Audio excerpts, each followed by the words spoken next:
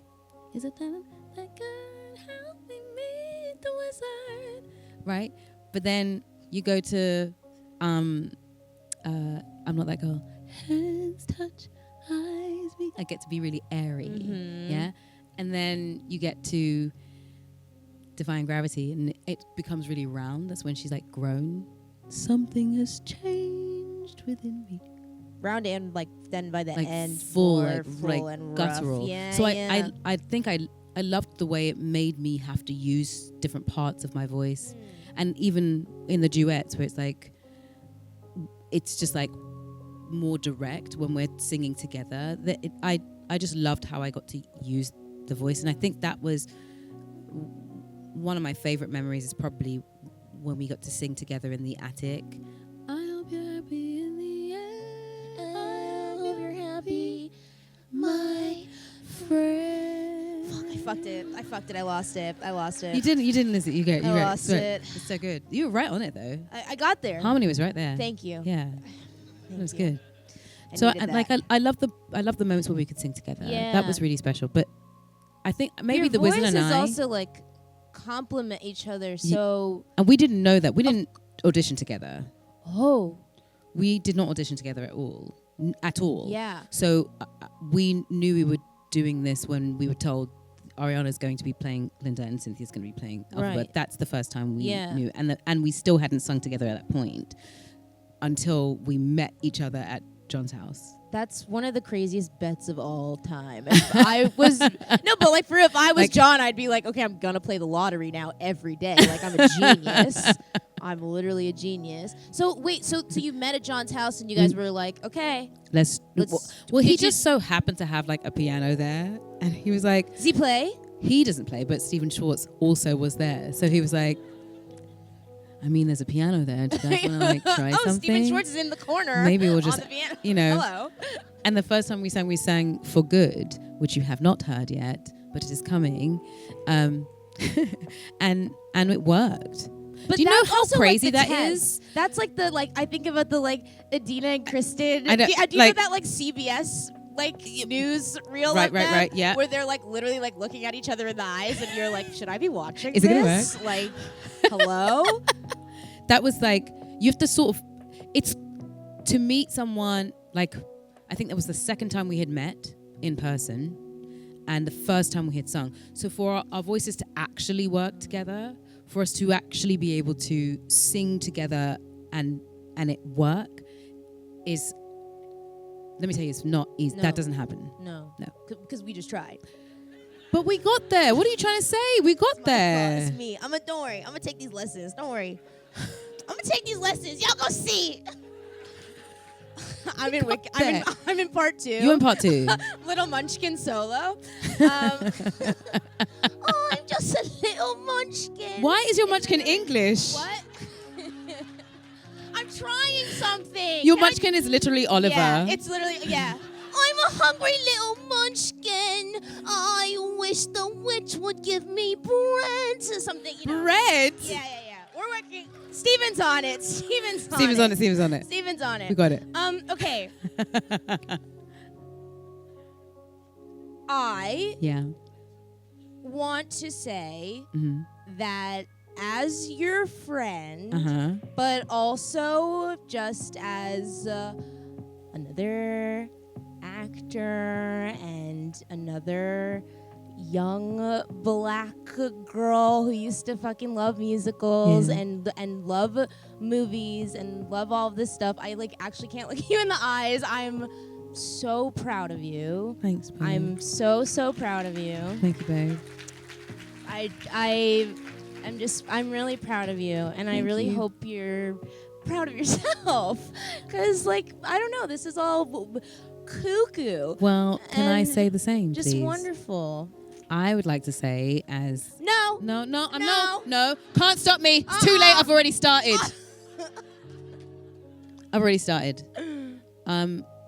It means it means a lot for you to be here today doing this with me, because I know how busy you are, and it's been the ride of my life to be able to watch you be the fucking greatest, because it fills me with such pride to watch you be a boss on that screen and teach people what it is to really tell stories.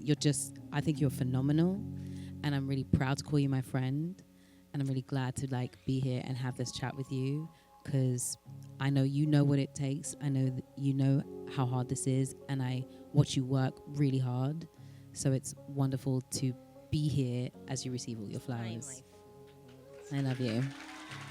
I love you. Cynthia Erivo, folks. Thank you very much. Thanks for coming. So we've known each other for a little bit, her and I have to tell you, as soon as I saw this film, I sent her a weepy video because I was so incredibly moved by what you did in this performance, and I was so touched by it. And I said, anything you need me to do, I'm there. So this is my first Q&A moderation. We'll see how it goes. I'm gonna throw it to you guys at the very, very end, okay? And we'll gab a bit, but I know you guys probably have some questions to ask. So thank you for inviting me to be here today. Thank you for having me. I Of feel course. very far away. I know, my darling. I know that. All right. Okay, there we go. Okay, good. There. So Yes. I know you've worked both on stage. Yes.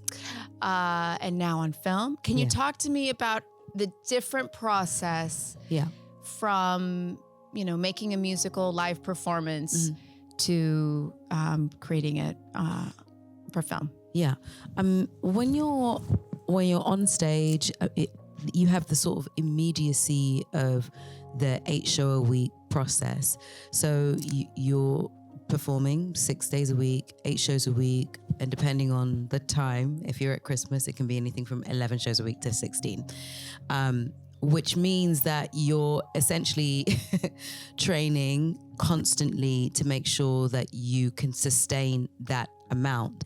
And then the practical side is that when you're on a stage, you can be in a theater that holds up to 2,000 people, but those 2,000 people can be from the ground right up into the ceiling. So the energy that you're using has to be sent, not broadly outwards. It doesn't necessarily have to be like that, but it needs to be sent in a direction that the person at the very back of the very top of the theater also receives it, which is a different version of truth, because you want to be able to make sure that whoever is up there they pay to see it too. So you want to make sure that they also receive what you're what you're giving from the stage. When you're doing it for film, you have to understand that everyone can be right here in your eyes, up your nostrils, with you. So what's going on inside can be just loud enough for the camera to catch. It can be much quieter than it is when you're standing on a stage and doing it live. But for the singing of it all, we sang live. So it still was training because we're using different parts of ourselves. So now you'll do a take and you might do that same take 27 times, 20 times, 15, depending on what's necessary. And because there are loads of technical things going on, I mean, maybe Alice Brooks, our DOP, just needs to sync up with Carsten, our first camera operator, because there's movement going on.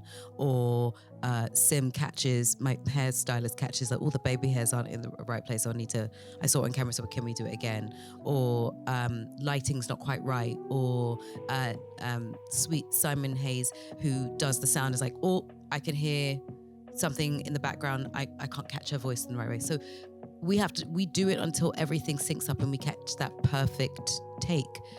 So there's a lot more patience in the capturing of it on camera, but the energy is still truth, both on stage and on camera. For me, as long as it's coming from the most truthful place you can, then let it be that. There's some people that believe in, like, you call it ugly singing, where your mouth is as wide as it can be, when you can, I don't know what that is. I just sing whatever I sing. If it's ugly singing, then let it be ugly singing. I want to get the sound out as well as I can. So if it's that last note where the mouth is big old and wide and the eyes are closed, then that's what it's going to be.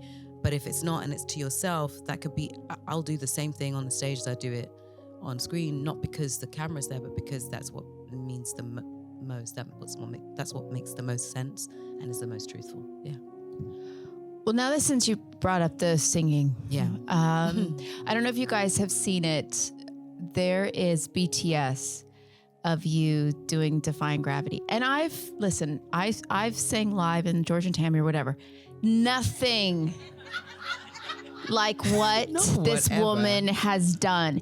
She is flipping around and singing live. I encourage you all to Google this, to find this video of you singing live at the end of the film. And it makes so much sense why I was so incredibly moved, because you weren't just standing there and, you felt the stress on your body, and it channeled in what you were just describing, the live singing. Can you talk about the stunts? I've just never seen that before, where someone was doing a massive stunt and singing like you can do that. I don't know how you can.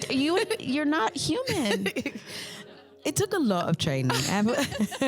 Joe McLaren, our stunt coordinator, had a heart attack when I said to her, I would like to do my own stunts. Can you help me, because I'm also going to be singing live. So both Antea Bochet, my wonderful vocal coach, and Joe McLaren helped me get to a place where my body was used to the movement. That's the first thing I had to do. I had to train to make sure that my body was used to the stunts, the harness, the corset at the same time, the rig, the wires, because all of that moves your body in the way that you can't really prepare for until you get there. So I got used to that to a degree, and then you put the singing into place. Now, the practical side of singing is this. You need your lungs and you need your breath to make the sound. Usually, you use the diaphragm to make big sounds. That's where you get the support. When you're wearing a corset and a wire, you can't use your diaphragm because it's restricted. So you would send the breath into the lungs. That's what would give you the support, and usually the musculature around your body. This is going to sound very technical. I apologize. I'm a geek. Go with me. So when you're when your lungs are slightly restricted, if you're wearing a corset and all of those things, you have to use the full capacity of your lungs. And usually we only use the front part of our lungs. We sort of breathe in and we get air in the front. We call it a catch breath or a snatch breath. But when you need lots of air, you learn to make your breath go into your back and sides, because that's actually the full capacity of your lungs. You don't realize that we have small little pieces of ligature and muscles in between the bones that make up our rib cage.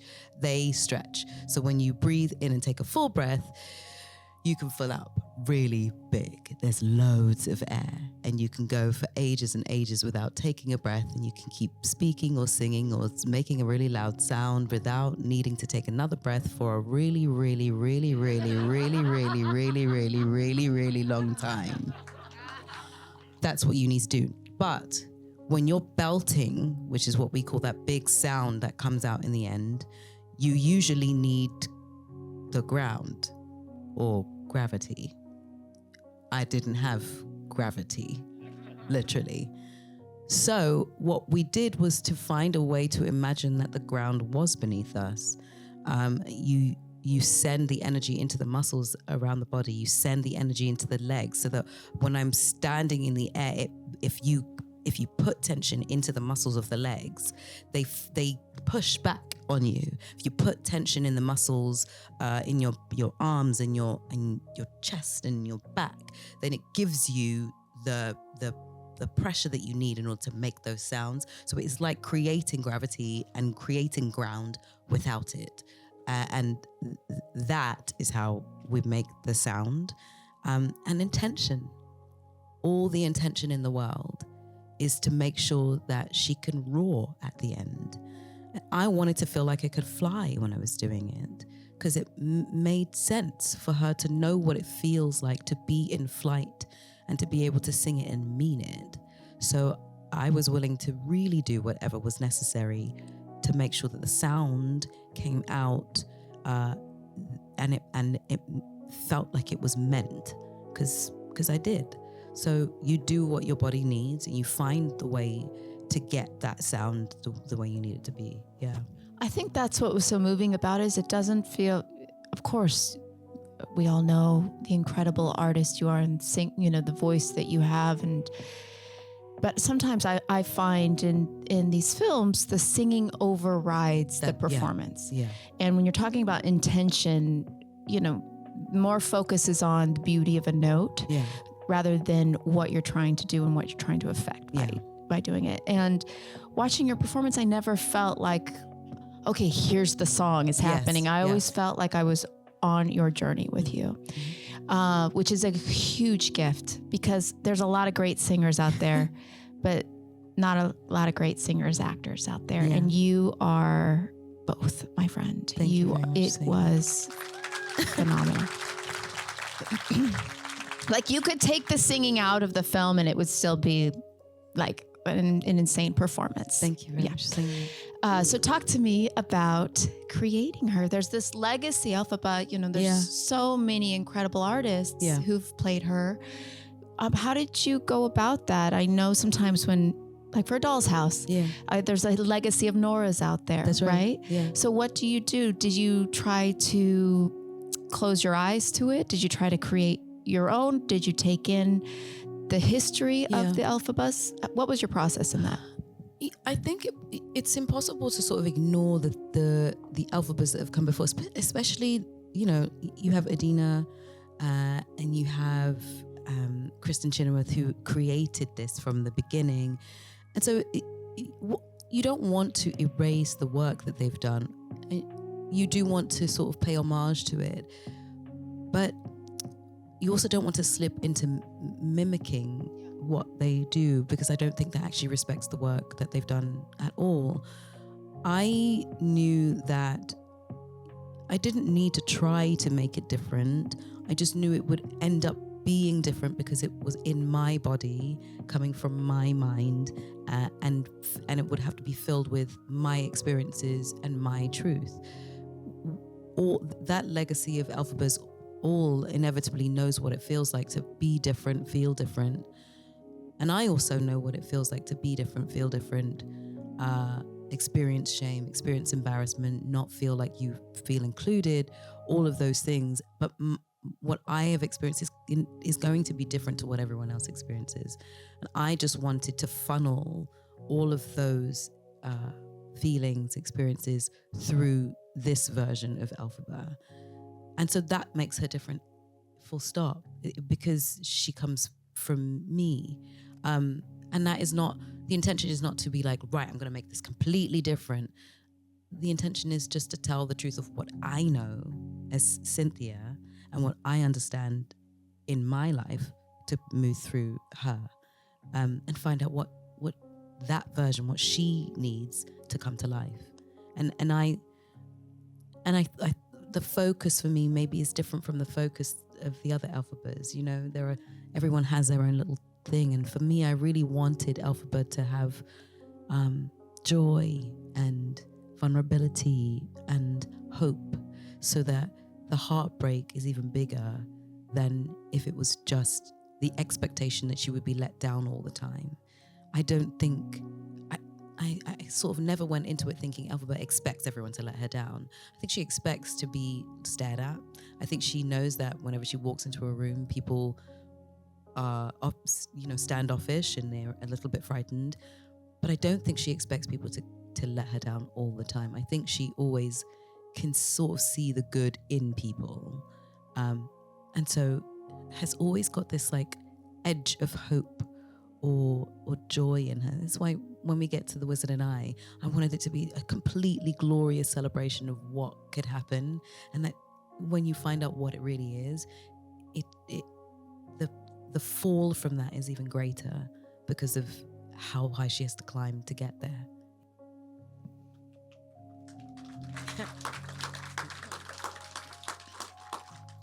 I've also noticed quite often in musicals or large films, big budget films, it can actually not feel very personal. Yeah.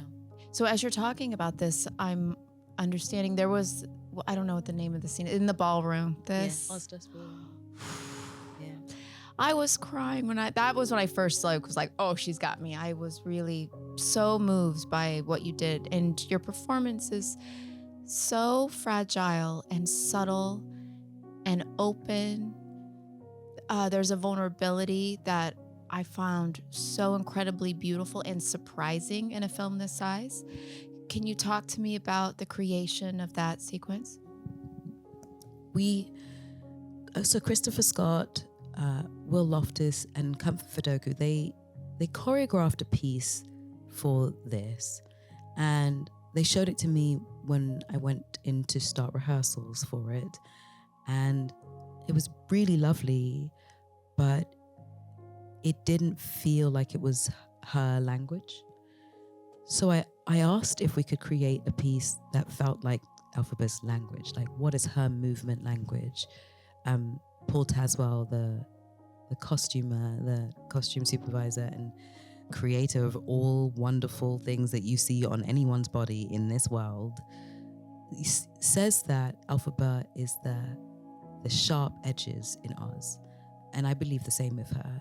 There's loads of curves and lots of S's and lots of circles and lots of, soft, round things in Oz.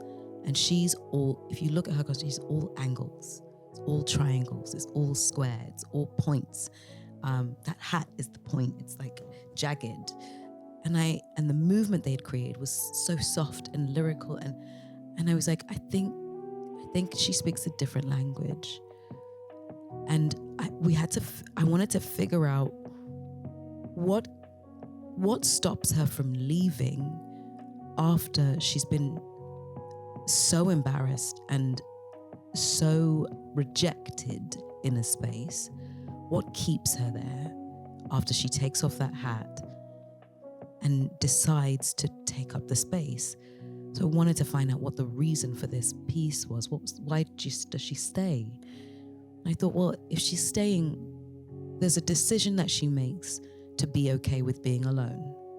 There's a decision that she makes to reclaim the space that was sort of taken from her, like snatched out from under her feet.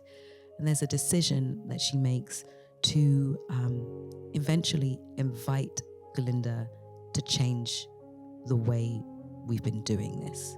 It doesn't work anymore. And then I asked, well, why does she pick the hat up? Why does she put the hat back on again? There's got to be a reason for that. Because if that hat's caused that much pain, why would she put it back on again? And I was like, well, what if this dance is the first time she tries to imbue something with power, the first time she tries a spell to make sure that that thing that caused her pain actually becomes the thing that is a source of power for her. And all those things wrapped up in that dance is sort of what we put on the floor. And then I had to be brave enough to open up a well of like hurt and loss and pain and shame and rejection that I think for a while I was afraid to look at. Cynthia was afraid to look at. But I knew it was really important for this, because you can't do this dance unless you're open to feeling all of that, because you can't get to the point where she forgives if you don't actually believe where the hurt is. So I really just let myself feel all of it.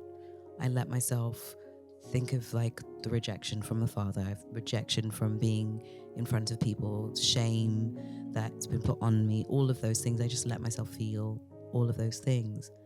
And then when we get to a point where I could invite Glinda in, Ari hadn't learnt that choreography. I had shown it to her maybe twice before, and that time I showed it to her, she didn't know it. So when we're doing that dance together, she is actually learning from me. We are mirroring each other. She doesn't know the choreography, and on purpose didn't learn it so that we did have to work together. So those moments, and when those tears fall, they fell every single time. And that time she caught the tear, it wasn't choreographed that she would catch the tear. She just did it. It was an automatic thing. The tear fell and it came. And if you listen carefully, she says, "It's okay." It's really quiet. It's really quiet. But Ari says to me when she wipes my tear, "It's okay." And then we continue. And the reason I pause is because I really cannot, like, there's a moment where I actually can't carry on for a second. And when she says okay, it's okay, there's a split chance that I could break completely and not be able to go on, or I have to take a breath before we continue. That's me actually going, I have to take a breath before I continue, because if I don't take a breath, I will fall out on this floor right here. Those are real emotions that you're watching, and that's a real moment for both of us. Like, we have to carry on. Let's carry on. Yeah. I don't know why. I didn't expect when I went in to see so much authenticity. Mm-hmm. I don't know. I didn't imagine I was going to see Wicked. Yeah. You know, yeah. And then and then be crying, because I really felt I everything you're saying, I really felt how authentic it was for you, and how deeply personal in a sense it was for you. How long did you work on it? I know, but I want you to tell everyone, your journey with preparing it. And so I was cast in 2021. We started rehearsals August of 2022. We started shooting in December 2022. We shot all the way through 2023 up until July. A strike happened. 6 months of waiting happened in between. We came back at the top of this year in January, and the last thing I shot was Defying Gravity. We finished in February. So it's been a journey. Yeah. Yeah.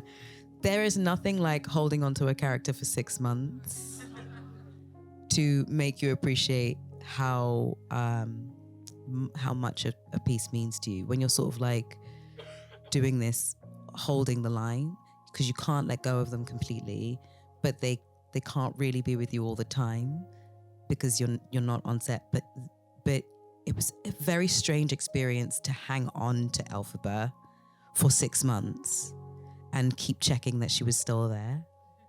There's just random days just like, you still there? Okay, you're still there. Okay, good. Okay, you're still there. Good. Just checking every day that she's still available to me, that she hasn't just gone away. And actually the fear that she might not be there was just an insane experience, because you just don't know. And then you get back on set and she just shows up. That was really, really cool. Yeah. We talked about your vocal work. We talked about your stunt work while doing your live vocal work. Yeah. We talked about the vulnerability and the openness and the authenticity. Can you talk to me about the physical transformation of finding her? Just like, I know I've read some things about, how you found the nails and the look of the character, but also I'd love to know, how long was it? What was your day like? My day usually started at about 2 or 2:30 a.m. I would work out for an hour or two in the morning, get ready, and then my pickup was usually at about 4:30 or 5 o'clock on a normal day. And then I would get in. My makeup would take anything from 2 hours and 45 minutes to 4 hours, depending on how much green we would do. And then we would have like a 12-hour day on set. And then I would take another hour and a half to take it all off before I went back home again and start the day again. But I asked for it. So, I mean, because I needed it. I wanted the transformation. I wanted to be able to look into a mirror and see the green lady staring back at me. Because I felt like it was additive to the experience, not just for me, but for everyone on set. That when there are people who have not seen me look like this until this tour. Like, there are people who did not realize that this is what I look like outside of, she doesn't have hair. Wait a minute. But it meant that you got really genuine reactions, that the interaction with people was like, you have green eyes. Well, how does the green feel like? So you're getting real emotions from people. I wanted that because it meant that every scene felt real. But the transformation was really special because the green that they use on the other Elphabas didn't work on my skin tone.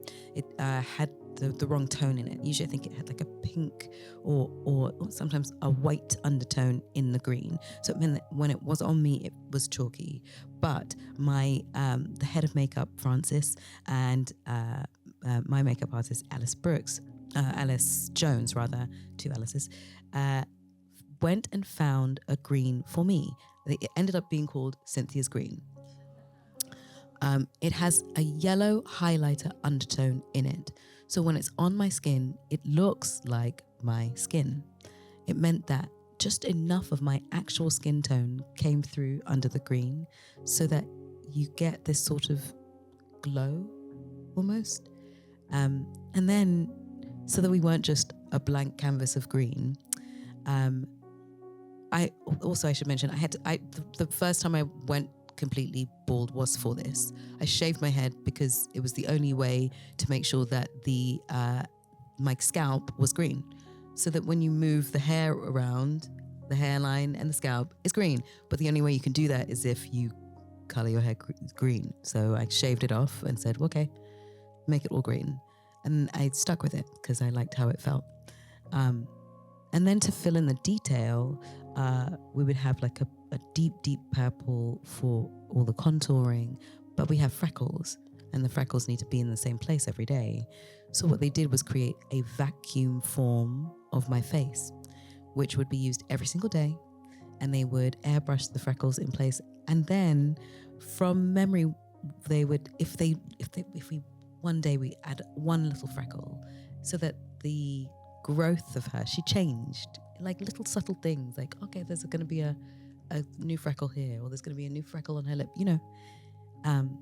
And the glasses was a find that we found. We went through several classes. I was very picky about all of the things because I wanted her to feel three-dimensional. I wanted her to feel like a real person. All these choices, the nails, of course, were a thing that I loved, but I did my research and realized that the original Wicked Witch of the West, Margaret Hamilton, had nails. There is a wonderful picture of her in black and white, but there's the colorized version. It's that infamous picture where she's sort of like this. She has nails. And I thought, well, where does that come from? And I thought, well, what if it's a part of her DNA that just things grow differently? Like she has nails grow on her. Her eyes are green.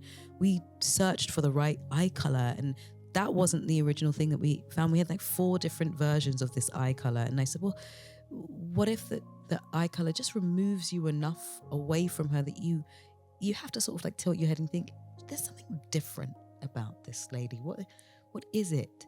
And we had eye colors that were like painted, and it shut you off so you couldn't get in. And then we found this very generic green contact lens that worked. It meant that you weren't shut out, but you removed enough to be like, she's different, but I can still see her. So it was about finding all these things that allowed you to come in close enough, but when you look, there is something different about her. We spent a long time creating this person. The braids were a particular love of mine. It was the one thing I wanted from the very beginning because it connected who I am as a Black woman to Elphaba as well.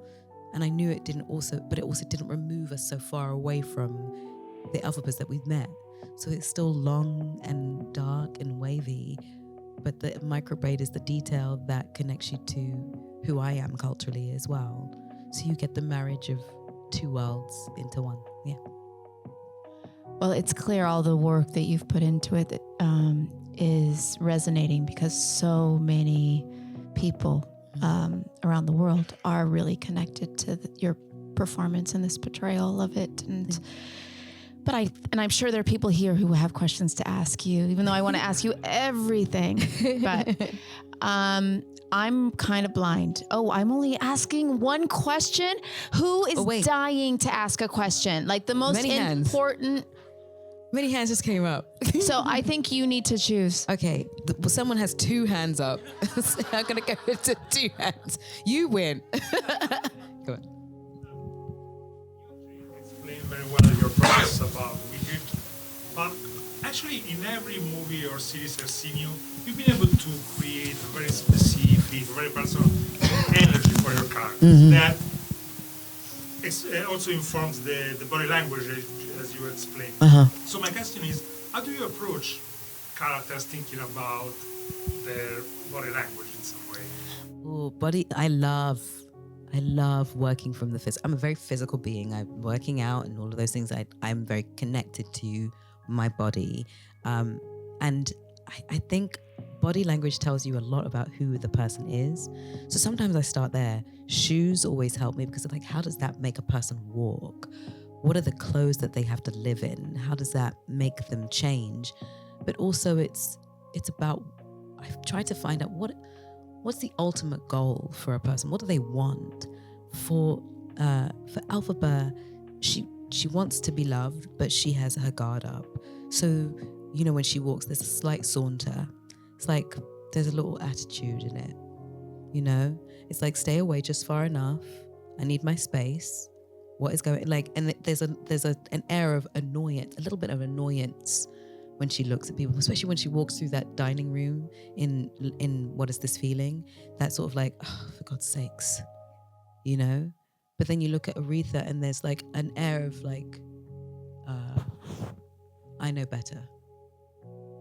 There's an air of like, don't come near me if you don't have a good question. And then Holly is sort of like confused and feels awkward and has business to do, so she moves like slightly. It's all hunched forwards, like I have somewhere to be. And then you have Harriet, who's actually really open. And when she runs, it's not uniform. This is a person who has a skill but is not trained. So she moves wildly until she becomes a person in the army, and then it's forward, up straight. It's about finding out what they want. What do they need? If I'm leading with my chest, it means I'm not afraid of you. If I lead with my hips, it says stay away, but I have some power, right? That's how we communicate without speaking. Sometimes all we have to do is move our body in a certain way, and I know what you mean. If you come towards me and I go,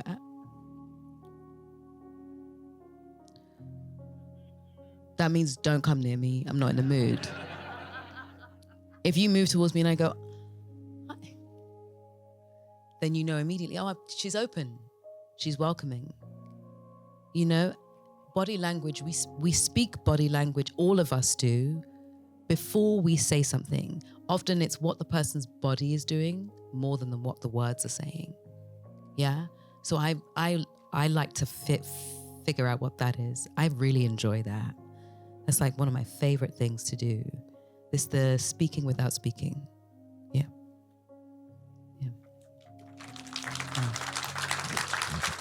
I have bad news, everybody.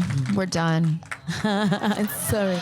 But please remember this woman, because this performance was phenomenal.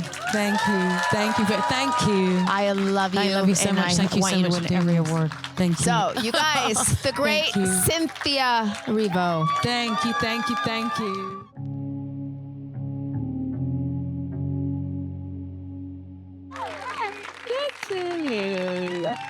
Now, this was a massive performance, and I guess I could speak for everybody when I say thank you for all of that, what you put into it, your heart, and what it inspires in this moment. Thank you very much for saying that. Thank you. Oh, my goodness. But, I mean, we're not alone, are we? The way that the world has embraced this film and your performance and this character. I mean, obviously, the world was ready for a little bit of movie musical magic. And some of yours too. Let's start at the end. Oh my God, the end, which is actually the middle. And I can't believe we're going to wait a year until we can catch up with this again. It's killing me. I was so excited. Finally, an intermission where you can actually go to the bathroom and get a Coke, but now you can have a birthday too. But no. So that is iconic. That is for all time. The imagery in that is remarkable. And I can only imagine that you've got some rope burn in there that's for all time too. Oh, yeah. Right? Yeah. Thank you for saying that, because yes, much rope burn. Much chafing, and it sounds like it's a cute thing, but it's not. Right. You know, but it was really interesting to get myself ready for that, because we are singing live, and I'm doing my own stunts. I guess I'm a glutton for punishment. Yeah. So yeah. So like it was because I wanted to feel like I could fly. I wanted to feel what it felt like to fly, and I knew I needed sisters. Sisters, I get it, baby girls. I get it. I understand it. You gotta do what you gotta do. Who did what? What do I need to do?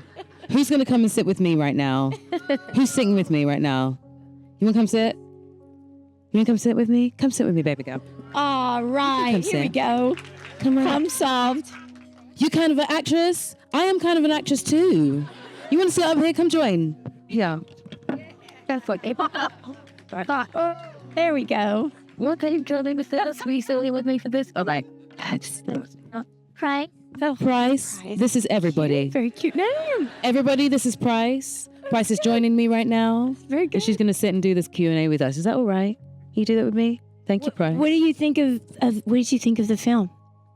What did you think of musicals? Do you like musicals? Did you like when she flew around? Yeah. It was kind of magical, wasn't it? Do you know how she did it? How? Oh no, ask her. You ask me. Ask her, how'd she do it? How did she do it? Okay. So I trained really, really hard, right? There's a lady called Joe McLaren who is my stunt coordinator. Do you know what a stunt coordinator is? What? A stunt coordinator. I don't know what. Thank you for saying that. See, sometimes we have to actually say we don't know. Well done. A stunt coordinator is a person who helps us get all the stunts ready. She helps me with the choreography of the stunts. And I also don't know what is a stunt. So you know what? Thank you very much for asking that. This price, can I bring you with me everywhere? Because this is great. Here. So you see when I was flying? Now, obviously, I can't actually fly. So what that means is I have to learn how to be in a harness, which is a contraption that they put on you. It's like a thing that they put on you. That means that I can be safe when I'm on wires in the air. There are wires that are attached to big giant machines that help me fly around. That's a stunt. That is a stunt. Yeah. So I was doing those stunts, but I had to sing at the same time. Why? Why did I have to sing at the same time? So all that music you were hearing, that's me singing. Okay. So when we're learning all these stunts, I had to first get myself ready with Joe McLaren to get my body ready to be used to what that movement would be. Yeah. Oh, yeah. And you need your core to be ready. So I'm up at 2 a.m. in the morning, mostly working out, so I could be ready to be in those wires and that harness. The costume has a corset on it. So it means that, do you know what a corset is? So you're too young. You don't need a corset right now. You'll be fine. But the costume has a corset in it, which means that my diaphragm, which is what you're supposed to use to make the loud sound, the larger sounds in the voice happen, is constricted. And I'm in the air. And I have a harness. They can't get air. You can't get air. The air stops right here. With whatever you could get in there for lunch. So exactly. And even that's hard too. So I had a wonderful vocal coach named Antea Bachet, who would help me find out other places where I could place the breath. So we know that our breath is here in the lungs, but that's like what we call a snatch breath. So you can only get so much when you do that. When you're singing, you need way more breath than that. Our lung capacity is much bigger than what we allow. Our lungs extend to our back and our sides. So I had to learn to use, and I've been doing that, but I had to really now use my back and my sides to fill with oxygen so I could sing in the air. There's no ground when you're in the air.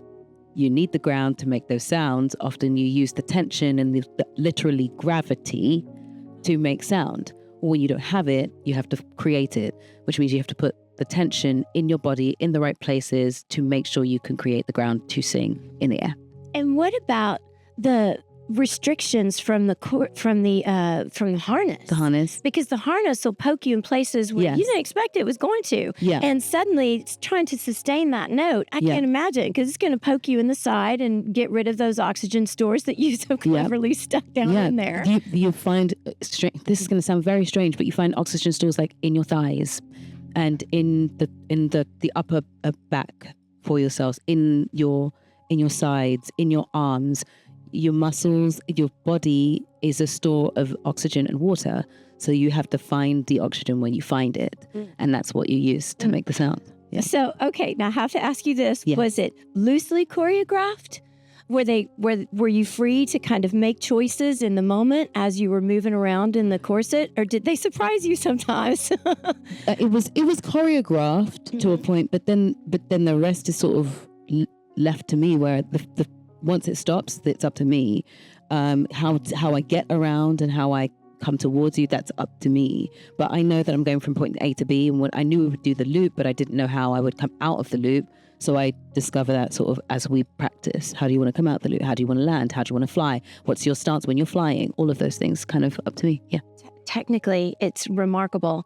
And that you're able to emote while you're still doing all of these things physically it's extraordinary. Thank you. Thank you very much. Okay, now for anybody who's never worn prosthetics, they have a mind of their own. They really do. They become their own thing, and they're very opinionated, and they don't keep their promises at all. They're inconsistent, mercurial, bipolar. Yes. And you get up there, and it's probably hot. I'm imagining in 65 layers of different corseted tight things that are poking you and chafing you. Yes.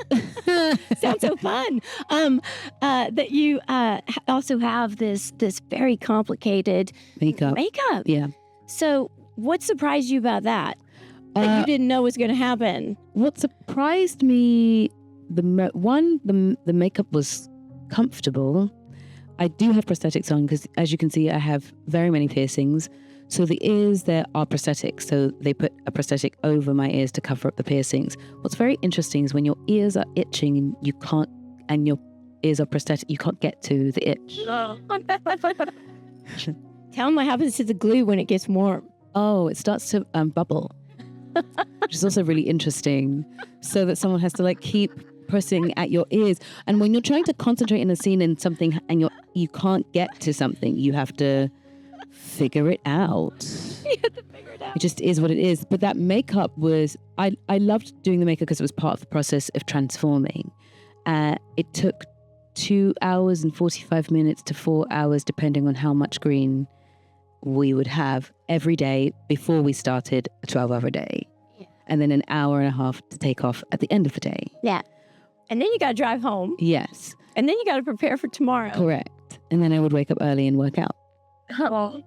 But all of it sort of was completely necessary. For me, it was necessary. For me, I needed to see the transformation. I needed to walk out of the trailer a green lady before rehearsal so that anyone who saw, there were people on that set who did not see me as me. They only saw the green lady. They only saw Elphaba. Met you at the rap party? They met me at the rap party and were like, wait, people walked past you? How did your skin turn green? Oh, very good. Price. You are amazing. Do you know that? You are asking questions that other people have never asked before. That's good. How did my skin turn green? I have an amazing makeup team. There's a lady called Alice Jones and another lady called Sim Camps and another lady called Olivia and Sinead. I have contact lenses in, so my eyes were green. So I'd have my contact lenses in. My lips were green because of the makeup artist, but I would do my lips most of the time. But what if they put the makeup all over your lips by accident?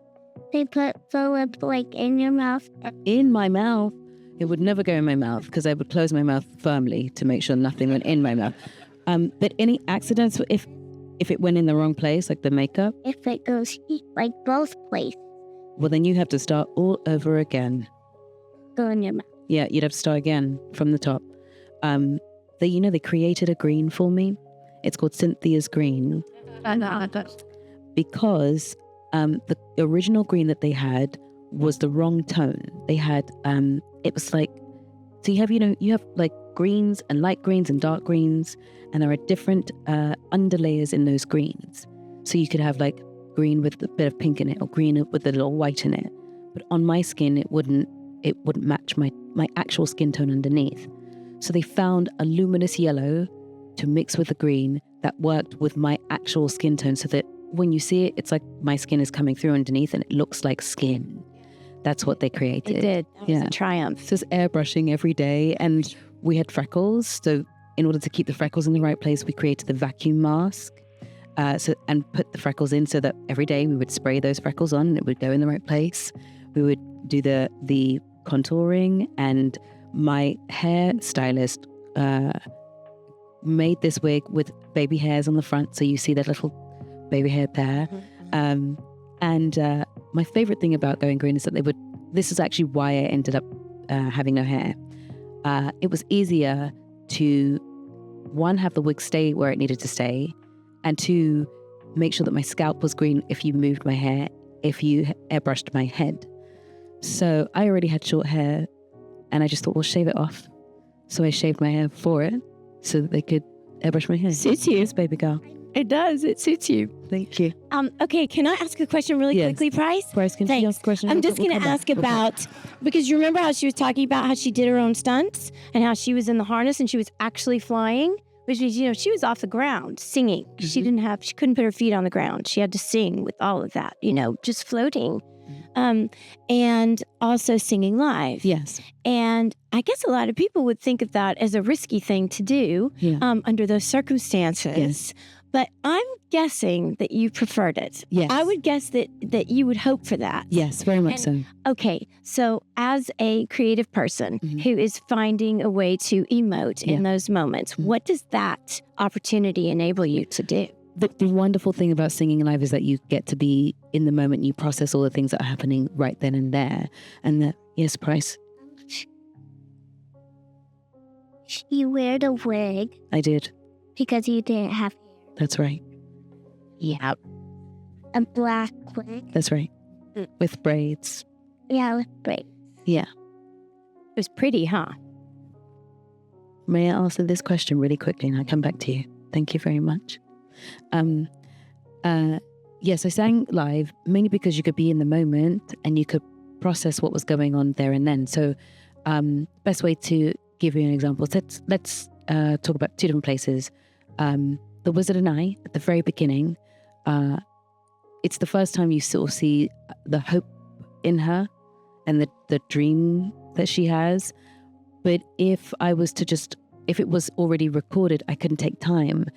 Jon would give us the breath and the time before we began. The bit before you sing is always really important because that's when the thought drops in.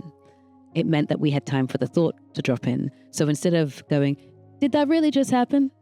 It becomes, did that really just happen?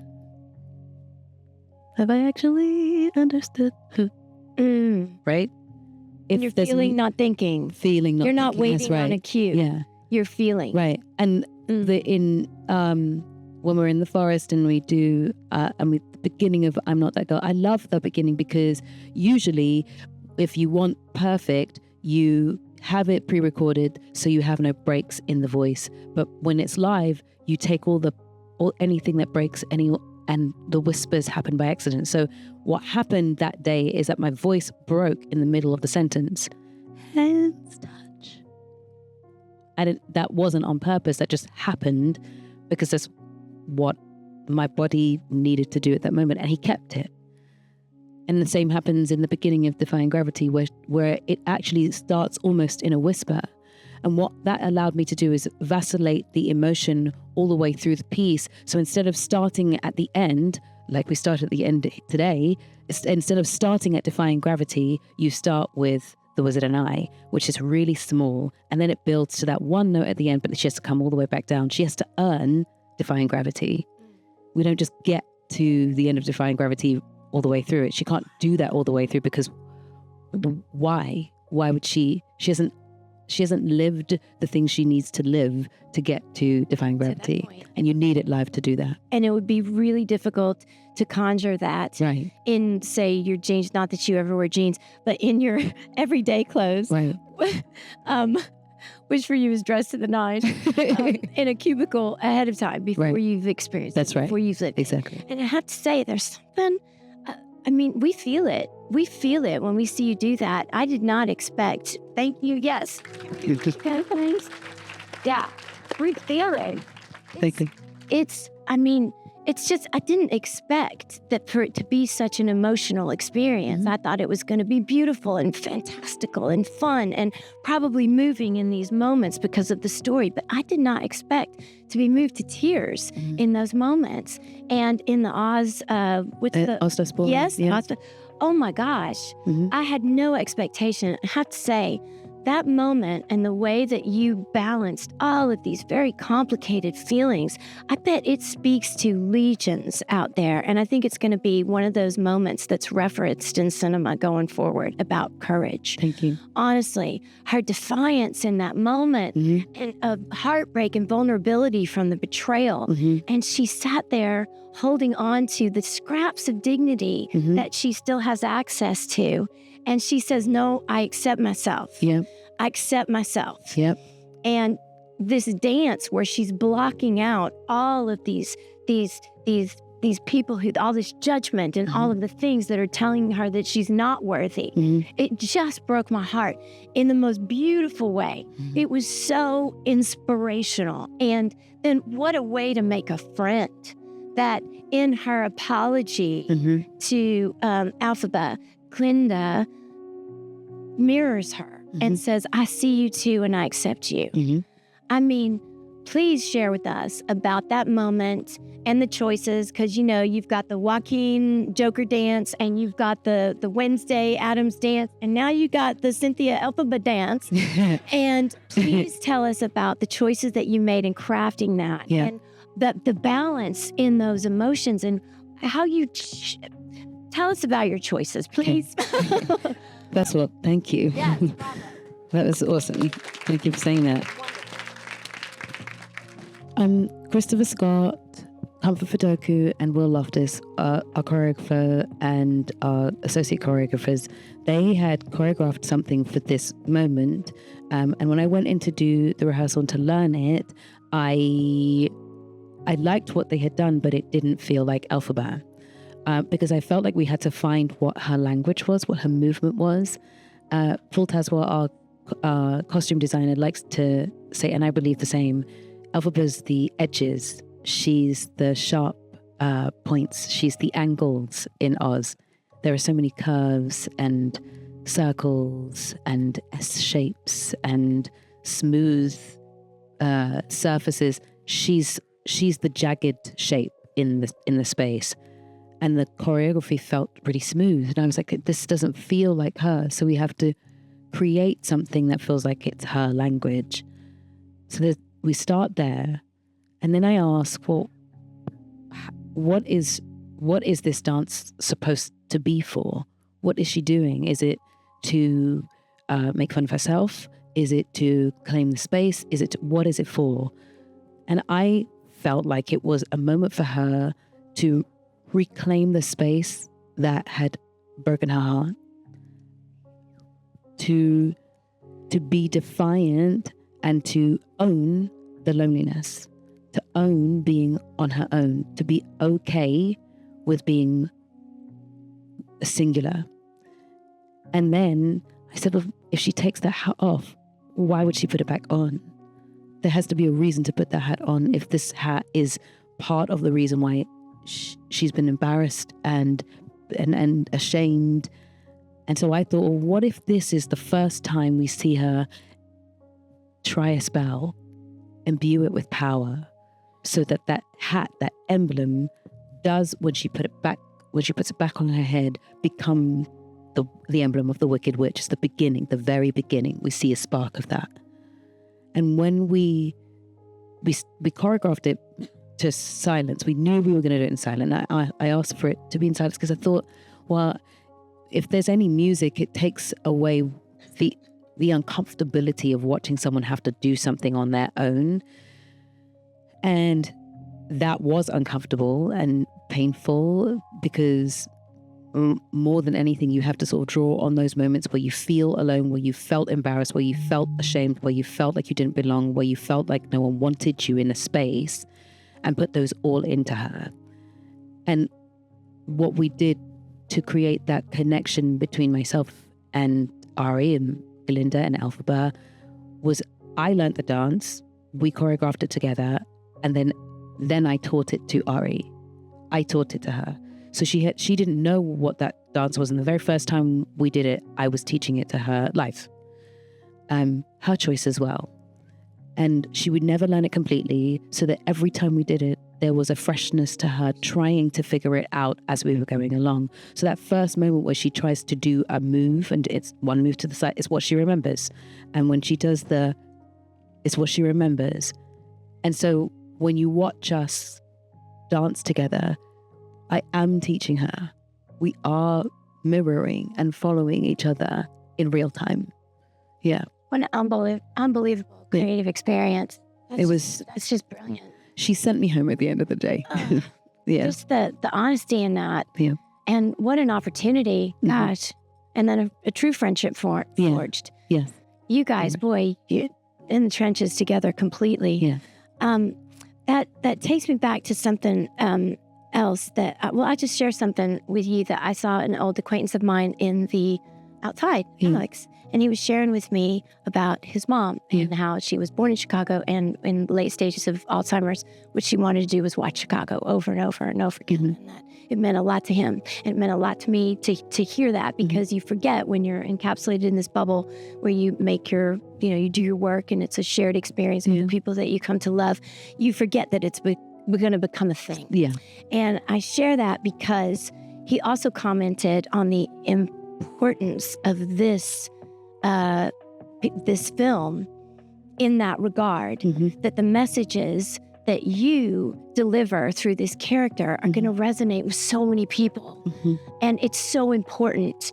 I was listening to a wonderful interview today with John Baptiste, and he was talking about Beethoven and the magic of Beethoven. And he was talking about how the notes are so obvious and they're all out there. They're all there to see, but it takes someone with an otherworldly gift to reach out, pull it down, and deliver it to people in a way that transcends and touches like a spiritual, emotional part of all of us that's hardwired within all of us. And I thought of you because I thought of you as a performer, as a singer, and especially in this role as a messenger, that when you deliver the context of these, within the narrative of Elphaba's journey, you're talking about self-acceptance and self-empowerment, and you're talking about, courage and authenticity, and all of those things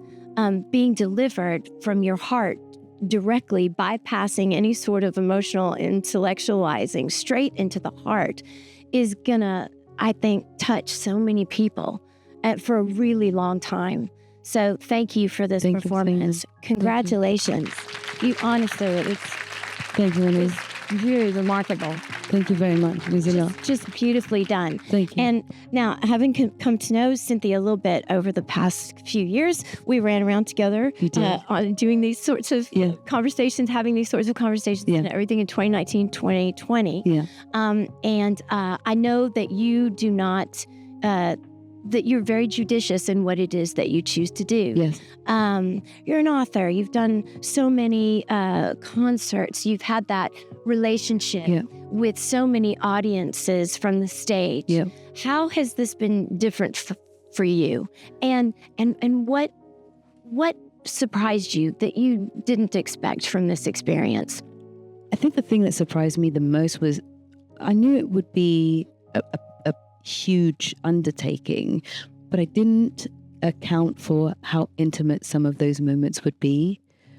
That set was really full of kind, loving people who are all moving in the same direction. So the sets are created, they're real, you're on a set and their water is real, that moat around the school is real, those stairs are real, I'm running around a school.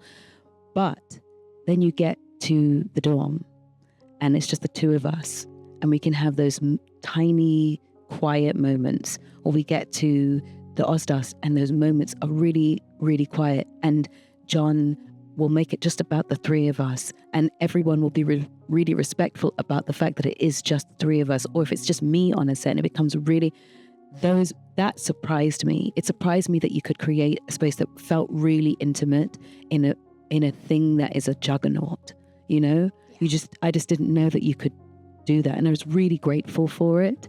The difference between stage and screen, I'm pretty daring. So on a stage, I will turn my back. I want you to see my back sometimes, which apparently is a cardinal sin. I didn't know. I did it anyway, because I believe that the back is emotional just as much as the front. But here, that camera can come right into your eyes and see everything.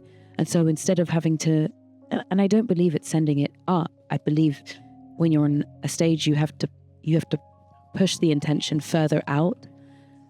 But here, it's okay to keep it right in the chest because the camera will catch it. And you sort of have to turn the switch off that says send it all the way out, and put the switch on that says keep it right here because everyone is with you anyway. They're within an inch of your nose. It feels like a privilege to have that direct relationship and that closeness. I love that you say you turn your back because then it's a shared experience and not a performance. We're right there with you. That's right.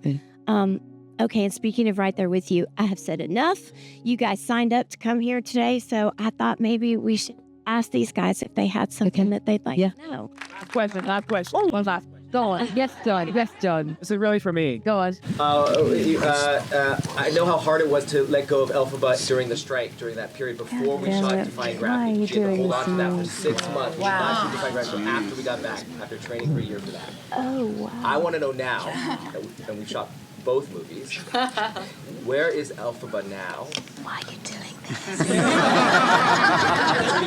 Do you talk to her, you see her, or is she gone? Is she still, I don't know, where is she? How do you? This is Elphaba.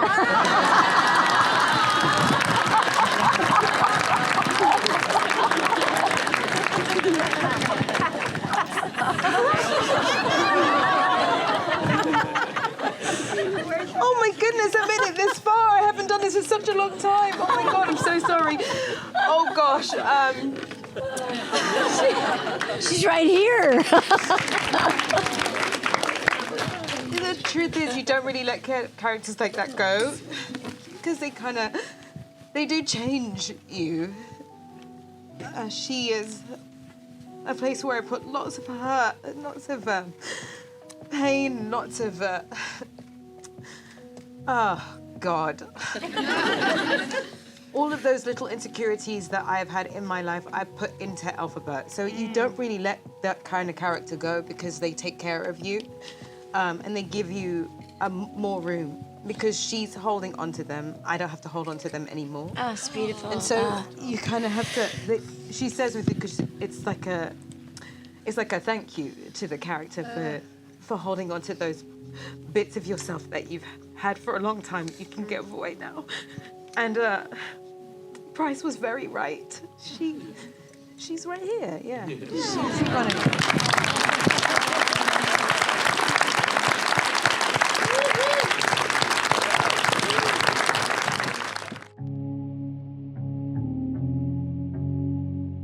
John, I don't know if it's my place to say, but I Where think am I? everyone knows.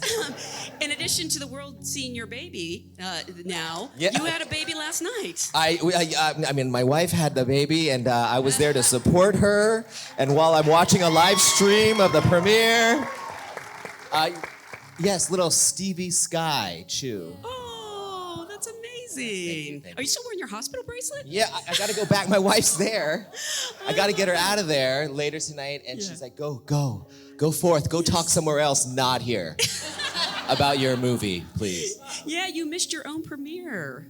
Yes, but I had my other premiere over there. There will be more. That's right. Yeah. Well, this is actually an audience of your fellow SAG actors. So I always love to go back to the beginning and ask, how did you get your SAG card? What was the job that brought that card to you? I know some of you are British, so this might be... That's true, yeah. Yeah. My SAG card was on Widows with Steve McQueen and Viola Davis. Wow. Yeah, that was my first. Was that your film debut? That was my film debut. Oh my God, did they tell you it's all downhill from here? I mean... I know. I mean, I thought that was the peak, to be honest, but I was wrong, that's for sure. Yeah. Ariana, for you? I think it might have been Don't Look Up. I think it was recently. I wondered. Yeah. Because you've been performing for a while, obviously, but that was... Yeah, but I thought it was my first time in a film, so that was... Wow, your first movie and right out of the gate, a SAG nomination. Yeah. This is easy. I was an extra on Secret World of Alex Mack and Nickelodeon in 1995. But well, you can see me in the background. I was a soccer player. It's great. I knew you looked familiar. She forgot about Nickelodeon. I forgot 6 years of my life. I forgot. 6 years of her... 6 years of life. Oh my God, sorry. Yeah, that. That's hilarious. Oh, but it might not have been SAG at that point. It might have just been AFTRA. Oh, God, I don't remember anything. I don't know. We know you have a card, though. It's a blur. Jeez. Jeff, for you? First movie I ever auditioned for, I was freak number 1 in Death Wish. Yes. Charles Bronson movie. Thank you so much. I got my Screen Actors Guild card. Marissa, I think you have a great answer to this. This is how I got my SAG card. And what a great one for it to be for. Yeah. Ethan, for you? Yeah, I'm not 100% sure, but I feel like it was Law & Order SVU. Was the Probably. first. I think Probably it was. one of the Law & Orders. I mean, How many of as a New York actor, how many of the Law & Orders have you done? that's the only one I've done, but it felt like I was joining an illustrious group of theater actors who had played various roles on that show. Well, you're not really a Broadway star until you can put in your bio, Law and Order. That's right. So, Wait, yeah. what? Yeah. I haven't done sorry. it. Oh no. What happened? I'm sorry, you can't be a Broadway star. I guess the Tony didn't work. We're gonna have to take it back. Sorry. All that work for nothing. Jonathan, for you? Mine was Fellow Travelers 2 years ago. That's amazing. So you'd already done several series and been working for years. That was the one. That was the one that it took me over to Toronto, so Hollywood North, as they call it. Yeah. Hollywood North. I love that. Well, again, look at you all now. Congratulations on a wonderful movie. I think I speak for so many people when I say thanks for not messing it up. This is incredible. Yes, thank you, John. And Cynthia, I mean, obviously, we all knew you were going to be amazing, and you've played some iconic roles before. Harriet, The Color Purple. Was Elphaba one that always interested you? I don't know if Wicked was going on while you were on, The Color Purple, and you were kind of like, maybe I could duck into that for a night. Wicked was going on. I saw it first when I was in London and knew the music before I'd seen the show. So when I saw the show, I think it's the thing that made me think, I could probably do a musical. I think I might enjoy doing musicals, but that particular role has always stuck out to me. But I just didn't know if I would ever be asked to do it on stage. So I was like, if it ever becomes a movie, that would be really cool. Wow, you manifested this. I did, yeah. And I've never said that to anyone because I always think, is anyone going to think I'm crazy for asking that of the world? But I was like, yeah, if it's a movie, I would love to do it. No, it's not. It's crazy for me to say that. It's not crazy for you to say that. Good. Yeah. And Ariana, you've been acting and performing for most of your life, but I have to imagine Glinda was like anything else. What did it mean to you to land this role, and how did you prepare? Was it different from anything you'd done before? I mean, definitely. There were so many, reasons why I wanted to do this, but I definitely wanted to earn it. That was kind of the most important thing. So vocally, it's very different for me than what I usually sing. So I started training every single day with my vocal coach, Eric Vitro, 2.5, 3 months before my first audition, and my acting coach, Nancy Banks. And I just wanted to be prepared to use any tool needed, whatever was asked, I wanted to be able to drop in and do it and really become her. So I kind of gave my everything to it and paused everything else, and I just really wanted it, but I knew it had to be earned, and I knew that if it didn't come my way, I respected it, and I wanted to know that it was going to be where it was supposed to be because of Jon Chu and Marc Platt, and I knew it was in the most loving hands, so I just kind of worked as hard as I could and let the rest fall into place. I do think, though, if it hadn't happened, I might have ended up in an insane asylum. So there's that. But yeah, it was a very different experience than anything else, for sure. I mean, I don't think it's any secret that every actor was coveting these roles. And John, I know you saw some extremely talented actors. Yep. What was it about this combination that spoke to you? Because so much of the film depends on your relationship. And it may sound strange, was there a chemistry read? Because the moment wow. No chemistry. You were going on faith? I mean, I didn't purposely do that. I had just brought them in enough times, and I was like, I understood that we had seen so many Elphabas, and everyone was so amazing. But there is a certain thing, we could not make this movie if you didn't find the right Elphaba and Glindas of this moment. Yep. And you could feel it, and I was ready for someone to take it from my hands, take it from my responsibility, really. And when Cynthia first came in, it was later in the process. I had seen so many people, and she came in, and I was expecting Cynthia Erivo coming in with the dress and the thing and the That was the icon. night before. And she comes in jeans and a t-shirt, having just sold out the Walt Disney concert hall the night before. She comes in there, and we're in a small room in Burbank, and she starts to sing Wizard and I. And the moment she started going into it, she felt like a little girl. And I was like, that feels like what I felt like in a dorm room at USC, dreaming about being a filmmaker one day. Wow. And it was just so transcendent of anything that, of course we know, defying gravity, she's gonna kill that. But when she did it, it was wounds. It was every word cut. And I love that. And then amazing, yes. And when with Ari came in a weird way, she had a giant wall to climb over, the Ariana Grande of Ariana Grande. It was, it's a giant wall. I mean, in my mind, I'm like, does she really know what it takes to carry a movie? Does she know what it takes to be inside a character? And she came in, and I couldn't believe what I was watching. I was like, she's not talking like Ariana Grande. She's not standing like, even in the waiting room. By the way, I was outside in the parking lot, and she drove past like 14 times, 20 minutes before, because I didn't know he could see me or hear me. Yeah, I was like, what's going on with this He girl? was like, who's blasting One Short Day? But she came in and she transformed. It felt like a discovery. And that was really exciting. And I brought her, I was like, no way, I'll bring her again. She came in again. And this time she didn't have the Ariana Grande stuff and the things. She came in and it was almost unrecognizable. I was like, she's the most interesting person in the room. No way, let's bring her in one more time. I gotta bring her in. And we brought her in, and that time, she lived Glinda.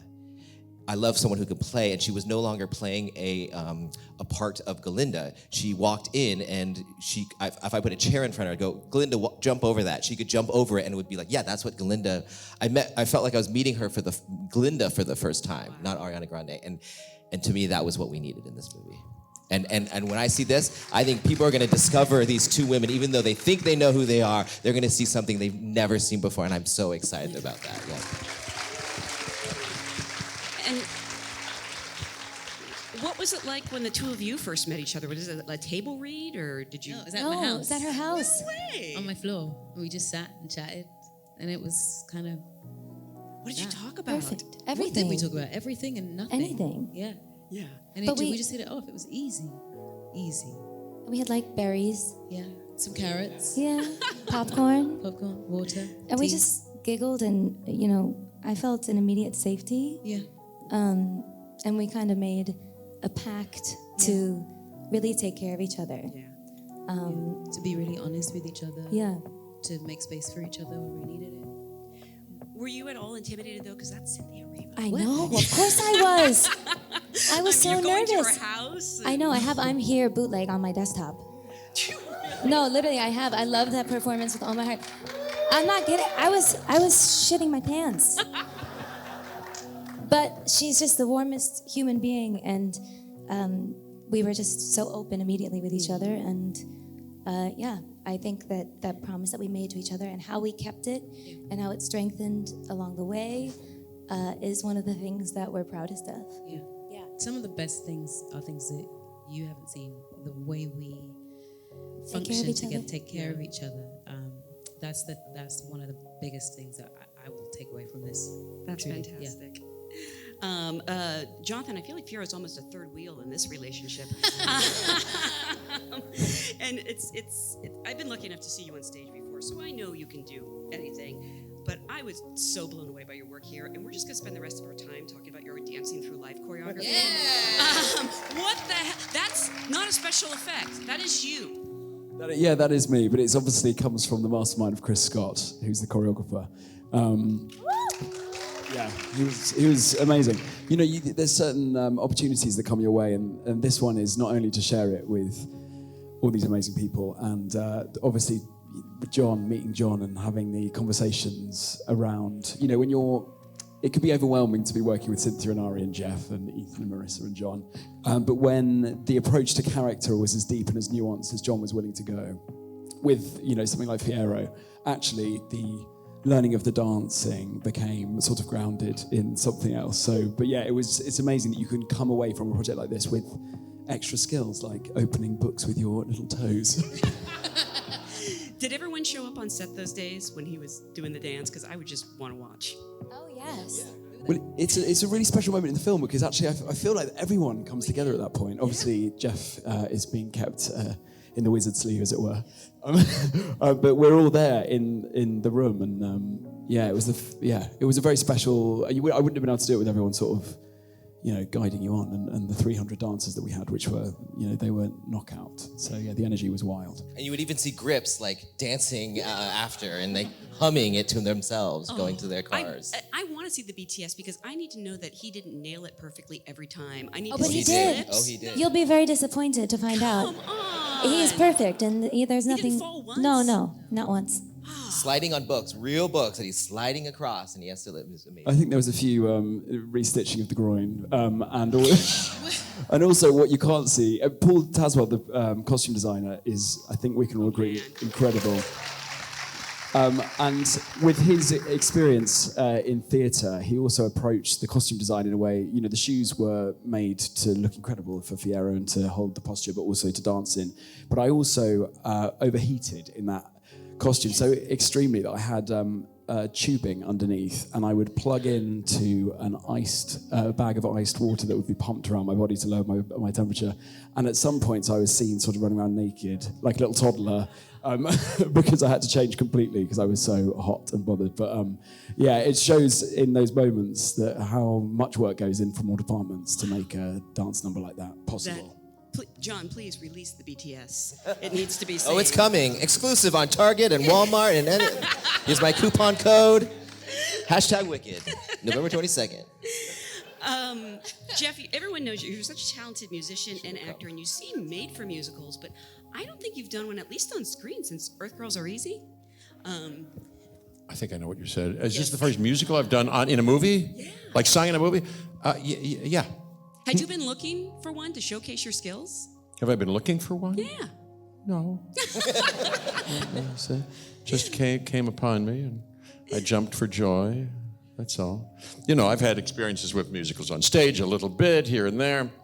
I played a little music, but no, this was just a fantastic, over the rainbow kind of discovery.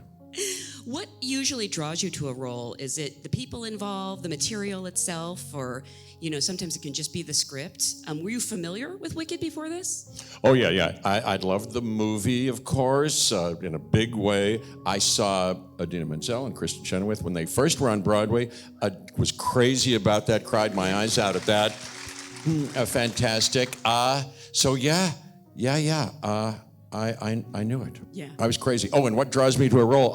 Well, many things. There are many boxes that we know we need to check. These days, and over the course of these decades, I've come to put the director at the top of the list. You can't be good unless the movie is good. The movie can't be good unless the director is good. And in this case, what a shining example. There are 1,000 ways to make this into a not such a great movie, right?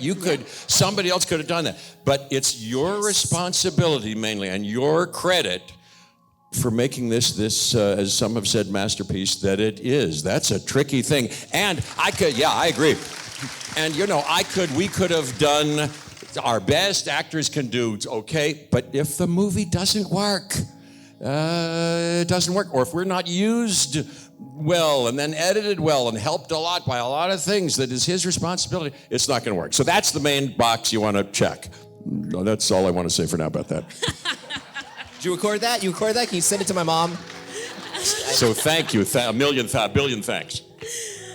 Marissa and Ethan, you both have these massive theater backgrounds, but you're fairly new to film. I'm sorry, Marissa, I keep saying it's your film debut. I can't believe it, not just because you're so good, but you feel so assured and confident in this. Can you talk about sort of how you came to the roles, but also, did the stage prepare you for the screen? How are they different? How are they similar? Did you have to, learn that you don't have to project to the back row when you're on film? Yeah, my audition and my self-tape came a lot later. And when I saw it in my email, I definitely was like, oh my God, this is wicked. I'm gonna put my back into this.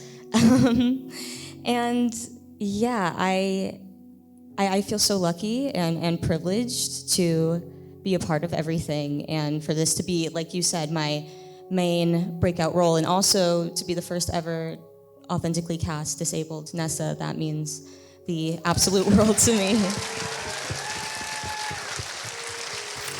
And then I guess in terms of from the stage to movie.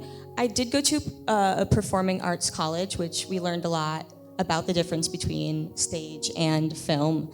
So I think I had a bit of technique already on the back burner a little bit. And so I definitely took that with me, definitely read in between the lines of the script so I could take those subtleties and really put that into my character and really think about the thought process of my character. I journaled actually as my character, just to fill in the blanks that may not have been written in the script, and that was also very helpful. And Ethan, for you, what was that? I mean, you were on Law and Order, but Right, what was right, the of learning course. curve like? Yeah.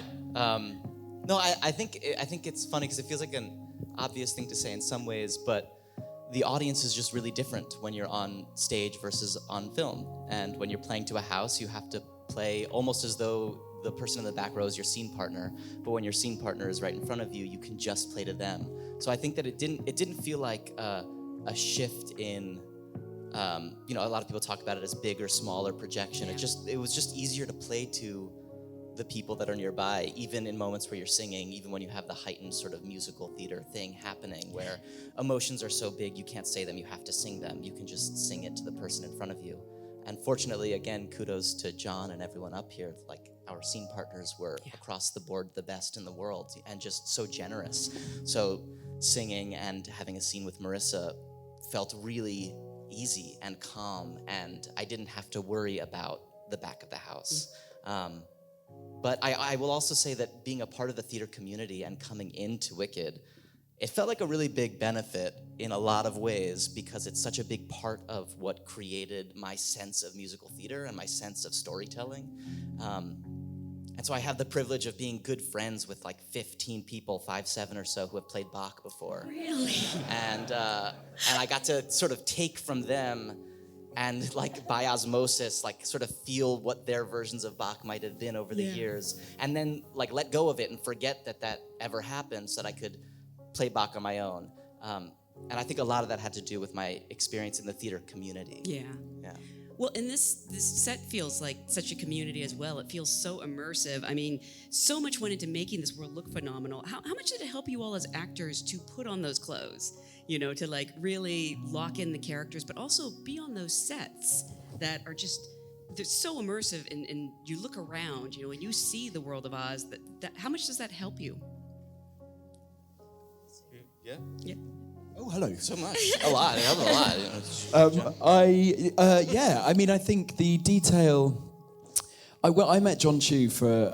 It's always talk about this, Jon, but I met you for a chat before I was invited to play Fiyero, and when I say that the vision of the film was so realised in his head that he's talked through the first 10 minutes of storyboard. He had storyboarded the film. There were all the textures that Paul Tazewell was coming up with even then. This was months before we started filming.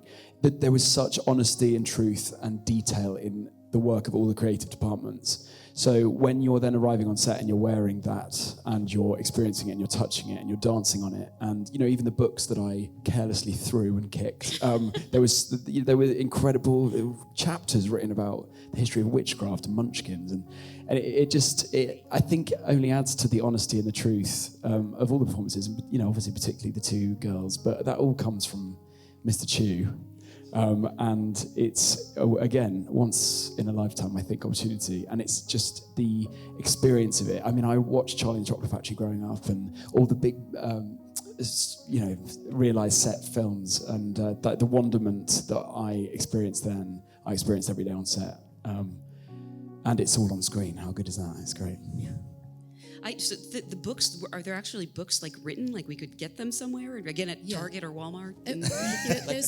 There's no detail that is not taken care of. So the books are written in, the sets that we're on, so that water that Glinda sails in on, that the boat comes in on, that's real. It's not CGI. It's actually a moat that's in the whole entire school. Yes, and I know you think like, oh, how do you build a river around a built? Well, Jon Chu made sure that happened. Planted 9 million tulips, 9 million real tulips. Like so, the set is the set. It's a world that was built for us to exist in. The classrooms are real. So that wonderful moment where the windows close in Dr. Dillerman's class, that happened on set. So I watched the windows close and can like be amazed by what's happening around me. And we have all those little detailed things, her wand, my broom, my hat. There was such wonderful collaboration that we could help design the thing that we were going to be holding on to for such a long time. So I knew that I wanted like the top of my broom to look like a hand. I knew what kind of roots we wanted to look at. He sent me a million pictures of different roots and trees and plants that could make sense, and that's what we made them out of. And we saw the first model, and then we could see the second. That's how detailed every single thing. And it's the mangrove root, which when they merge together, they turn into one. So far that scientists have a hard time to decipher the DNA, whether it's two roots still or one. Right. And that's what we thought was really helpful in that. That's how detailed it is. But I'll tell you the reason why, and it comes back to this cast here, is that I feel like we made a deal with them. We made a deal with actors of this caliber. I disagree with Jeff that it's up to the director to make these performances. I've made films with my friends, and I cannot make their performances better. I cannot get anything out of it.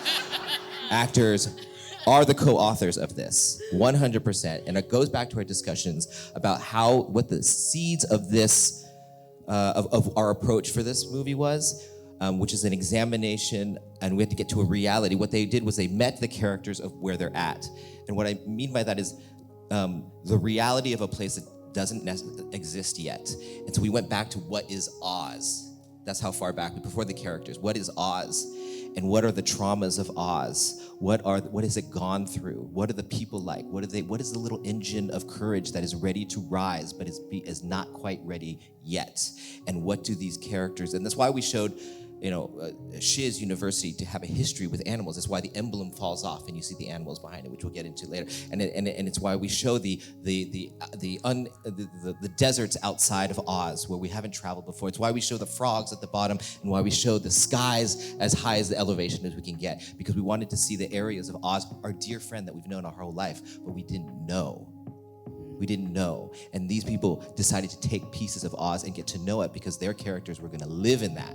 And yes, the songs, the dance, it's great, but it doesn't actually connect unless you know where these characters are living in this place.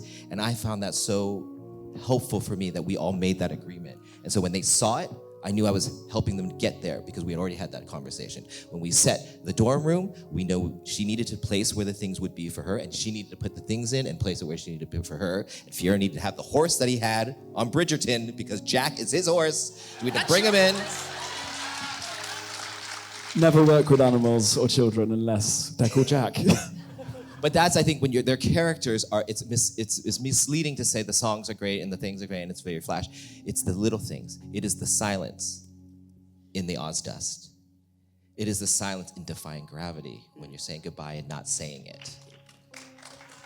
It's when he offers to turn her skin green and she doesn't take that offer. Instead says she wants it for the animals. To me, these are the things that everybody does, that I just, every day was like treasures, digging them up and getting it in my little camera and going home being like, I got that.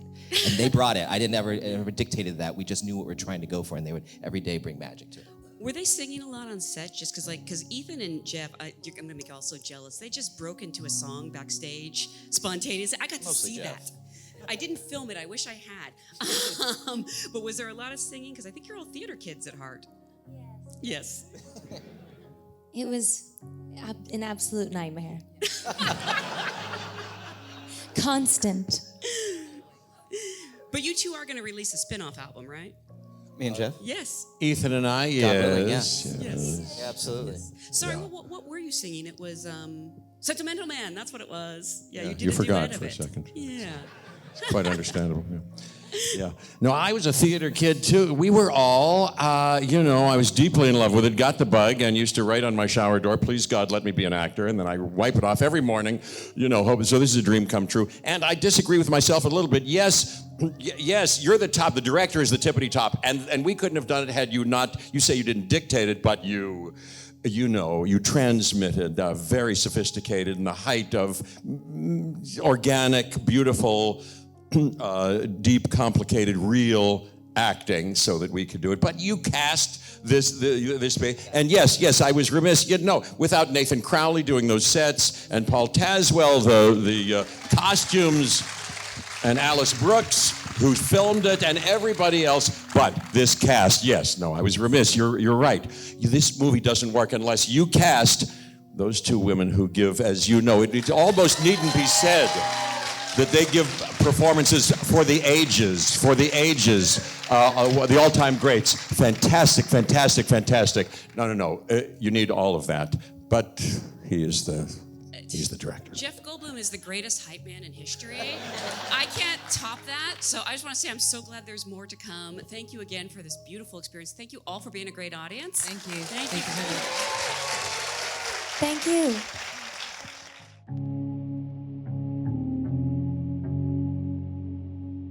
It is my absolute honour this evening to ask a few questions to the incredible Cynthia Erivo. I am going to start off with a couple of questions. We've already also had some pre-submitted questions, and there's going to be an opportunity for you to ask some too.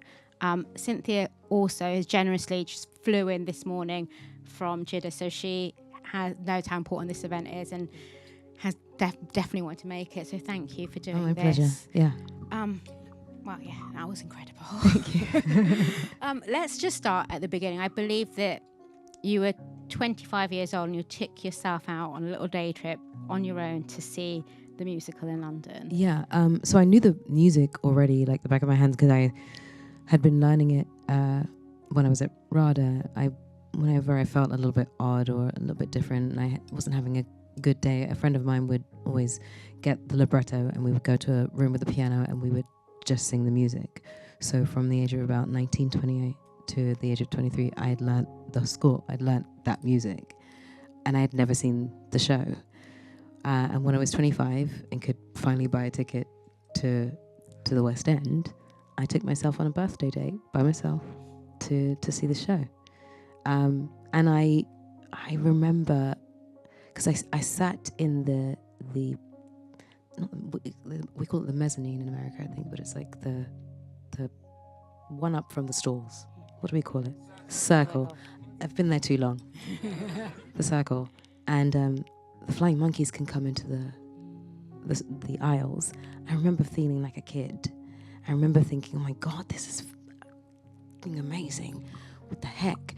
But then I remember feeling like I recognized what it felt like for that green girl to feel alone and feel different, and the rage that was coming from her and the anger, but not really knowing how to put it anywhere and not knowing what to do with it, and then finally learning what it meant to accept herself and then be powerful. And that sort of stuck with me and has for a really long time. And I didn't know if I was ever going to get a chance to do it. I thought to myself, I wonder, because it was already on Broadway and it was already on the West End, and I hadn't seen anyone like me get to do it, and I just didn't know if there was a chance for me to even begin looking at what that role would be like. And then there was that part of myself that was like, what if it was ever a movie? I don't know. Would I ever be included? And when I got to do Broadway, I could hear buzzes, like the buzz about it, and there might be a movie coming, and I was like, just nobody talk to me about doing this movie, because if it's not happening, it's not happening. I don't know if it's ever going to happen for me.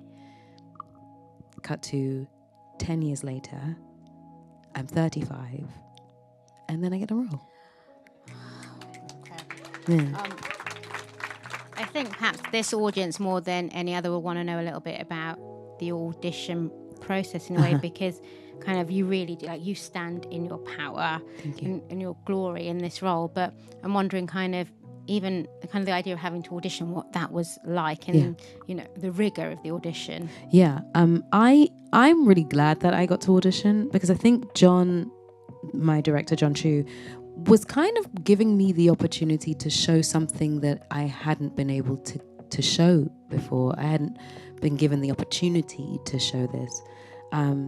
He says, I know Cynthia, the icon Cynthia, he says, I know where she stands on big stages with orchestras, and I know that there's this like graciousness that, you know, there's this elegance, it's really strong, but I hadn't seen like this sort of young, youthful vulnerability.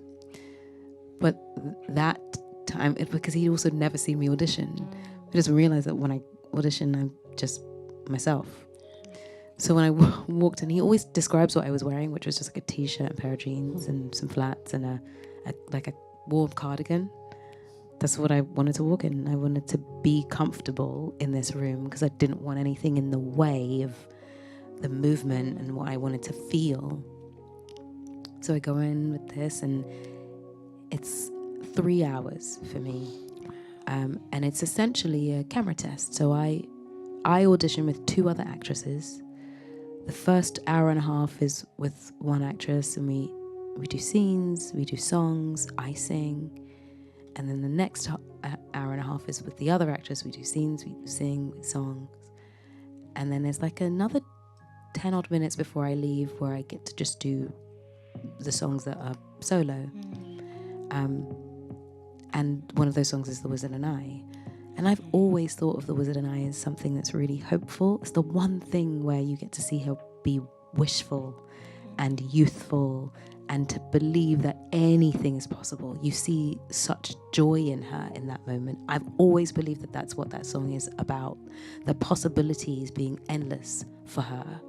That's the beginning for her. That's where she has that in her, that she still has the hope that something good can happen for herself. So that's what I did. I wanted that song to be a relief, because we know, and I knew where she would go. I knew the things she would go through. I knew the pain she would experience. I knew the pain that she has experienced. But I think often when we see a person that's experienced pain, we assume they have no hope left. We assume they have no joy left. But that's not true.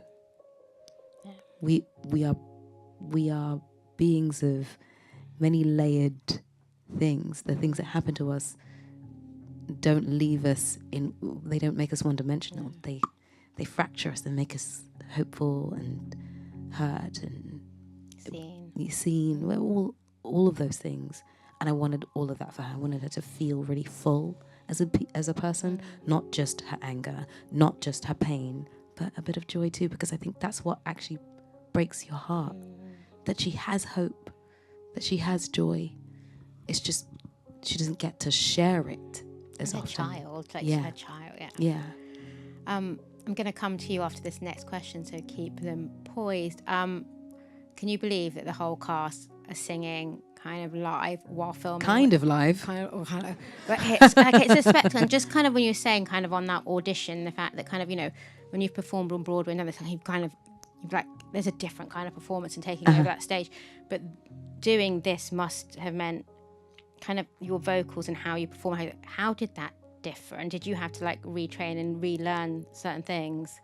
I don't think I had to retrain per se. I think that the training on stage readied me for being able to sing on a set. We were really lucky because Simon Hayes, our sound designer, he basically turned the set into a big recording studio. He's amazing. He's exquisite. And he turned the set and us into a recording studio. So our mics were all over the place. Sometimes when you see me with a hat on and I'm speaking or singing, there is a mic in my hat. But that wouldn't be the only mic that I'd be wearing. I'd be wearing the mic in my hat. I'd wear the mic that was on my clothes that you wouldn't be able to see. I could wear a mic that was usually the mic in my clothes. There'd be 2 mics, or there would be mic. There might be a spare mic and a spare pack in the hat, but the mic running would be poised to pick up the sound. But what that meant was that we didn't have to necessarily worry about whether or not the sound would be captured. So I would sing like it was on stage. But it's also learning that if the camera is here, I don't need to send it all the way out. I can sing it here. You can be vulnerable with it. So as opposed to hands touch, eyes meet, it becomes hands touch, eyes meet, sudden silence, sudden heat. It means that I can bring you close, you know? It means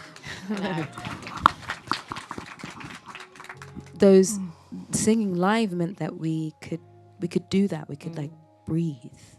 We could take our time on the entries of things, that we didn't have to rush into it.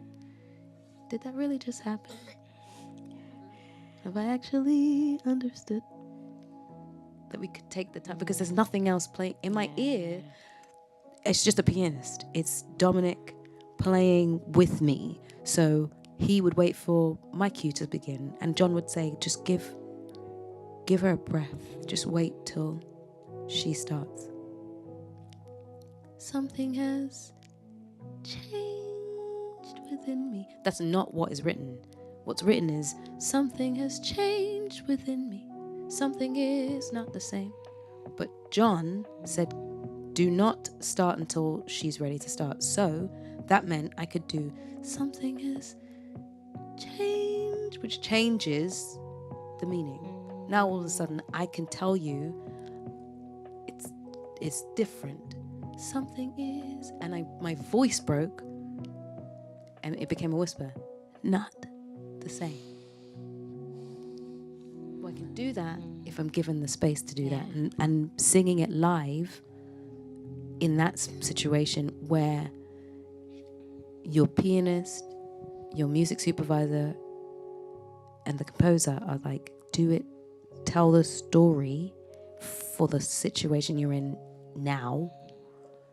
And when you get to sing it live, you can actually make those choices and do something different, not because you want to do something different, but because that's what the situation is asking for.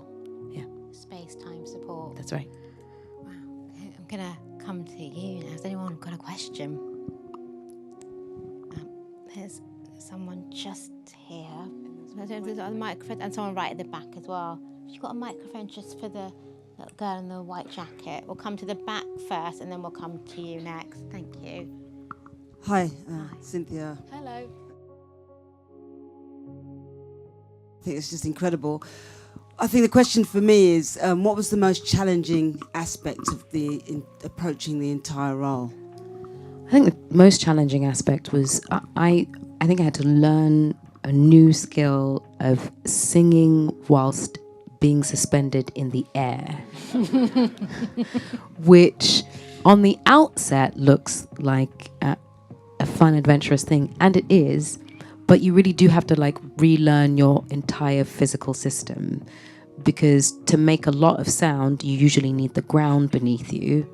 And when you don't have the ground beneath you, you have to find the ground. And so usually if you don't have the ground beneath you, you use your diaphragm. But if your diaphragm is in a corset and a harness, you don't have your diaphragm.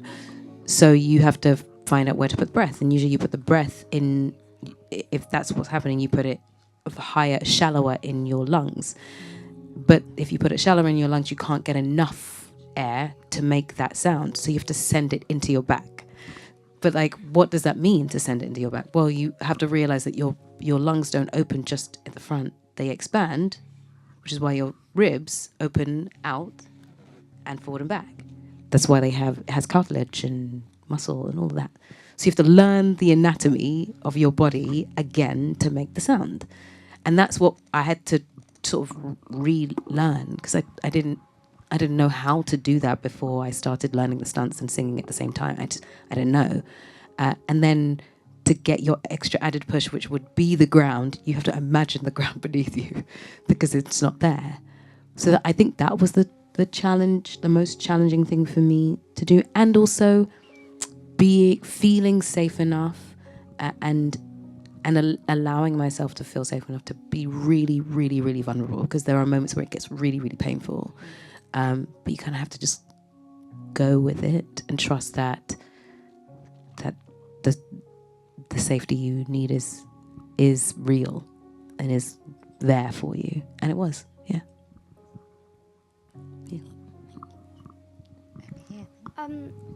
Hi, Cynthia. I just wanted to tell you that you're absolutely amazing, and that I just had a question of like, how was the experience? Did you have those times when you were feeling absolutely horrible and you're like, oh my God, why did I have to do that? And were you feeling, or were there like times when you were feeling that this feels great? I had a very good question, and hello, and thank you. The days I felt, so my days were really long, and they started at unreasonable hours.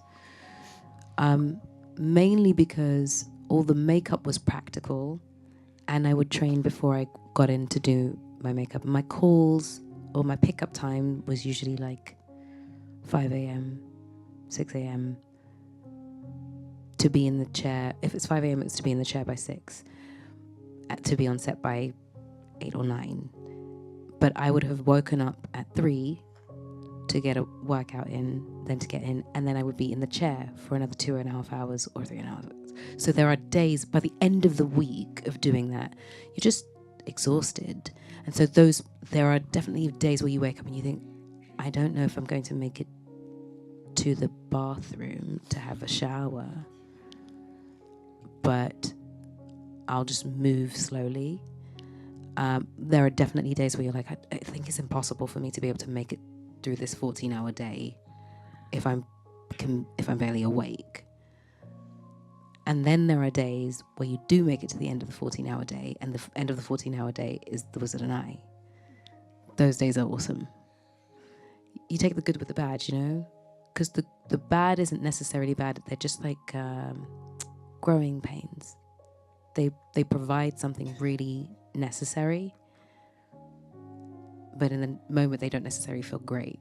I don't necessarily want to be on a treadmill for 2 hours running, but I'm glad I was, because it means I can fly and sing at the same time. You know? So every day was varied, but every day was necessary. Yeah. And the shoot itself was a year. Is that right? Yeah, so between a year and 8 months, and we started rehearsing in August 2022. We started shooting in December 2022, ran through 2023 up until June or July. The strike happened. We were put on pause for 6 months. We came back at the top of this year in January, and the last thing we had to shoot was Defying Gravity. Yeah. So we finished in February. Yeah. That's a long time to stay with someone, isn't Yeah. it? Yeah, it's like playing double dutch. It's just waiting. When is it time? When is it time? And like finding ways to stay prepared.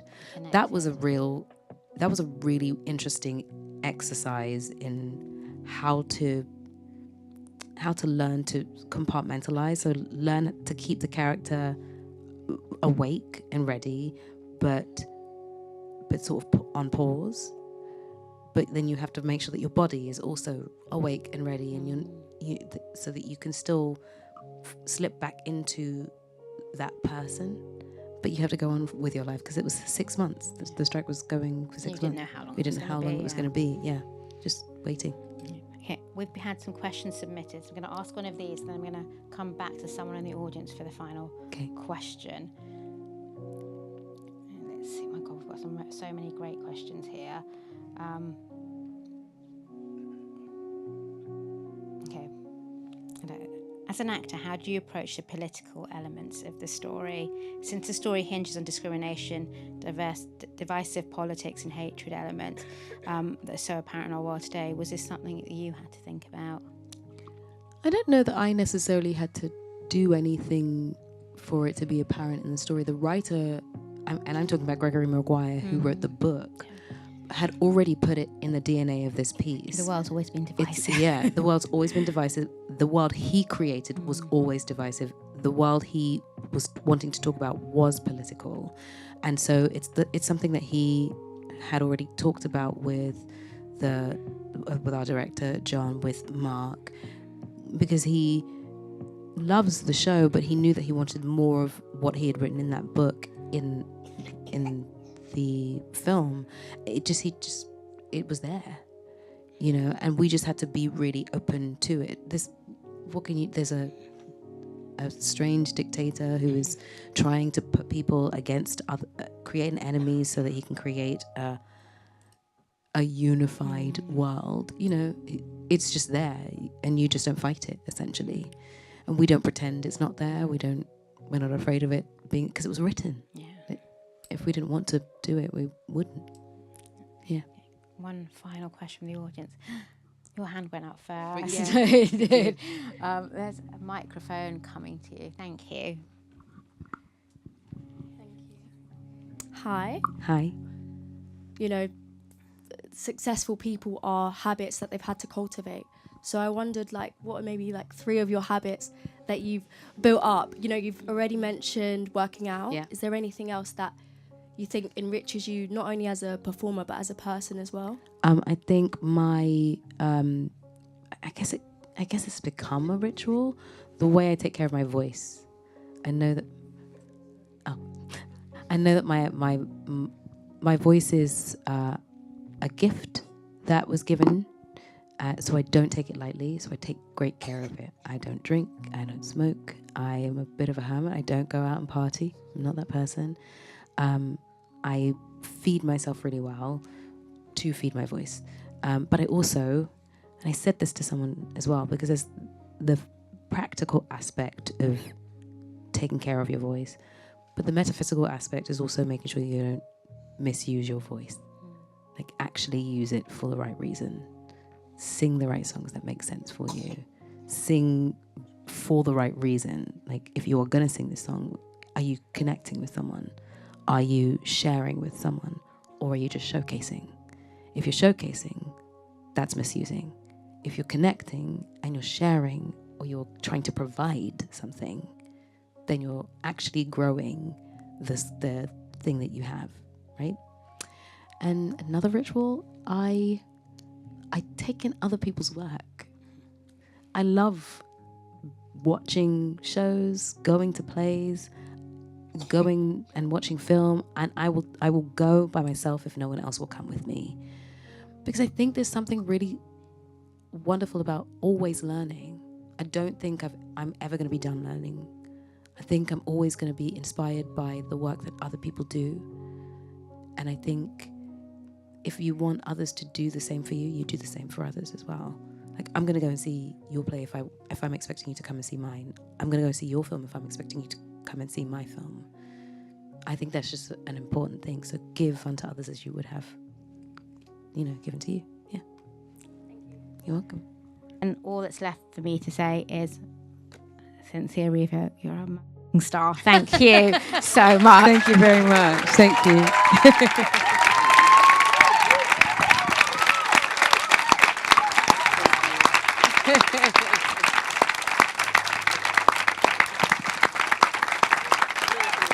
Thank you very much, everyone. Good night. Before we talk about the movie, I think we have to go all the way back, because it's not, there's no movie without the Broadway musical. So that means there's no movie without Stephen Schwartz and Marc Platt's collaboration. It's incredible. And Stephen Schwartz music and lyrics. I would love to know if you can sort of take us all the way back, to the 90s, I think, when this began. When did you both realize that you had something really special on your hands? I read this book this brilliant novel by Gregory Maguire with this great idea at the center of it.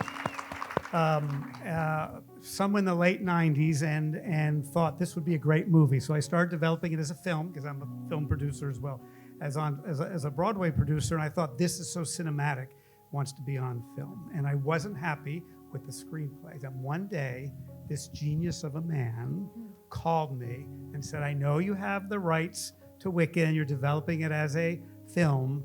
I think it should be a stage musical first. And thank goodness I listened to him. Over to Steve. Yeah, well, Marc has told a story. I heard about the book from a friend of mine in a very random way. She just said, she told me the title and the idea. And immediately, all the hairs on my arm stood up, and I thought, what a genius idea. And it just feels like it should be a musical, and it's so much in my territory in terms of the themes. So then I found out, of course, that the rights were sold to a movie company, and I thought, oh, well, this is a hopeless adventure because this is never going to happen, but I'm going to try and go and talk the movie company into not making a movie and starting with a stage musical. But I was very lucky because this was the gentleman running the movie company at the time. And so I walked into Marc's office with great trepidation and very enormous pessimism. And before I said anything, he sang. Did you sing Corner of the Sky? Corner of the Sky. Right. Okay. Wow. Give us 15 bars. So I knew that maybe I had a receptive audience there. Oh, that's incredible. I'd love to see your Corner of the Sky one day, Marc. I will say. Marc really sings, by the way. I saved that for my children. That is so fair. Are we not part of that family now? The Von We belong. Platts. Yes. Yeah. Here. Dad. Oh, that's incredible. That's amazing. And I think the collaboration, it's so special. And that is so, finding two people who just gel and have such amazing chemistry, as you both did, is so important to create a work of art. And so that brings me to Jon M. Chu, which I should have said at the top. He just welcomed his 5th child last week, so give it up. I was going to say, do you still have still has the hospital band on? My wife's still waiting for me. I told her I'll be right back. You'll get there. You'll see her. But I have to know, because we've heard that Ariana and Cynthia, they didn't audition together, right? You never saw them test together. That never happened. How did you know, without any sort of chemistry read, that they not only were obviously perfect for the parts, but would be perfect together? Because they took these roles from my hands. They literally entered the room, and we've been searching for a while, and bit by bit just took the whole thing, and you were like, there was no other choice for a Glinda when you see Ariana Grande do this. There was no choice when she's so funny, and you're like, she's the most interesting person in the room, and she owns it so much, you're like, wow, this is gonna feel like a discovery, because I've never seen this side to her. We have no choice when Cynthia Erivo comes in jeans and a t-shirt after she sold out the Walt Disney Concert Hall, and she just sings Wizard and I, and when she sings those first words, did that really just happen? It feels like she's a little girl in a dorm room like me at USC dreaming about making movies, and it connected so deeply. There was literally no other choice. These were the people. And so the chemistry, we're like, we'll figure it out. And the first time they met, they came to my house. This is, 8 months later. They came to my house to meet for the first time. It's where I met a lot of people in person for the first time. This is during lockdown. And Stephen Schwartz gets on the piano and starts playing For Good. And these ladies just walk right up there, and I grab my kids, like, you're sitting right here and watching this. And as soon as their voices hit, and nothing was rehearsed, I knew we had a movie. Wow, that is absolutely incredible. I would love to hear from Cynthia and Ariana. What was that first moment like, singing together in front of Stephen and Jon and everyone? I feel like the both of us were like, huh? What?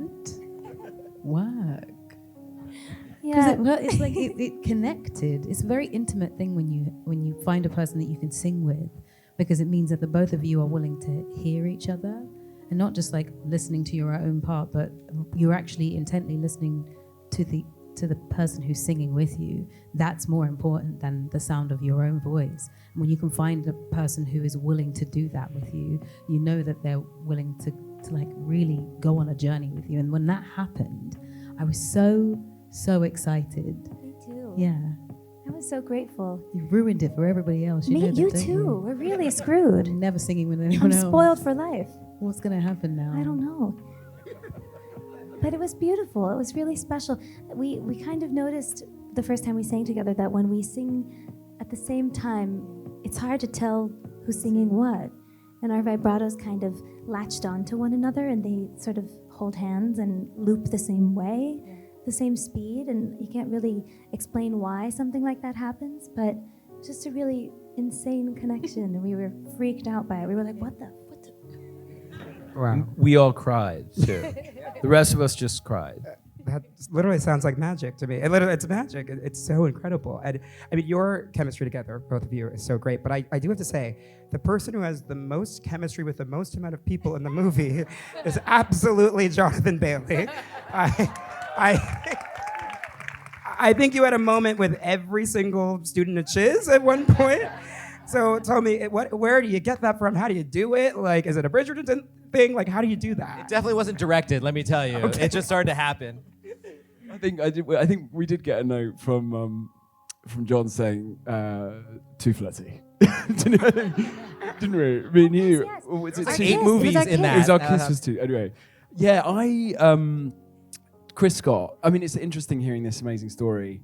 I feel like this film is the sum of so many friendships and creative partnerships. And Jon has brought along a whole mini team of pals that you've worked with for so many years, and it just set an incredible tone. One of which is Chris Scott, the choreographer, and he's incredible. And I was quite late to join everyone, but I started rehearsing. I was traveling in, and I'd have a day, and then me and Chris would just work intensely. And one of the things I said is that I do just think Fiyero is confident and kind enough to invite everyone to Winky Country.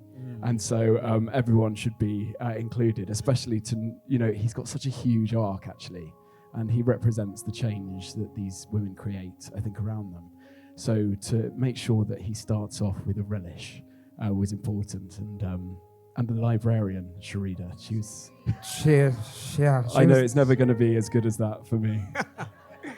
Oh, that's so fantastic. I love that we're sort of an intimate group here, and I really want to sort of home in on some specific numbers. I think Dancing Through Life is a great place to start just because it's such a big, joyous dancing number. I mean, the camera work is insane. It's amazing. And then when we get to the Ozdesk Ballroom, we see Elphaba absolutely shatters our hearts and our souls. So I would love to sort of talk for a second, and I guess maybe starting with Jon, like how you conceived of that and decided to expand that from the stage version, because we do spend more time in that song than we do on the stage. Yeah, we talked all about what we needed to do in Dancing Through Life, which is all with Johnny's Fiyero coming in and breaking the rules for these people. So the choreography was very specific and angled and stuff before, but then as soon as he comes, he sort of loosens their joints up. And as soon as we saw Johnny dance, then we're like, okay, this is like new John Travolta coming in here, and he was fearless, jumping on the books, sliding on the books. He's so physical, and so we designed this whole. I mean, he can do that all in one, from the thing to jumping on the books to flipping the books to going upside. I mean, that's all him. And Wow. And then with the tornado wheel, people wanted to call it the hamster wheel for so long, and I was like, let's call it the tornado wheel, please. Tornado wheel, okay. So the tornado wheel, we knew we needed something. We're doing hints of different like Americana movies throughout this movie. Like when they come into Shiz, it's sort of like an 80s John Hughes movie. We wanted to sort of deconstruct this idea and sort of 2001, this sort of spinning thing, or Royal Wedding, however you want to see it. And the amount of work that engineering needed to do to build those three, the amount of insurance conversations I had to have, because any of those ladders could behead you. We couldn't build that until 2 weeks before we were shooting it, and then we didn't know what type of dancers to put in. Like, do you need stunt people? Do you need parkour people? Do you need poppers? Do you need breakers? Like, it was like a mad rush once we got that thing to work. Wow, what did you need? I'm so curious. We got parkour. We got all of it. But parkour mainly because they could really walk on those. They had to be able to walk on those ladders. But we knew we needed to go big on that front side so that the Ozdesk could get as small as possible. We knew that the dynamics of Dancing Through Life had to be that, because the bigger we went, then the smaller we could go with them and go to silence and basically hand off the canvas to these two women. And that work was the two of them with Chris to just figure out how Elphaba moves. How does she make space? And is she defiant, or is she, she's been told to prove herself, been told to control her powers, or does she surrender to her power? And I loved finding that with them, because they really had it on the first time. And every time we shot it, you had to go from A to Z. We could not just cut into a piece. They had to go through all the emotions, and that was beautiful to watch. And that's all them. Wow, what was it like for you, Cynthia, filming that moment? Yeah, I mean, when we first sort of like figured out what we wanted to do, I walked in, and Chris Scott and Comfort and Will, the associate choreographers, had already choreographed something, and I watched it and thought it was wonderful, but said no thank you, because it didn't feel like Elphaba. It didn't feel like her language. It didn't feel like that's the way she would move, at least truthfully for me. So that when we set to work finding out what movement felt right for her, I knew that I wanted her to be someone who could move, but she just understood movement differently.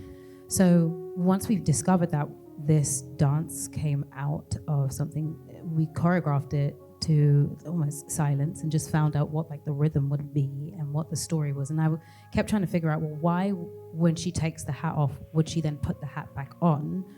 I need to give her a reason to go back and pick it up. And we sort of decided that it was in order to regain ownership of what that hat actually meant and what it could do, so that it really does become the emblem of the Wicked Witch when she puts it back on her head, and it's instead of it being an object of pain. And so then when that dance finishes, I was like, well, what do I do in order to invite Glinda to come and join? What is that moment? And we realized that it was just sort of like a moment of quiet, and it's just like a shoulder movement which allows for sort of invitation. Can we start again? Yeah. And then wonderfully, Ari chose not to like learn it completely so that I could teach it to her. Wow. So every time we would do this dance, she wouldn't learn it completely, so that when we got to the day when we were shooting, she was learning it every time from me. And so we could really work in partnership. So that wonderful, I love when we get to put our hands together, because I get to guide her hands in the right way, and we get to move together, and we are moving at that pace so that it is like, oh, we're learning each other for the first time properly. Wow. That day was really tough, really painful, but rightfully so, and really necessary. I felt like the most protected, most safe, most held person in that room. Every single person put so much energy forward into the middle of the dance floor and really held me up, including Jon and Marc. And Ari was fierce in the protection, fierce in keeping the energy right, so that I could get through it every time. Those tears fell every single time. It hurt every single time.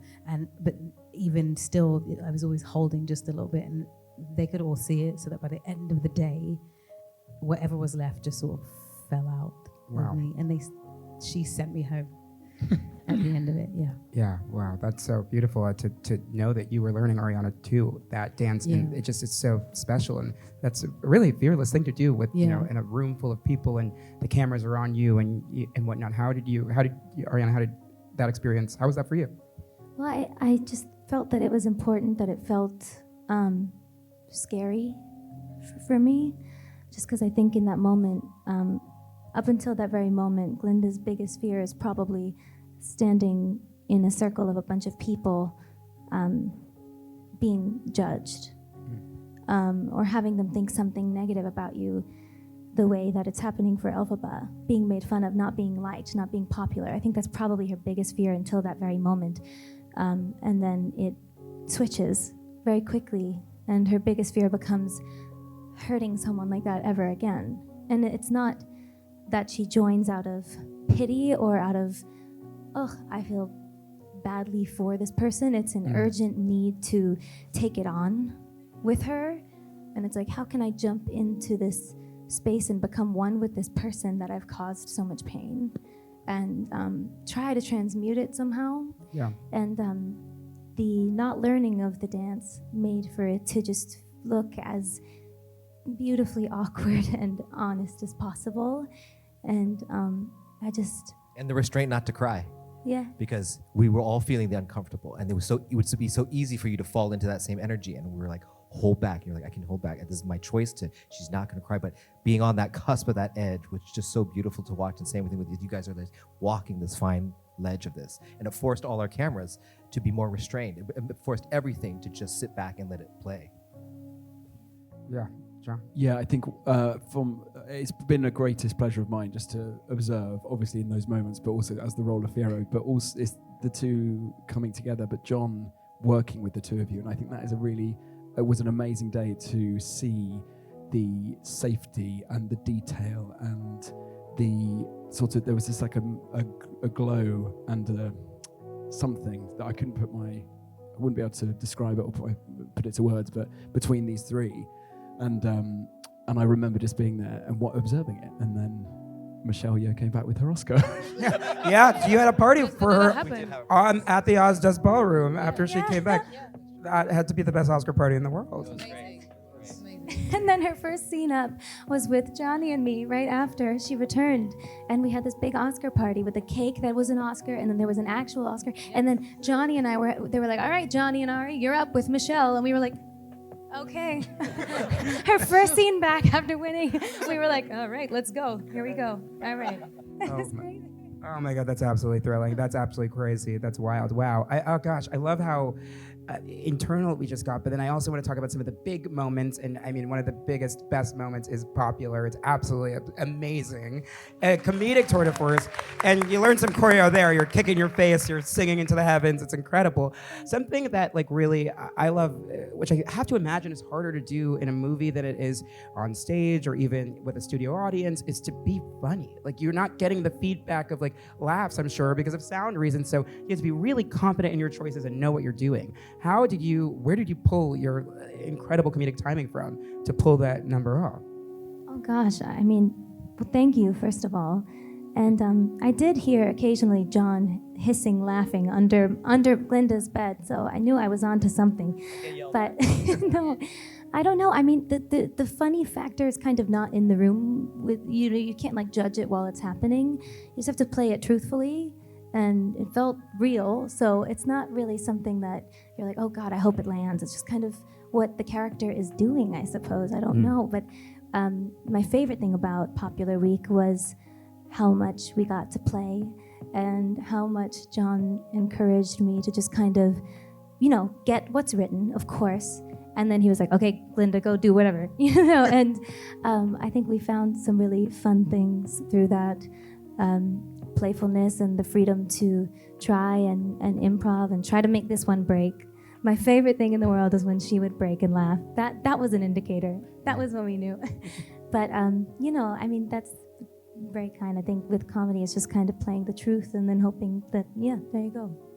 Yeah, well, it absolutely, it gets me every time. It really, and I think Popular is another amazing example of how we've expanded the world. And there's even some new music at the end of it, which I'm looking at Stephen Schwartz. How did you figure out how to sort of cinematically transform and take Popular, already a perfect musical theater song, and make it even more perfect for the screen with that brand new ending? I just wanted to build the ending more, and I played it for Ari, and Ari at first was hesitant to do that because she thought it would look as if we were just throwing something in for Ariana Grande and not for the character. But I just said, if I'd thought of this in 2003, this is how the song would have ended. I just didn't think of it until now. Wow. And so once Ari was confident that it was actually an authentic choice, then she did it. And brilliantly. And Ari had to be down for that. I mean, it was amazing. But then Ari, we were like, hey, if we're gonna do this ending, we gotta like up the ante. Like we're not gonna cut. We're gonna do one take, and you're gonna do the whole thing. Every mistake, people are gonna pick apart. If you don't kick your leg up there, you gotta train for this. Are you ready? My teeth out. Can you do this? Are you willing to go there? And most actors would be like, no. Can you have one cut in the middle somewhere? And she went for it, and that was so fun to see. So fantastic. I absolutely, it's incredible. Another piece of expanded music and expanded scene. We have the wonderful cameos, which are actually actor Stephen Schwartz is right over there from One Short Day. Can you talk a little bit about, that just incredible new scene that's sort of like plugged into the middle of One Short Day, and then also working on that all four of you, getting Kristen and Adina in the movie. Absolutely, the cast out of this world. It's crazy. Yeah, I would love to hear a little bit about the conception of that as well. Yeah, Winnie Holzman and I wanted to use the opportunity because we had time to show more how the wizard's propaganda, how he's getting out into the world this fake story, and persuading all of Oz that he has abilities that he doesn't. And also we wanted to explain more about what this mysterious book, The Grimoire, is, because it figures very importantly, not just in this movie, but extremely importantly in movie 2. And so I had written this kind of expanded version of Wizamania. Meanwhile, just as people who love Kristen and Adina, we were like, we have to get them in the movie somewhere. And we had all these not very good ideas about, they could be somebody's mother, they could be a teacher, we had not very good ideas. And Jon Chu said, well, you've written these wise ones of Oz why don't we just have that be the two wise women of Oz and make it Kristen and Adina? And so it was just so much fun to do that. And again, the night when they came and we filmed that, and it was Ari and Cynthia and Kristen and Adina. We just basically shot it, but cried mostly. When we weren't shooting, we were crying. Wow, a lot of tears, a lot of great tears. So you're a smart cookie. That's amazing that you to come up with that. Wow. Oh gosh, I guess going from One Short Day, that brings us, into the last sort of, act of the film, where we get this amazing, action sequence where we've got a hot air balloon, which is a nice nod to, The Wizard of Oz, and then we get to Defying Gravity, where you absolutely, you tear the roof off the place, the roof that's already gone.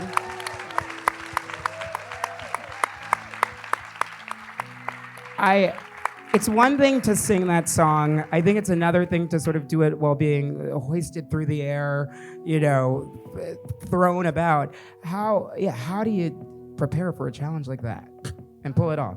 I put myself through some rigorous training because I knew I was going to be doing the stunts and singing live at the same time. So I wanted to make sure that my body was prepared for it. And I had an amazing vocal coach who just helped me find the breath I needed in order to do it.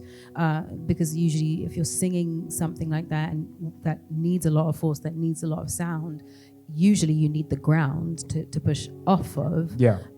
But when you don't have it, you have to find it somewhere else. And so it was about sort of replacing the ground with literally the air and my non-existent diaphragm because it was in a corset.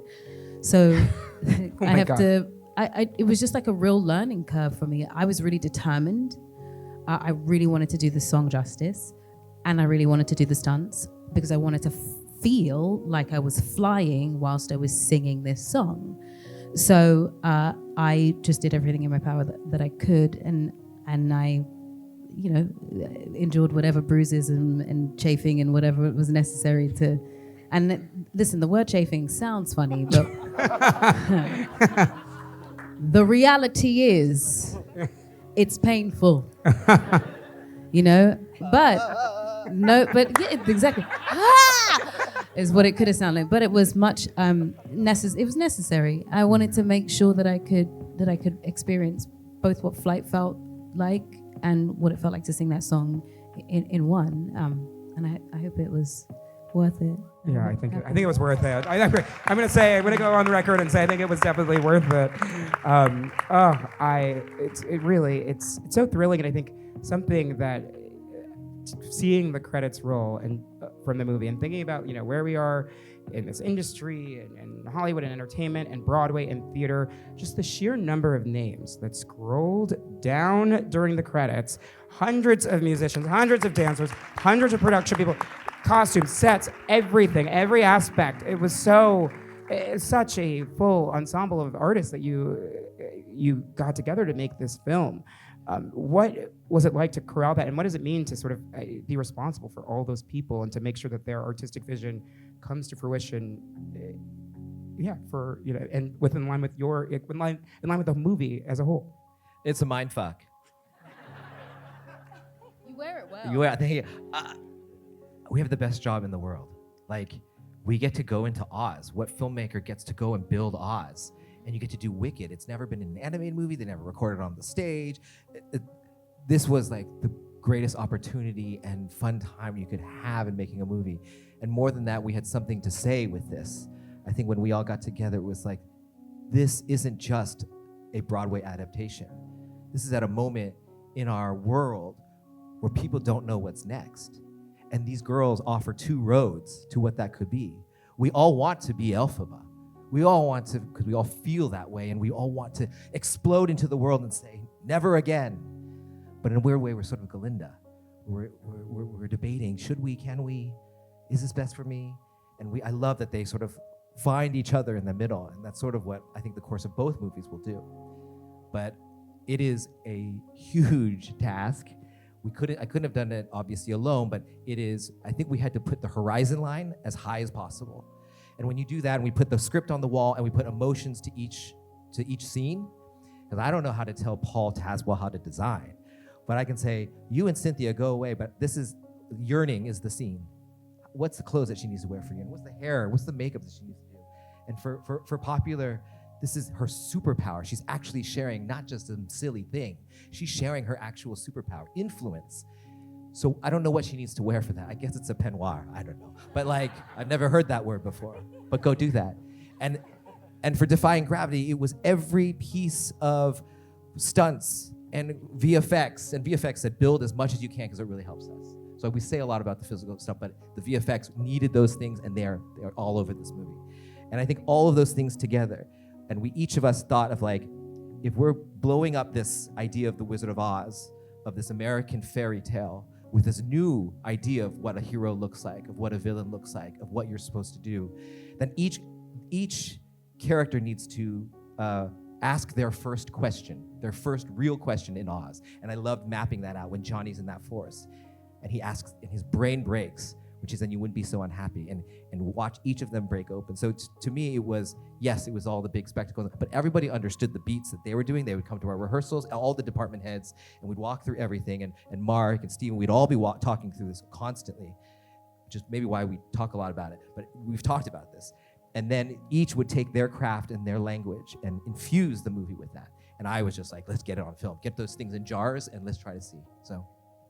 Thank God you got it in jars so we could all see it. It really blows every expectation, which I think a lot of people had a lot of expectations because this is such a beloved property, and it has been, and it will be till the end of time. And it's really special to have not only met those expectations, but exceeded them at every turn. So I want to thank all of you for sitting and talking to me and for your work on this incredible film. We give it up for Stephen Schwartz, Marc Platt, Jonathan Bailey, Ariana Grande, Cynthia Erivo, and Jon M. Chu. Thank you so much for joining us. And Chris Murphy.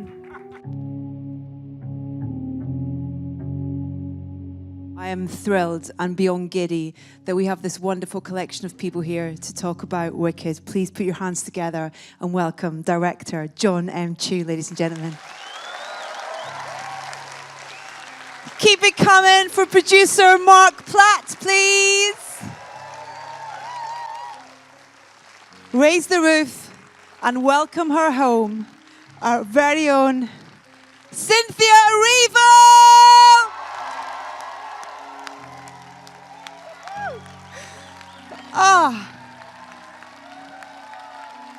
Welcome her as one of our own. Please put your hands together for Ariana Grande!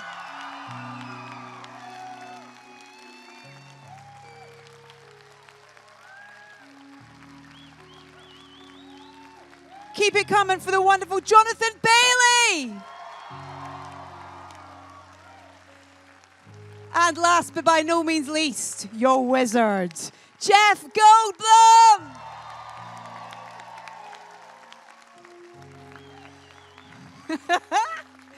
Welcome, one and all. Please make yourself comfortable. Thank you so much.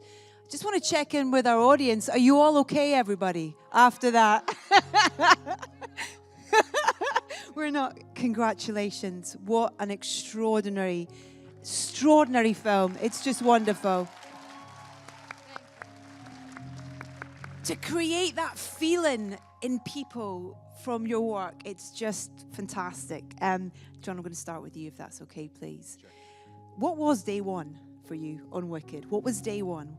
Day one was I was in college, and I got an invite from my mother to go watch Wicked, this new Stephen Schwartz musical in San Francisco before it ever made it to Broadway. And I remember sitting there in the dark and just being swept away to another land. And I remember seeing the bubble come down and feeling like she was flying around me, and it was the most cinematic theater experience I've ever felt. And I said, one day some director's gonna be very lucky to direct this movie. I didn't know 20-something years later I would get the call from this amazing man, Marc Platt, whose head this all came from, to do it. Marc, it's been in your head for a long time, the want to do this, hasn't it? Indeed. So I read, my first day on Wicked was when I read Gregory Maguire's wonderful novel some 25 years ago, and thought what a brilliant idea, and was going to make it as a film because it had so many ideas and themes and relationships, all told through familiar characters taking unfamiliar turns, that I thought was brilliant and cinematic. And one day the brilliant Stephen Schwartz called me, the composer of great renown, and said, this really should be a musical. And the minute he said, I thought, you're exactly right. So we went down that journey. And then we had a successful stage musical. It's been here on the West End for 18 years, I'm happy to report, and doing really well at the Paula Victoria.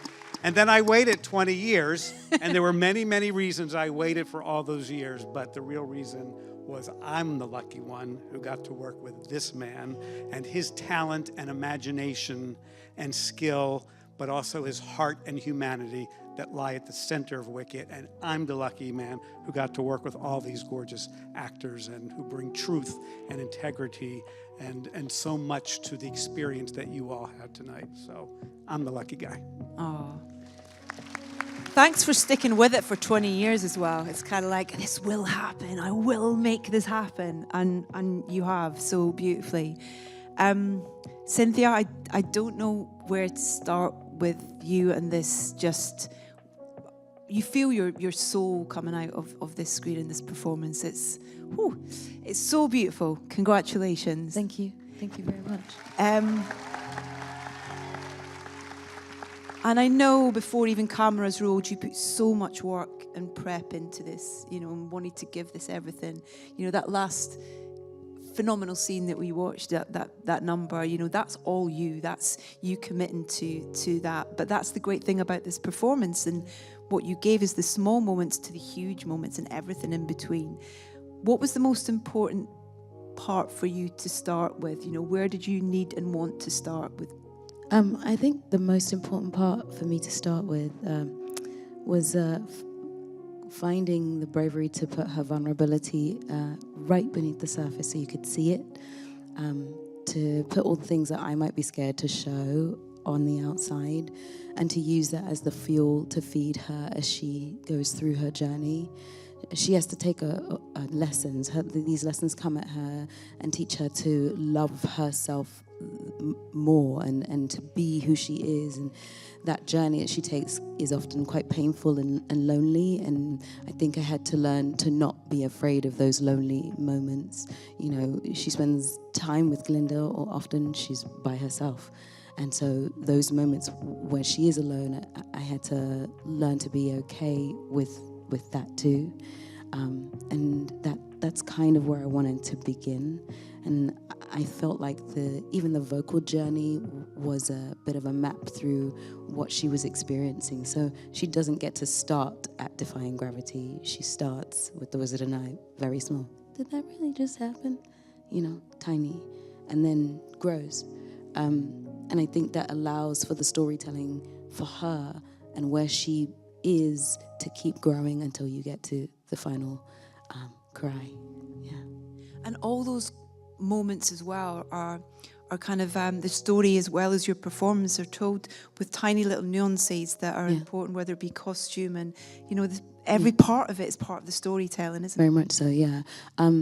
Marc and Jon let me be involved, very deeply involved in how she looked and the things we gave her and the features that we built with her, and right down to the green. There was a question at first about whether or not I would do CGI or practical, and I opted for practical because I wanted to see the transformation. I wanted to look at the mirror and see Elphaba and see the green lady, and I wanted other people to experience what it was like to look at a green lady with freckles that I thought would pull you in and endear you, and green eyes that put you just further away enough so that she was just strange enough to be on the outside, but wouldn't exclude you from what she was feeling. The braids, micro braids that sort of connect me and her together, the nails that connect to me here. And obviously Margaret Hamilton, who also had it. You know, I did all those little pieces of research just so you could like see a fully rounded human being. Yeah. Paul Tazewell worked really closely with me to make sure that everything I put on my body meant something. Even the little rings on her fingers, we made sure there was little red stones in there for our mum, you know, yeah. so that we were always adding detail and building this person and making her real, you know, so that when we get to something like the Ozdas, we have that hat means something, so that when she takes it off, it becomes something when she puts it back on, because we've imbued it with all that. But we built that hat to make sure that I fell in love with that hat. So that hat was, I took care of it like it was my kid. It was always like, who else is wearing it? I don't know. Who's taking it? You know, to make sure that everything meant something. No detail was frivolous. Everything was connected, and filled. Yeah. Yeah. Ariana, congratulations. It's a wonderful.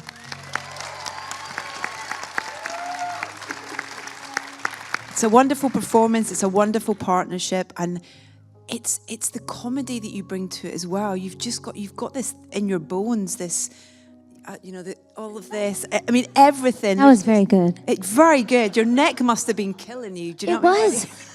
It was. My second day on set, I was covered in patches, in like icy hot patches, because of the tossing. It was too intense. And I mean it. I was stiff. I'm still stiff now. Sorry, you were saying. No.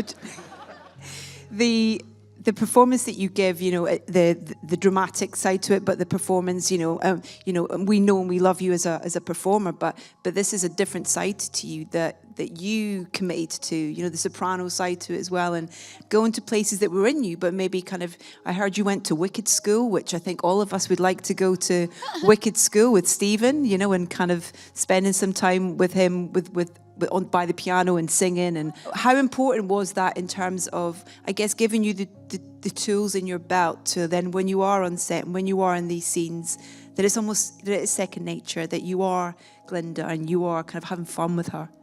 Thank you, first of all. I suppose I did kind of put myself through Wicked School in a way. Even before my first audition had a date. I didn't know when it was coming, but I knew there were talks of maybe they're going to start seeing people soon for this role. And I started going to vocal lessons and acting lessons every day with Eric Vitro, my vocal coach, and Nancy Banks, who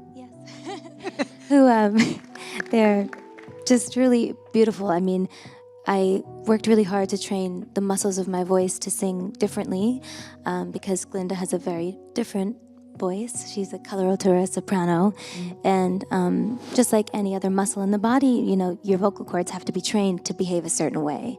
And one of the most important things to me in the preparation of this was making sure that my voice could sound authentic and to honor the music as much as I possibly could, because I didn't want to change it to be, you know, something that I would normally sing. You know, I wanted to honor the role. And as far as the other parts go, you know, I just tried to dig in as much as humanly possible to what's between the lines, you know, because I've known this music and this script since I was 10 years old. It's my favorite musical. So how do you deconstruct that and find what this actually means to me, to bring my own insecurities, my own fears, my own truths to this, and put some of what I've experienced into Glinda and hope that it can add some value in some sort of way. And finding that balance, especially with my Elphie, and experiencing this together and building something really real together, has been the most beautiful part of this, truly. I'm very grateful.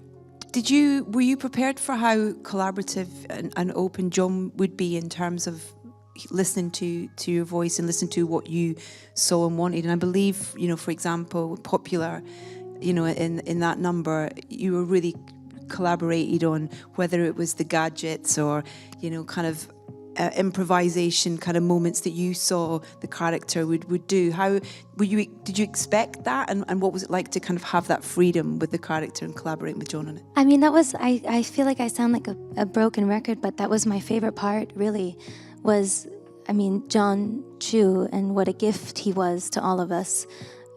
Every single person on that set, really, it starts at the top, it starts with Jon, and he just created such a safe environment for all of us to play and to experiment. And, you know, it's kind of intimidating when Jon Chu says, okay, we got what's on the page, now what would Glinda do? Just say whatever you want, you know? And yet it felt so safe. It just felt like an acting class at school, or like we were making a student film or something so tiny and intimate. And I think that's what made it safe for us to go there in these performances, and to be so honest, and to play and improv and try things and see if it sticks. I'm surprised it made it into the movie. How important was that for you as well, Cynthia? I think that everyone across the board was just given a gift in Jon, because he was always asking what else, and how, and where, and what else can we do, and how can we try? There was such excitement for just the free song that we all might have for each of our characters, the love that we might have for our characters, and what were our ideas of these people that we were inhabiting, so that when we be on set, what was on the page was on the page, but what was in our heads got to be on the page too. What we would try was just because the floor was always open, and it allowed for such play and such freedom to really expand on who they were. And I cannot express my gratitude enough for the space you gave us to tell the story of these characters. We really got to breathe into them. And, you know, when Ari got the role, one of the things she said was, I'm going to take great care of her. We can't do that if we're not given the permission to like be and to exist and to grow into those roles. And you gave that to us so we could actually really take care of these women, these characters, with our full selves. So I deeply appreciate that. It's one of the most important things you can have as an actor, to have room to explore before you land on the thing you want to land on, you know? Yeah. Yeah. Jonathan, hello. Hello. Congratulations. Not an easy, well, tell me how it is playing a character, really, you know, because he is in a way, you know, and you know, Cynthia's the only person that can kind of see the cracks in that and sees the real person. But as a performer, playing a character, it's quite an interesting ask. Is it fun? It's really fun. And yeah, just to add to Jon, I mean, I came in a bit later, but when I met Jon, we had a 2.5-hour conversation. And it was clear and evident that the opportunity in playing Fiyero is to, we know where Fiyero ends up. So it's reconstructing and pulling back layers, and the idea of charm and what that means, and maybe subverting the Prince Charming trope, and to see someone who's developed a skill set, which allows his life to be easy and golden. But clearly there's like an isolation and a desperation for something real. And I think in meeting Elphaba, she's, you know, in much like in life when you meet someone who sees you for who you really are. And I think he represents the change that these two women experience together. But yeah, it's bloody fucking fun. I've loved the, you know, musical numbers in film, and Gene Kelly, you know, John Travolta and Patrick Swayze, and to be able to you know give a good go on some books and some tables, but and to know that actually, you know, you're teeing up for, you know, we've got 2 films, and the way that all the characters have these extraordinary journeys triggered by this sort of amazing performance. But to support the girls, which is essentially what Fiyero is doing, is a great honour of mine. Yeah. I want to talk about a couple of the numbers specifically in a second, but Jeff, I want to talk about your wizard, because you're... Yes. You get a script, Okay, we all have an image or an idea of the wizard from our experiences with the film, with the book, with the musical. But for you, what was that journey from the script, getting the part, and then being on set for that first day in terms of who your wizard was? How did you come to decide on who your wizard was going to be? Well, I had the best help in the world. I've got nothing but I'm overwhelmed with gratitude to be given the chance to, be entrusted with this spectacular part that's been done by so many people, by the wonderfully generous and brilliant Marc Platt and then John Chu. To be invited into this amazingly brilliant operation in this family. And all the people, Alice Brooks, your cohort, the cinematographer, and Nathan Crowley, the production designer, Paul Tazewell, who did the costumes, Chris Scott, who did the choreography.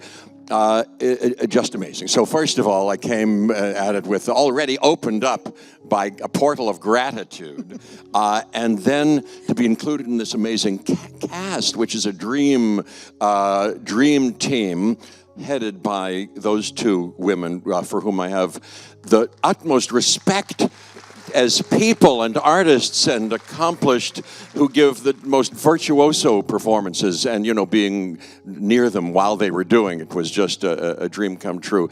And then this is I knew part of I loved the show, and it's become a rollicking entertainment. I cry. I've seen it now 4 or 5 times, and everybody cries and laughs at the whole thing. The music is catchy and deep and hits your gizzard like nothing else. But it's also important, and I was helped in the wizard's part because I'm the vehicle here and there for some of these more important and darker shadow issues. Oh boy. To be a person in leadership with the opportunity of leadership, and to use this ugly device of scapegoating and demonizing another group in order to enhance or seize power is relevant, as we know, throughout our history, our human history. And in this story, I make use of that. And then coupled with animal cruelty, and as I've studied it, because it's part of my story, oh boy, that's ripped from the headlines and of urgent moral importance. So that all helped me, drove me to do as well as I possibly could.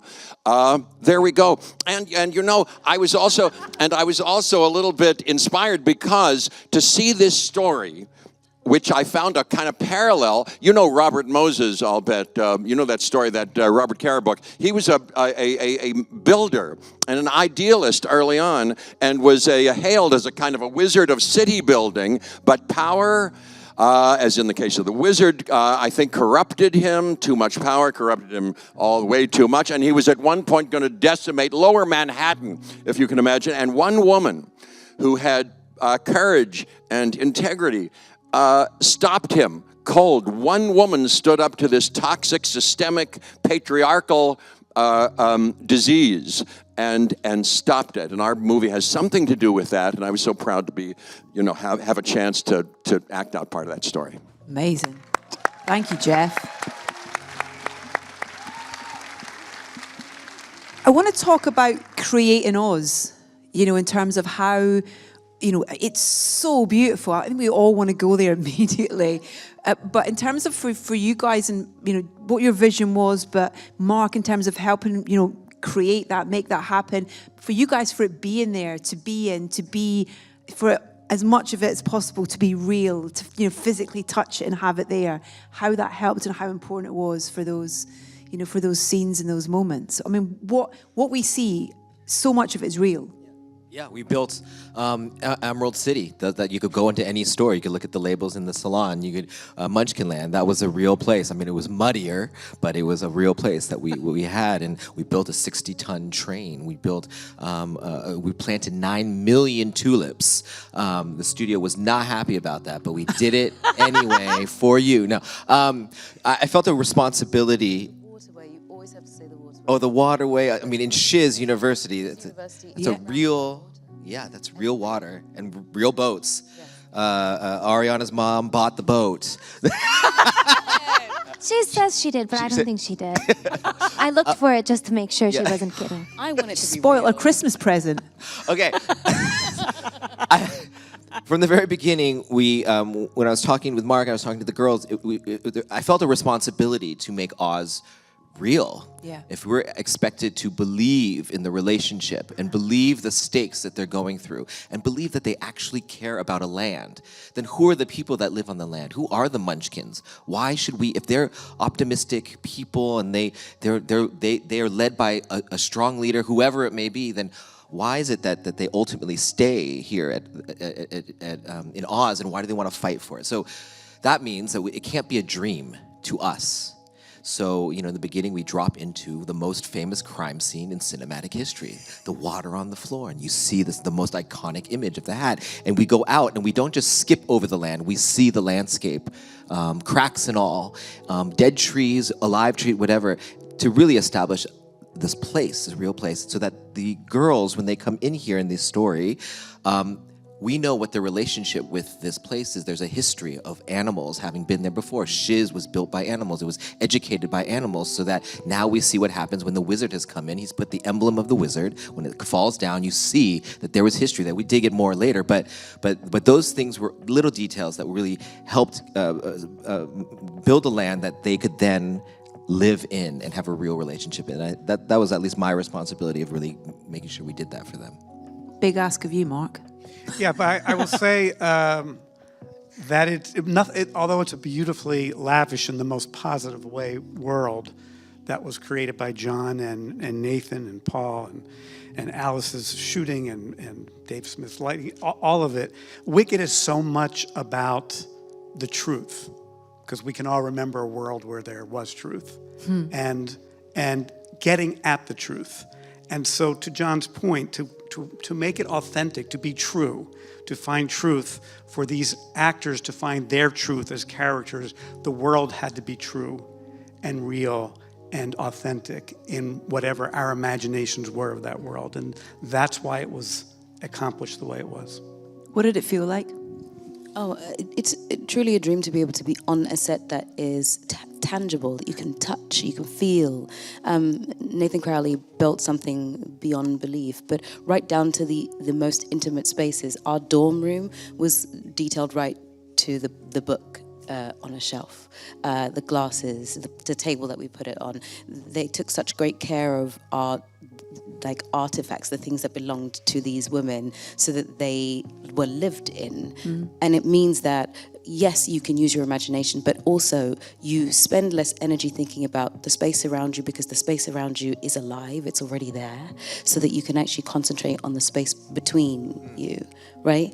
And that is, it's gold, because it means, if I need to reach for something in something, and I can give it to you. When she reaches for my bottle underneath my bed, it's a bottle I picked. Like, I knew that bottle inside out, so it means something immediately. To be able to have tangible, real things around you, a real set, so that you can look and see what's going on. When she looks outside the window and says, "Look, it's tomorrow," we're looking outside a window, and it's tomorrow. I love that line.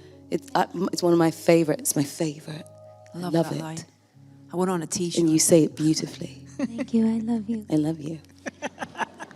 Also, it was a little too real sometimes, I'll be honest. Because one time I was in Munchkinland and I walked. No, I'm serious. No, she was. It's true. I spent a lot of time there, and it's just off the M1. I was looking for what? Munchkinland, Enchanted Forest. We were all over the place. And I walked into one of the Munchkin huts, and just to see what was going on, we were on like a little break, and there was a Munchkin just napping.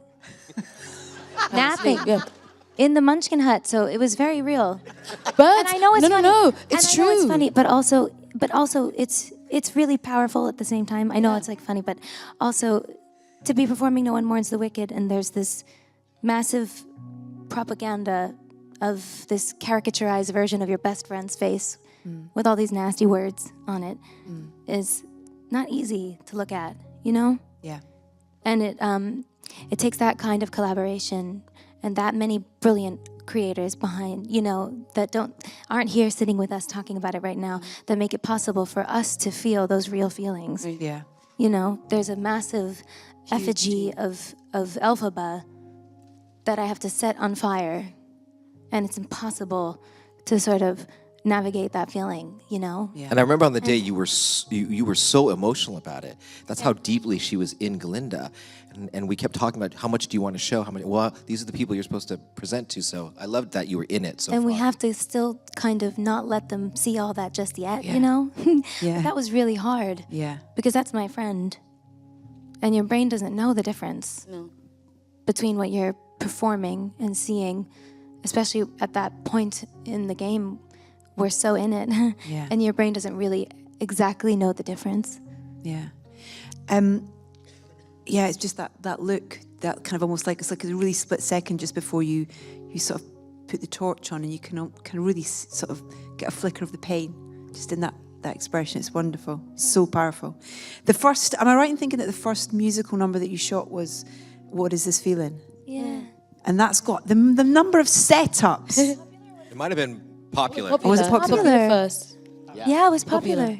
But the number of sets in What Is This Feeling is like, you're like, oh my God, it's like tell me how many different setups were there? Oh, I don't even know how many sets there were. I forget, but that was shot over time too, because we had all shiz. We had that courtyard. We had to shoot there, and so that was over a span of I don't even know 5-6 months. The bow staff fighting outside was like 6 months after the first 2 lines of the song. Yeah. We had to come back 6 months later. Yeah, that's right. That's unbelievable. So they had to constantly pick back in, get thrown back in to get into these modes. But it was helpful to be in the dorm room early because we got to establish their new characters. Our first shot, the first thing we shot was the dorm room when they first entered the dorm room, and it was a dialogue scene that's not in the show. Yeah. So it was really nice to have that room for them. I got to watch Glinda and Elphaba move in with each other, and I didn't know how it was going to go. It was the first day, and so seeing that happen, I understood that, Glinda's actually smart because she knew that Morrible didn't do the magic, and Elphaba also saw that. So it's the start of a different kind of relationship than maybe in the show when it's just a musical number. Yeah. I wanted also to ask about the library and Jonathan, look like you're having a good time on that one. In terms of that, just the mechanics of the physicality of that whole piece, and is just I was just thinking, we haven't talked much about the tornado wheel, which was it's 40 seconds of the number, and it was a feat of engineering, and it's amazing where science meets art, and everything was programmed to within a microsecond at 3 different revolving stages with I think 15 gymnasts / parkour dancers, and then me trotting along underneath. But yeah, it's amazing. Much of the invitation to be in a film like Wicked is the graft and the discipline that's required to learn. But Chris Scott, the choreographer that I know me and Jeff worked a lot with, even though we were like ships in the night, because you would do the morning shift in the rehearsal room and then I'd come in the afternoon. I could just smell the pheromones of Jeff Goldblum, which kept me going. But yeah, it was amazing. There were so many different amazing experts and departments that worked together. But the Dancing to Life really is a moment where so many aspects of filmmaking came together. You have to be so brave and willing to be vulnerable.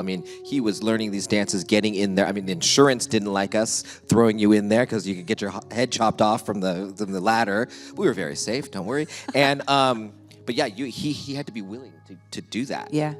You mentioned trotting, and you had your friend on set with you, which was lovely, Jack. Yeah, my friend Jack. Yeah, he was there. Who was Jack your the horse? Yeah. From Bridgerton. From Bridgerton.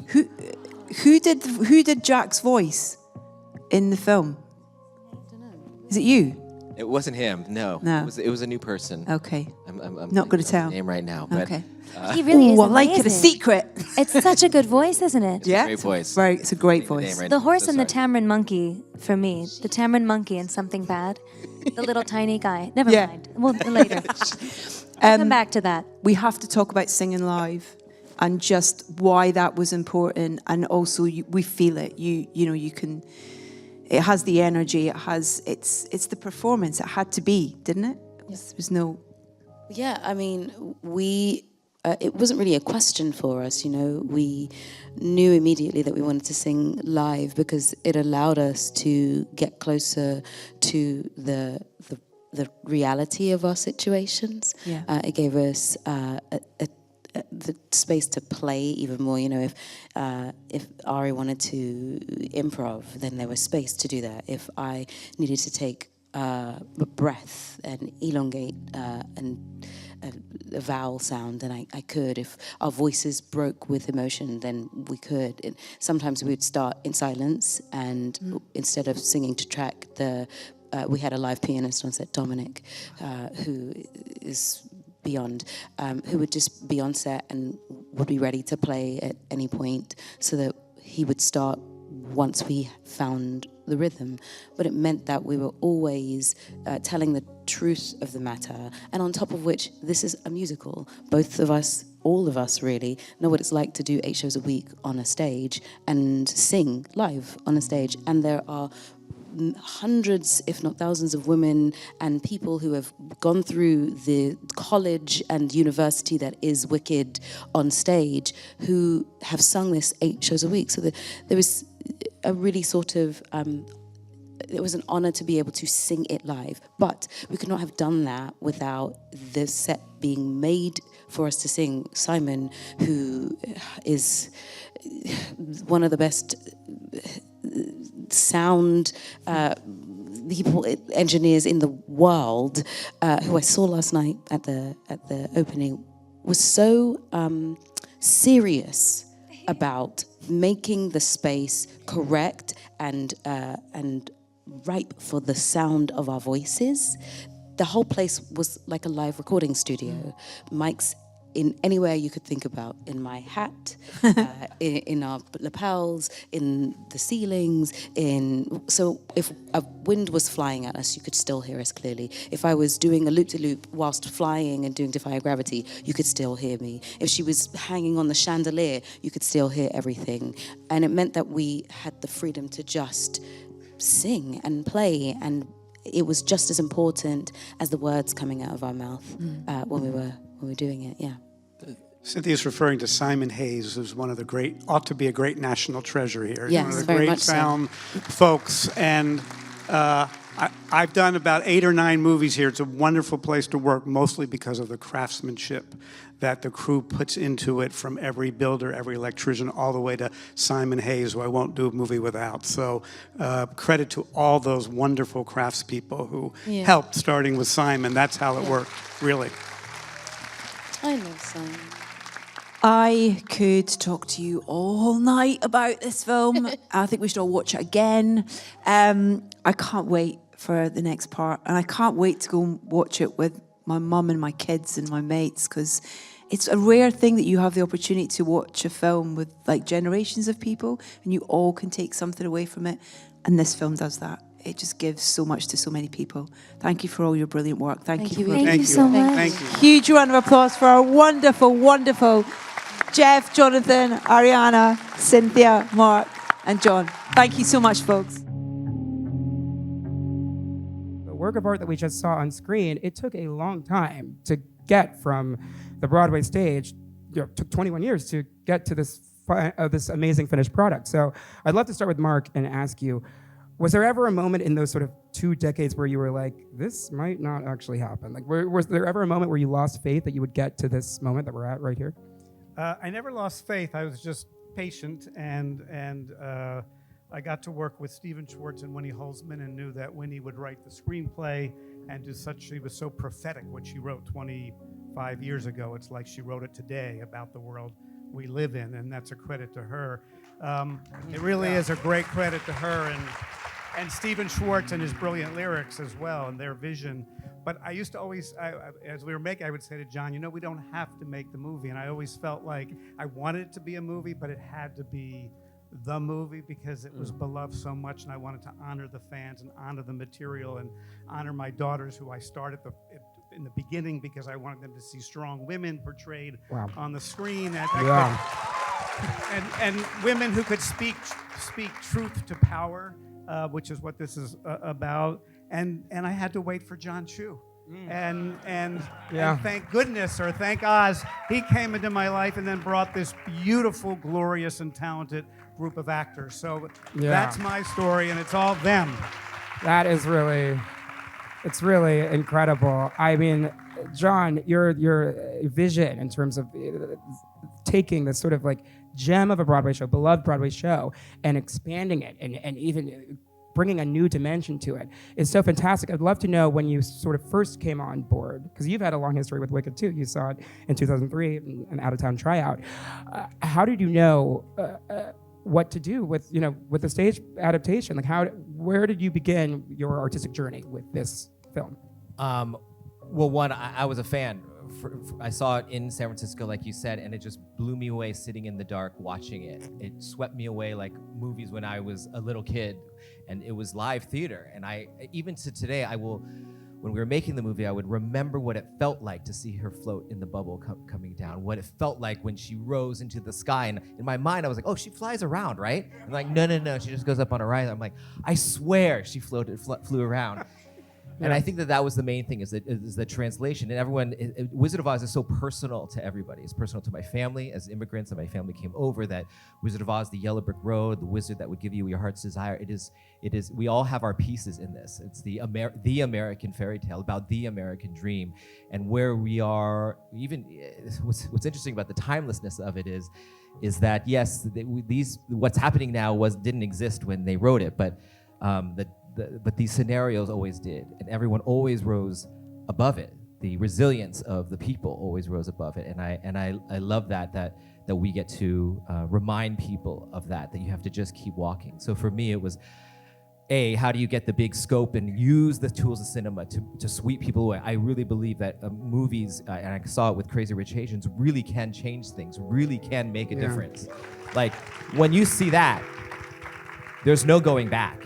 And with Oz, even more so, like how do we get us fully in there? And then the second part was, how do you bring together a cast that can connect this material to the human body? And these girls and this whole cast here does it in every single way. The wounds that they have to expose in this, take a character that's fluffy and whatever, and then bring in their own life to connect. It's like this, they have like literally a back channel to the soul, and that's not easy work. That how specific words that we've heard so many times, and tunes that we've heard so many times, and movements that you expect, to make it so specific to themselves and their lives and what they're going through right now at this moment was masterful to watch. And comedy in itself is, they say comedy is tragedy without dignity. Yeah. And to see Glinda slowly but surely remove the dignity and the reality of what that actually feels like is masterful in itself. And then to see her rise and remind us all of the power that we have, I think that to me was the biggest thing. This is the secret to it all. Oh, that's so well put. Yeah, really, it's beautiful. I do. I'm like, it's so cool just to be sitting with both Cynthia and Ariana. Just your performances are so grounded. I think what makes a movie star to me is somebody who can make the little moments feel big and expansive, and make the big, world grounded and truthful. And you both do that so beautifully in the film. And I would love to sort of go back to sort of the origin of your relationship, because you didn't screen test together, you didn't audition together, you were sort of both plucked and chosen by, this really smart man right here to play these roles. So I would love to go back to sort of the beginning of your origin story together as a team, because that's such a crux of the film. I guess when we knew that we were cast, Ari came over to my house. We sat on my floor and we chatted for 5 hours. Indeed. And it was really easy. And I think for us, it was sort of like the beginning of a really beautiful friendship and partnership within this. Yeah, and we were very real from the start. And of course we laughed and we loved each other immediately, but we also had a very real conversation about taking care of each other and being honest when things are hard, or if you're having a bad day. Making space for each other. Yeah. And just making sure that we provided for each other the ecosystem from which we could thrive with each other. Yeah. We needed to feel very safe. Yeah. And we worked hard to make that. Yeah. Yeah. Oh, you can feel that. You can feel that on the screen. And I mean, as a true like Wicked head, we could play a round of Elphaba roulette. Like I've seen so many people sing these songs, and and every actress, hundreds of actresses have made these parts their own, but never on this sort of scale, right? So I would love to hear, we know these songs, we love these songs. How did you navigate, both Cynthia and Ariana, putting your own spin on something and putting your definitive, version of the song out while also staying true to the gorgeous music that Stephen Schwartz created? Well, I think that was something that was so important to us every step of the way, was honoring the source material. As fans, we've loved it for such a long time. It's the most beloved thing, and it really raised us in certain ways, and it's always been a safe space for us, this music, this story, these characters. But it was important to us to kind of let go of that so that we could bring our own truth and honesty to these women and play and make new choices. And we have Jon to thank for that, because he invited it so full-heartedly. He was like, that, play more of that. That is so cool. And, he was just like a kind of a kid in a playground. I don't know. But there was so much room to play and find that balance, because we love and respect the material so much.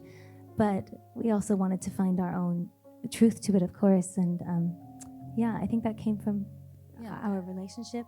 And I think that we were lucky enough to have Stephen Aramis and Stephen Schwartz, who created all the music. Give it up.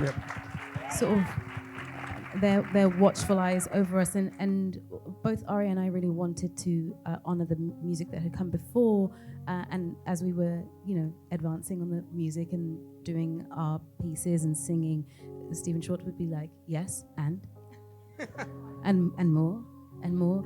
But the wonderful thing that he said, I remember he said that he believed in our storytelling, so he trusted what we could do, and that whatever we would do wouldn't be too much or too far, because we knew that we were doing it in service to the storytelling and the truth of the songs and what they mean. And then you get on set when we're then allowed, because we did everything live, then Jon would be like, just take it, go even slower. Just take that, your time with that, live in that, which meant that we could really dive into the emotion of the pieces and tell the story with each other and live moment to moment from word to word. So it meant that we could really actually breathe ourselves into the songs. Yeah. Wow, I love that. And I want to talk a little bit about what it was like to be on set, and also like the sheer feat of doing the vocals live and also recording the vocals live, because as you've said, you've got it. Yeah, it's crazy. And it makes such a difference, because every beat is emotionally true. There's no, is that lip synced right? Or that vowel is weird, which happens in movie musicals. We see that sometimes. Can you talk about sort of the technology and okay, when you make that decision, they're like, all right, we're singing live, let's go. How do you warp the set and make it so that it not only looks good, but sounds amazing? Well, we had the best people in the world to do this. Simon Hayes, who was recording it live for us, he's a mastermind.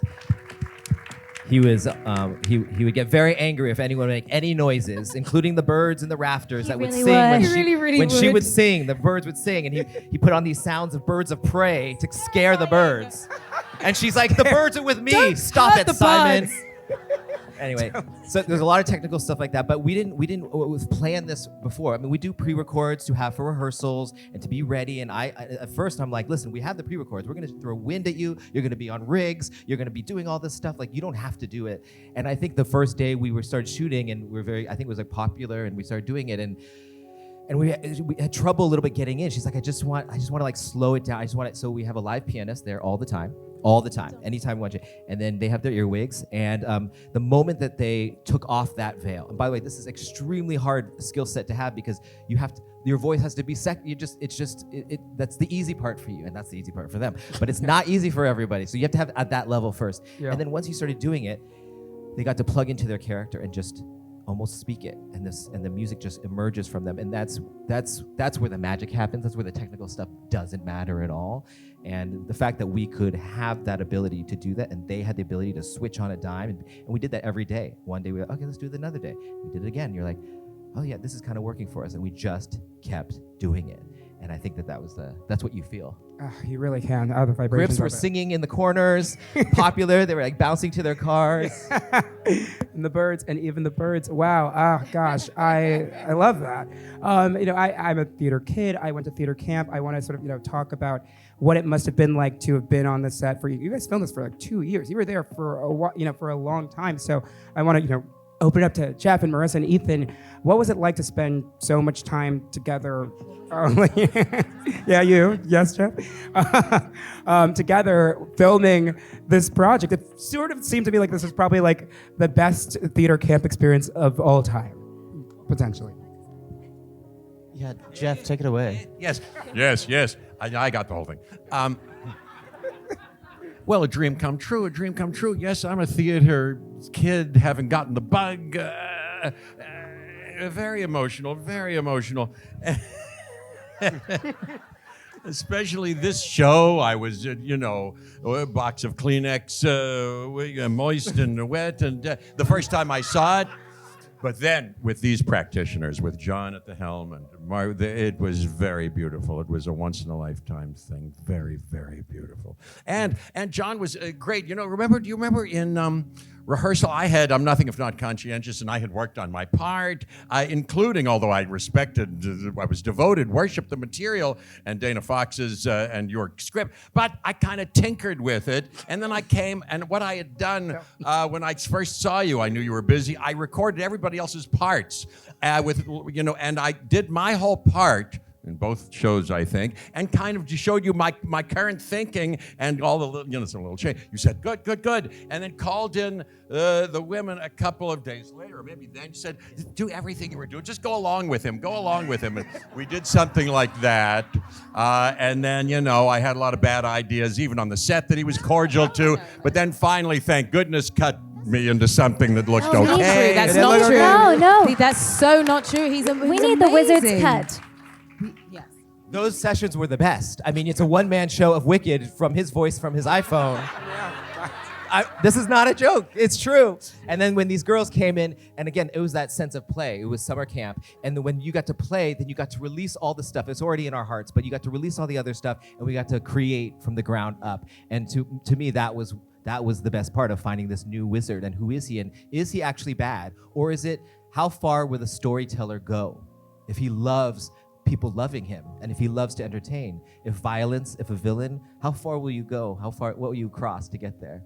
He'd give me that look. And then it's a very interesting question. I'm still I'm more curious than ever right now, even though it doesn't make any difference now, but I'm... Part 2. Wait until part 2, Jeff. You'll see. Okay. Well, we'll continue to talk about it. Yeah. Okay. I do think you have to release the Jeff Goldblum cut. You have to really. I gotta see it right now. I'm gonna see that. Go to iCloud. Somebody hack the mainframe, and we can get that. That's so fantastic, Marissa. It's so inspiring and so wonderful. Yeah, give it up for Marissa. This is your feature film debut. This is your first movie. That's incredible. I mean, absolutely stellar. I mean, to see differently abled people on screen, it's not something that we get to see, not nearly enough. And for you to also to fill out the role in such a beautiful way for your first film role, that's really impressive. What was it like when you got the call? You're like, hey, I'm going to be in a movie with Jeff Goldblum and Michelle Yeoh, and also Ariana Grande and Cynthia Erivo, and big stars. Pooping my pants for sure. For sure. Absolute shock. But also just like so exciting and incredible and wonderful. It means so much to me to be representation for a lot of people out there and to have it to be part of a major film like this. I really hope to be part of the change in the future so that more disabled people can be cast in things and be a part of that change. And what was really special the other night in Los Angeles at the LA premiere, I had my wonderful girlfriend with me who's also disabled, and seeing mini Nessa on screen was just so special because, and she ended up like breaking down in tears just seeing that moment, because it's like seeing her inner child and seeing a part of her that she also didn't see on screen growing up. And for me, it was almost a little bit healing also. So to have that was just, and to see sort of a younger version of myself, that was just so cool. And then hopefully having this kind of representation can embolden other disabled people to feel less alone and to advocate for themselves and ask for their accommodations and know that they're not asking for too much when they're asking for their basic human rights. Wow. Wow, thank you. That is so true. Wow, and so important. Ooh, I just got chills. I gotta say, wow, that was really beautiful and really well put. Ethan, this is sort of it's so fantastic. You're fantastic in the film. I do maybe a little bit of an odd question. When you found out that the Munchkins were all sort of going to aesthetically look like you with the hair, and that's how we were doing Munchkins, what was that sort of like for you? The worst thing that's ever happened to my ego. I loved it. No, it was We've a never really talked about this. It was a crazy day because it was maybe one of my first days there, and I sat down with Fran, who was like, so we're thinking we have two thoughts. Either like, can I say what the other thoughts were? Either like, blue hair, something like that, or maybe like red curly hair with freckles and brown eyes. And I was like, the second one sounds way easier. And it turns out it wasn't. It turns out it was 2.5 hours every day in the chair to make my hair look like that. But it was really cool. I don't know. I feel it's like such an honor to grow up like with Munchkins as such a huge part of not just my theatrical journey, but just like a big cultural thing, and then to be able to be a part of that, and also to sort of have that look was crazy. I don't know. It's great. I don't actually know how to answer that. It's so weird. It's super weird. It was perfect. That was really perfect. I was like, you said you haven't talked about that yet. So. But it wasn't just his look. It was his joy and his optimism. Like these people are somebody that you have to care about in Oz, and they cultivate the joy, the colors, the honey, the whatever, and that really did come from every time I would talk to Ethan. It was like, oh yeah, he's like this Buster Keaton, like he's so good. He has this thing. What can we add into this culture, and not just a thing that you walk into? I mean, it was a really special thing to talk with you about that, because it was like, I feel like you could approach something like this and just sort of show up and do the thing. But we sat down for 2 or 3 hours on the same day that I arrived, and you walked me through all your plans, you walked everyone through all your plans, and then we talked about, okay, what does it mean for you to be a Munchkin? We started like that basic, like it's an agrarian people. What does it mean for you to feel lonely? What does it mean for you to feel out of place? Like, what do you do with that? Where do you feel at home? And so, like, even for these moments, just everyone was given that sort of attention and care, and taken seriously in that way. And I think it gave the whole thing such a rich nuance and texture that I was so grateful for from the jump. Yeah. Oh, that's so wonderful. That's so great.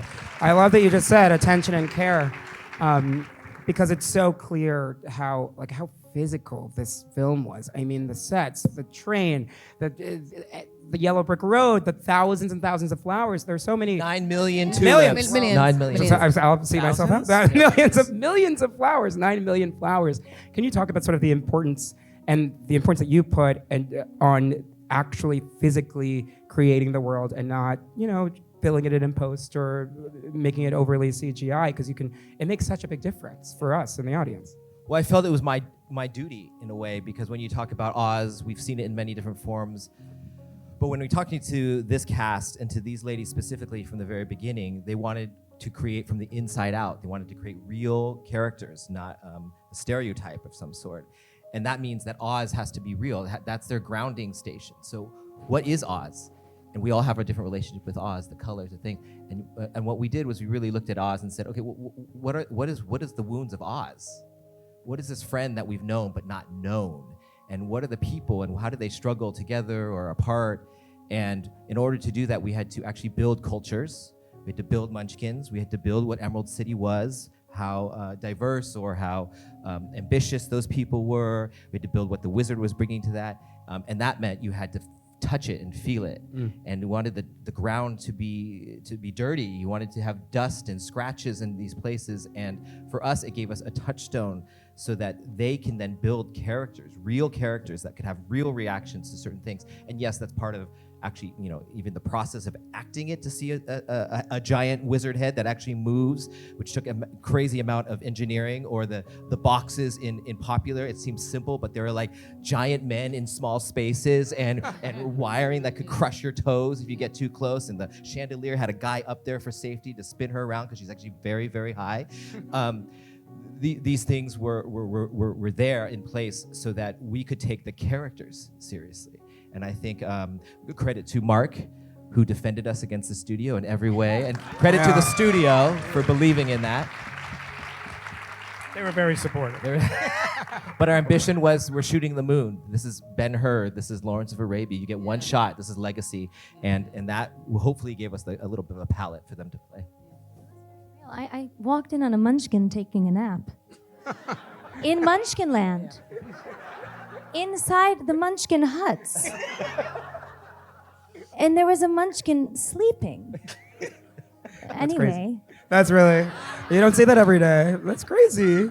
I would just to say to all these folks here, and when you ask about sets and honesty and acting and theater camp, that it was very moving for me, sort of being the parent of the group, and from the beginning all the way to now, to appreciate every day these folks would come to work led by this man and say, we have a legacy to fulfill. We have people who love these characters and love this world, and films that have been made many, many years ago that people look up to, and this is a legacy we have to step into. And every one of these folks, I always felt they were doing something bigger than them and more important, and they gave it so much of themselves, and the resources we had were in service of all of that and all of the great work that these people did led by him. And it's particularly very moving to me to feel that, and now the world gets to feel that love and passion, and you've created your own legacy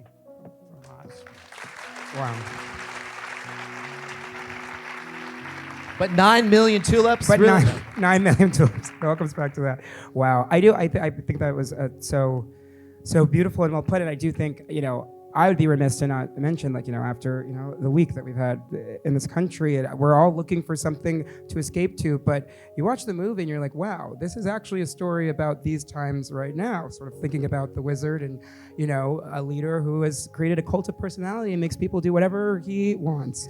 It's one of those films that it's so beautiful, and it is escapist, but also I do think the message, it's sort of now more than ever, we need to sort of engage with this. So I guess, Jeff, I'll throw it to you. Did you think about the sort of deeper societal implications when taking on a role like the wizard, or? Yes. And it's, of course, timeless. People have always, tried to enhance their status and their power and demonized others. And we have all sorts of stories about that. But this movie's theme, one of the themes, I think, is that nobody's all good or all bad. And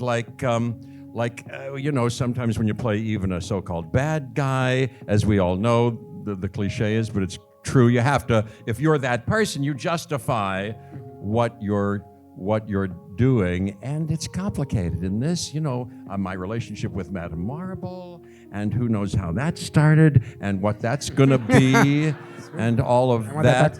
And there's an issue, I say that people, give people a good enemy, and that'll bring them together. Well, we start to do it at the beginning, and maybe it's her driving a more malevolent force, but during these 4 years, but between now and the second one, we essentially make up this story that sacrifices poor Elphaba, but it's essentially the story of the Wizard of Oz. We sort of make up the Wizard of Oz, which has brought a lot of people together. And as Yuval Harari says, stories from the start with Homo sapiens have been for bad and for good sometimes. And this issue of the animals, I know it's a big thing. And we seem to think that the stormtroopers are horrible and the dumb guy who brings in the cage. But I wonder if it's worth considering that I think, given where I come from, animals were superior to Homo sapiens and not sentient in the way that we understood and beyond language. And so maybe tinkering with genetics and doing a little crate training can solve part of the problem that besets Oz when I get there with the drought and everything, and everybody's at each other. Anyway, that's a little bit of it. Oh, that's good. The wizard, everyone. Oh, that was really great. Oh, wow. Oh, I got a peek in your brain. I love it.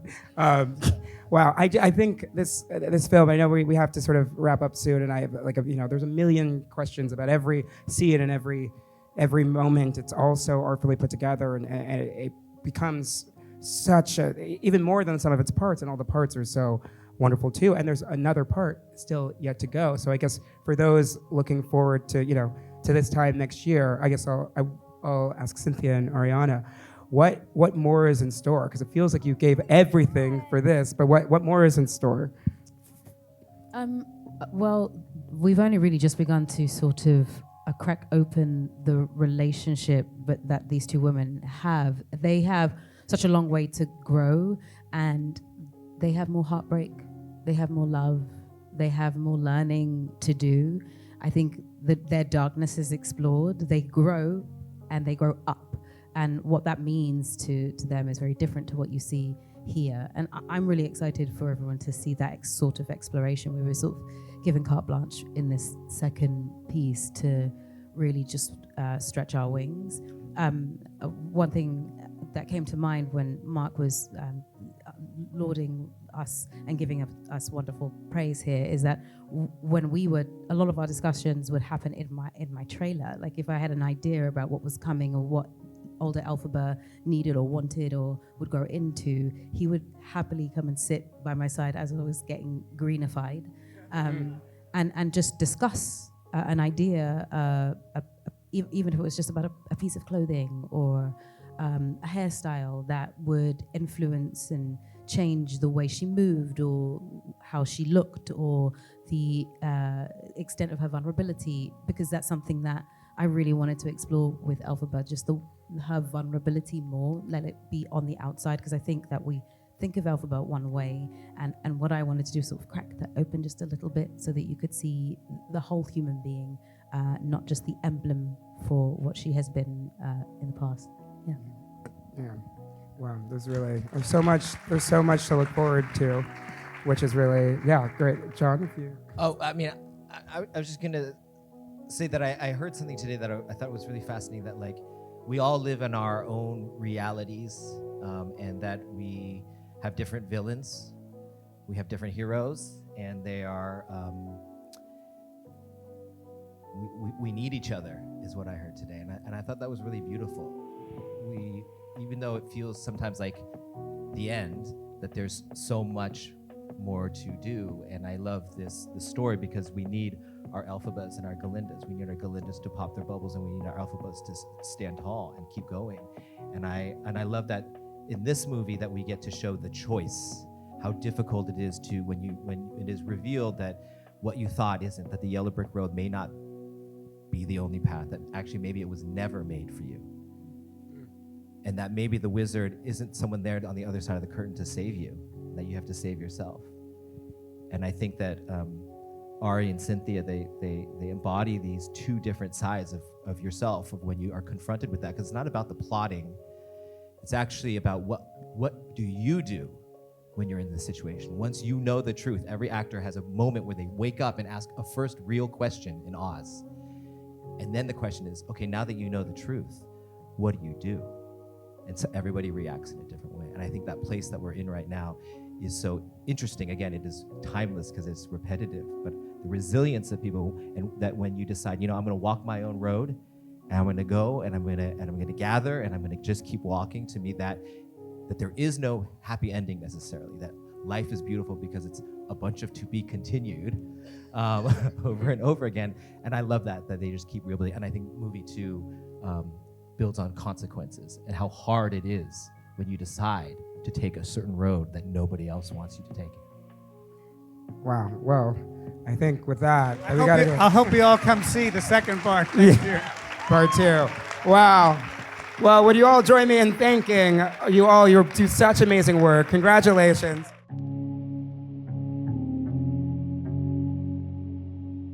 Fun stat. Look at this row of people, very talented people. There are 46 Oscar nominations shared between all of them. 46. I should say this, 25 belong to Andy Nelson. So I'm going to start with him. I think it's unfair to think that all you have to do is capture them singing and then make sure it just sounds nice in the movie, but re-recording and getting all the sounds perfectly intertwined is a very hard, difficult task. How does this compare to all the 25 other nominations you received in your life? And was this any harder? By far the best. By far the best. There's a genius production mixer called Simon Hayes who recorded all the sound on set.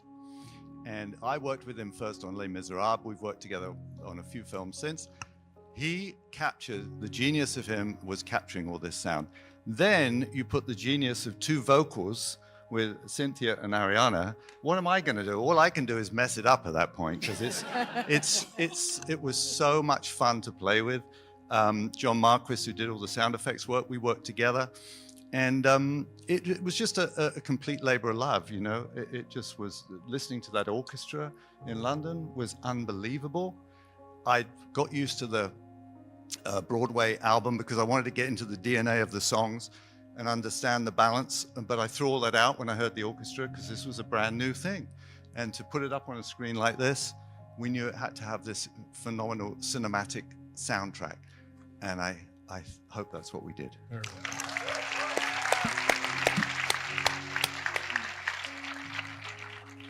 Nathan, I believe you told me you used a time machine to go back to 1939 and create some of the sets, you know, really getting a good idea. And it would have been easy just to copy kind of Wizard of Oz and try to recreate it in this time, but this is bold, sets are beautiful, and it builds a nice world for our ladies to run around in, and Jonathan Bailey too. Could you talk about just like where you started in terms of building the sets and making them feel unique to this film? Where do you start with this? You start with Wicked, you start with The Wizard of Oz. I think you start with sort of trying to capture the nostalgia of both of those and trying to find that in the design. I mean, we start with John Chu, who is, who advises us, who sits with me. We spend a lot of time together in early pre-production, and he sort of downloads his vision of the film, and he really wanted to push. He wanted to push design as far as he could into this magical place. And and getting to build the sets. I mean, I love practical building. It's when you're with all my crews, you know, and sometimes you're in mud and you're building these sets. I find it just overwhelmingly good fun, and we're with painters and sculptors, and you're trying to find the look. And when you build something, you have the art direction period, which is sometimes 15 weeks. So you get to change and manipulate. With physical build, you get to change it like a piece of sculpture. So you get to enjoy the process of finding the best possible image with the best possible finishes. But you can't, I don't do it alone. I have a ginormous department. And that producer there, Marc, the exceptional producer, without him backing me, it's very, very difficult these days to do this kind of practical building. And so you have to have the support of someone like Marc, who goes to task and gives me the ability to move forward. For anyone who doesn't know, this year, I believe it was a record number of Latinos nominated at the Oscars. And one of them is our lovely Pablo here. Pablo, I've been dying to ask you about the train when Glinda gets on the train with Elphaba. Because I know there's a ton of VFX in that scene and I can't see it, which speaks to you're really good at what you do. How do you make that look so real? It's more than computer imagery. It's there's a lot that goes into it. But what was that the most difficult sequence for you to put together, or were there much harder ones? I think the whole movie was difficult to do, but it was a pleasure to work on. And actually, there are no visual effects in the whole movie. The way you may think about it, the way we did it is, and it's all credit to everybody that is working here. It's an incredible vision of making visual effects part of the storytelling, and we're completing the stories that we're trying to tell in the movie, and it's also a credit to Jon too, the way he thinks of. So it's great because also the idea is that you don't really know what we did and what production design did and what everybody's doing. We're all working together in collaboration to tell one story.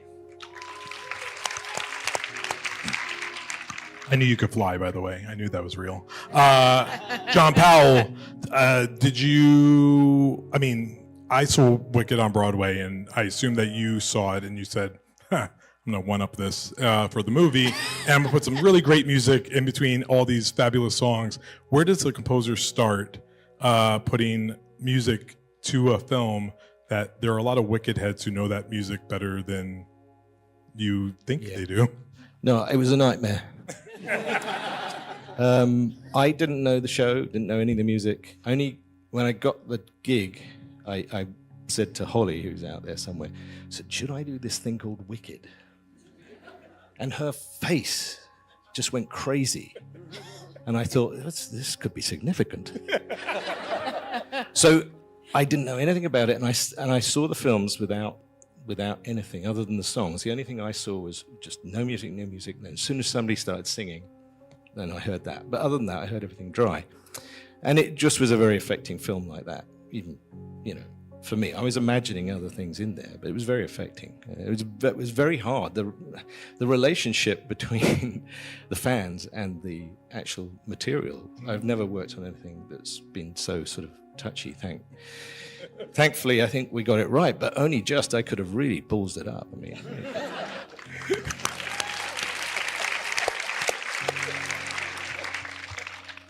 The next two people, I'm going to give you a preview. I have to apologize to both of them for different reasons, so bear with me. Myron, I'm going to apologize to you first. I have a thing when I watch movies, and I say, why are you over 2 hours? And I say that to myself typically, and I'm like, why? And then I sat for Wicked. I said, oh, I get it now. You made it so much better, and it doesn't feel like that at all. It really it soars, it flows. You're really good at this editing thing. It's really extraordinary to watch. But how difficult was it for you to keep that pace, knowing that this is only the first act of a very big story that's told on Broadway? It's very difficult. I mean, it's you start with a 4-hour cut, and then you start to whittle away at it, and then you make a lot of mistakes, and you cut out the wrong scenes, and you cut out the wrong performances, and then you put them back in, and then you find these amazing moments that Jon captured with Cynthia and Ari, and he always says, "I'm capturing butterflies." Or he's giving me spices to make and the ingredients to make a beautiful meal, and I just keep reworking, and the pace of the film just starts to emerge. And we worry about it because the studios are worried about it, but Marc protects us, and we just try to make the film we need to make, and we believe in making a scene like the Ozdas Ballroom be the pace that it is, because if it's not earn the emotion through making people feel awkward and uncomfortable and earning this friendship, then the rest of the movie doesn't matter. So I could, I've cut the 1.5-hour version. I could show that. No, I'm not going to show it. But I've cut every version that I could think of as much as I could to unearth the different versions that are shorter and versions that are half black and white. There's versions that are upside down. There's just every version, but I try my best to let the film speak to me, and then it's going to be whatever it is. And if I hear 2 hours and 40 minutes one more time, I'm going to scream. But I really believe in that the movie is what it is, and you have to listen to it as an editor and not get in the way of it. And you earned it, sir. Very well done. And Marc, here's your apology. I'm a wicked head. I call myself a wicked head. And Cynthia and Ari have heard me say this before. I saw Adina and Kristen Chenoweth on Broadway. I know what heaven looks like. It looks great, guys. It exists. It's amazing. We're all gonna like it. Some of us. Marc, when I heard this movie was being made, I was like, no. I was like vehemently no. And then you said, I'm gonna go get John Chu for you, Clayton, to make sure this all gets put together nicely. And you succeeded, sir. And I'm sorry that I ever doubted you, because this is very well done. Very, very well done. Don't tell my wife I can be wrong sometimes. But as a producer, you produce a lot of great stuff. And this by far has to be one of the greatest undertakings you've ever tackled. Is that accurate? Well, it's certainly the most personal.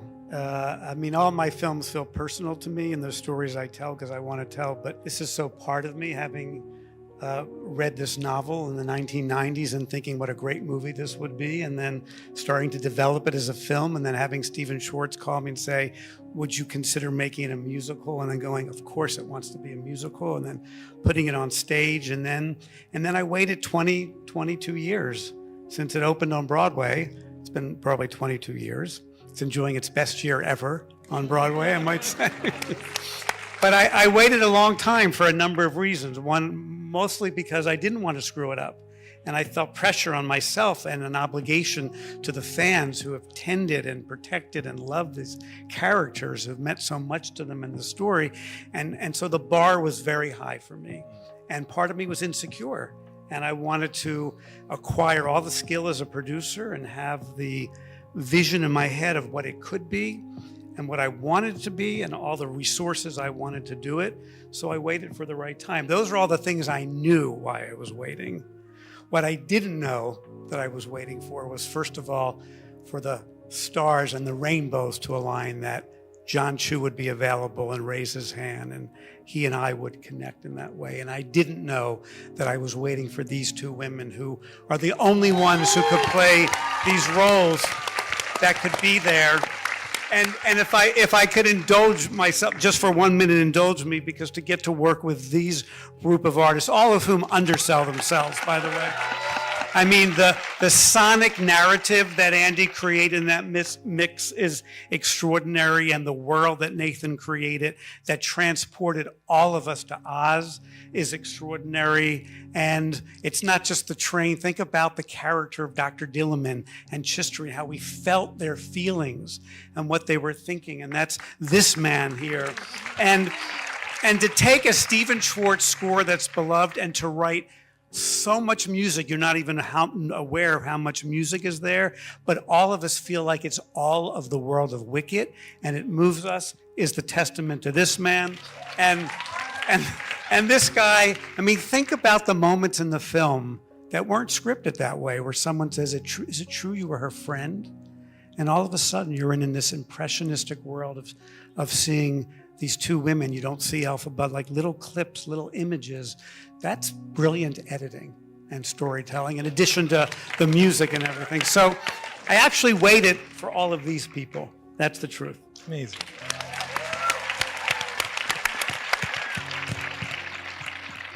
And you were waiting for me to moderate when that came out. Thank you. I know you forgot. It's fine. Miss Grande. So I have to, yeah, you can get it out. It's easy to say, and I'm guilty of this, it's easy to say that this is the role you were born to play. It's easy to say that you're so hilarious in the film. If you're a Wicked head like I am, then when you listen to No One Mourns the Wicked, there is some lifting being done in that scene. And from the opening shot, I was like, this is different. This is not, you don't get to see this on Broadway. You don't get to see this type of acting. Aside from building your own bubble at home to really, learn how to do everything. How did you know? What did you do to prepare for Glinda, aside from being a little kid and watching Wicked and knowing you wanted to do it? I've loved Wicked for 22 years. I got to see the original Broadway cast. I know what heaven looks like too. But there's a huge difference between being a fan of something and having to become it. Loving Wicked, loving the songs, and having to actually feel them, live them, and assign your own feelings to them and become them. So it's quite a journey, I really wanted to get to know Glinda beneath the comedy, because I'm a firm believer in the comedy will only play if it just is the truth and if you're just telling the truth. So finding what's beneath the surface for her, that grief and no one mourns the wicked is a really complicated thing. Her best friend, her only real friend, Glinda's had a lot of friends. She's very popular. But, the first time she ever has a real friend is after the Ozdas Ballroom. That's the first time in her privileged, fluffy life that someone's ever held up the mirror and invited her to access that part of her that's really, truly, deeply good, and that's the first time she's ever had that kind of friendship. So in a way, we're each other's only true friend. So she's processing that loss, and it has a lot attached to it. There's sadness, of course. There's disappointment, because I think a part of Glinda really wishes she could have stayed, even though I support her in defying gravity. When she flies away on the broom, it's like I tie the cape on her because I love her and I accept her. And that's my way of saying I love you. You've got this. But there's disappointment that she didn't say, that she didn't stay. There's also guilt, because I feel complicit in the fact that this character, this Wicked Witch of the West, has become what it is because I was a part of it. I was complicit. And, there's just so much wrapped up into it. So it's just kind of learning what those pieces are for her and learning how to keep them at bay, because she's performing for the Munchkins, and while she's the lyrics are trying to get them to consider how the human element of wickedness was thrust upon her. It did happen to her. She can't really fully let them in, so it's finding that balance. How I wish I could be honest with them, and how can I let them in just enough so that they could consider that she was good and this happened to her and she was a product of what happened. And I don't know, it's just sort of really living as these women and finding all of those feelings and then kind of smiling through it and figuring it out. And then, the high E's and whatever, you have to not think about that part so that you can just be thinking about what's happening. What was the question? I've been here, how long was Preparation. it? 7 minutes. So that. Yeah, it worked.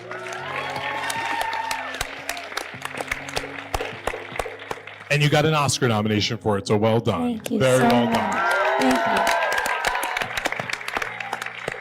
you. Now, Cynthia with the green shoes. Ozdas Ballroom. I'm the awards editor, so I look at life in terms of Oscar clips. I'm like, what clip plays during the show that I can be like, this is why they're nominated, or this is why they could win, or whatever. I watched the Ozdas Ballroom scene, and no words were needed. Just single teardrop falling from your face with this pain and agony mirrored with this yearn for acceptance. Maybe one of the best acting moments I've seen in your career yet, and it didn't even need words. And then we get to Defying Gravity, and you were like, "I'll do this. This is easy. I'll sing a little song." The journey from Ozdas Ballroom to Defying Gravity is one that is very enjoyable, and it really does take off for you. Was it as easy as you made it look? Because it looks like you can just sing anything. You're like, kind of, you should do this too. It is not as easy as it looks, but I want you to feel like it's easy. I want you to to be able to relax and to go with her on that journey. I think I want you to feel the pain that she's feeling, because the pain that she is feeling is real to me. It comes from a very real place. And the singing, it takes time. And what Madam here didn't tell you is that she also trained for many months to become a coloratura soprano, which just in case you don't know, they sound like very strange words, but a coloratura soprano is a soprano who has a mastery over one's voice. That means you can play with it the same way you would play with it if you do R&B. So all of those trills and the turns and all those things that you can do when you're singing pop music, you can still do when you're in an opera voice singing a high E. So the training we both had to do on our voices in order to make those sounds took time for both voice and body. It isn't easy to sing in a harness up in the air when you have no ground underneath you. It isn't. But boy, is it good. But it's... But oh my God, thank you. Sorry. But it's fun as hell. I could say that. But I think that those things don't permeate if you don't go through the hard work, you know? This is going to sound very sadistic, but I really love the work that goes into it. Like, I like how hard I have to work to get there, because when it lands, there's like a real thrill, like no other. There is nothing like being able to do a freaking loop-de-loop in the air and still be able to land and sing the end of Defying Gravity. There's nothing like it. And so I no, it is not easy, but I didn't want it to be, and I really loved being able to do that work to get to the end of this. And these women deserve work. The women that we play deserve our all. And so we threw ourselves into it, whether it's a 2 a.m. wake-up call, a 5 a.m. makeup call, a workout for 2 hours, and literally I would send her voice notes of the sound of my treadmill, which she has saved. I know she has them.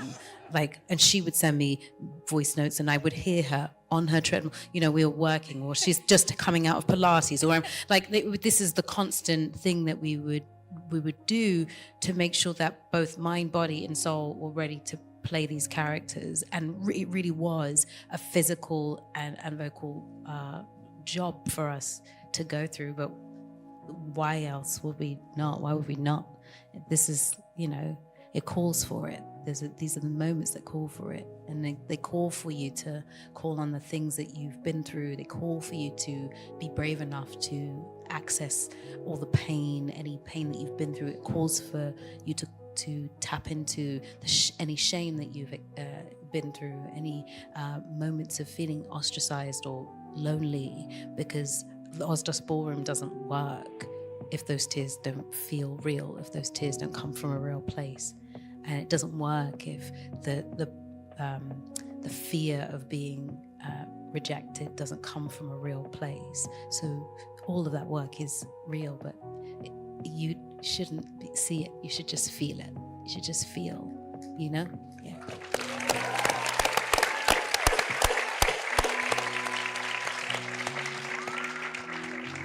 So go train to do some notes, and that's it. I have one last question, and whoever wants to take this. Last Friday, Jon M won Best Director at the Critics' Choice. The best thing ever.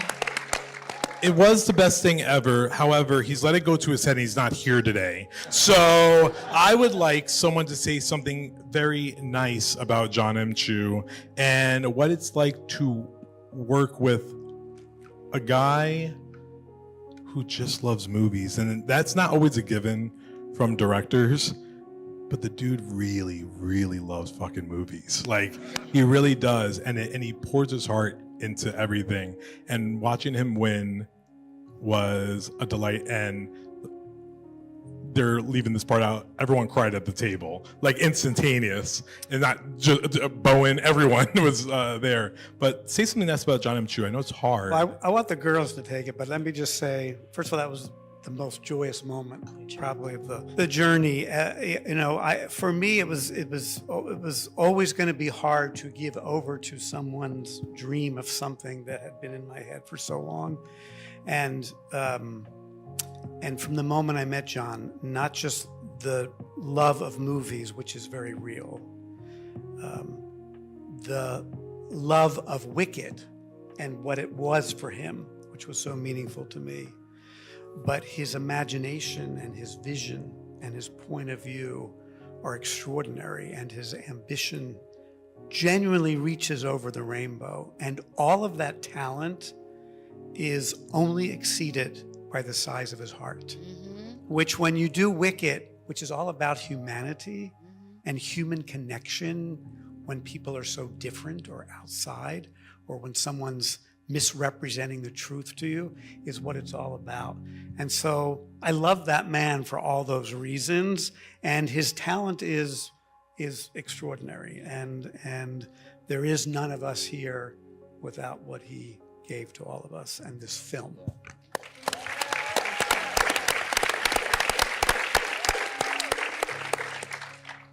Just to add on, I mean, the size of his heart, the way he is, but the way he leads a set, I feel like he's the only person in the entire world that could have made something of this scale feel like we were all little students making a student film together.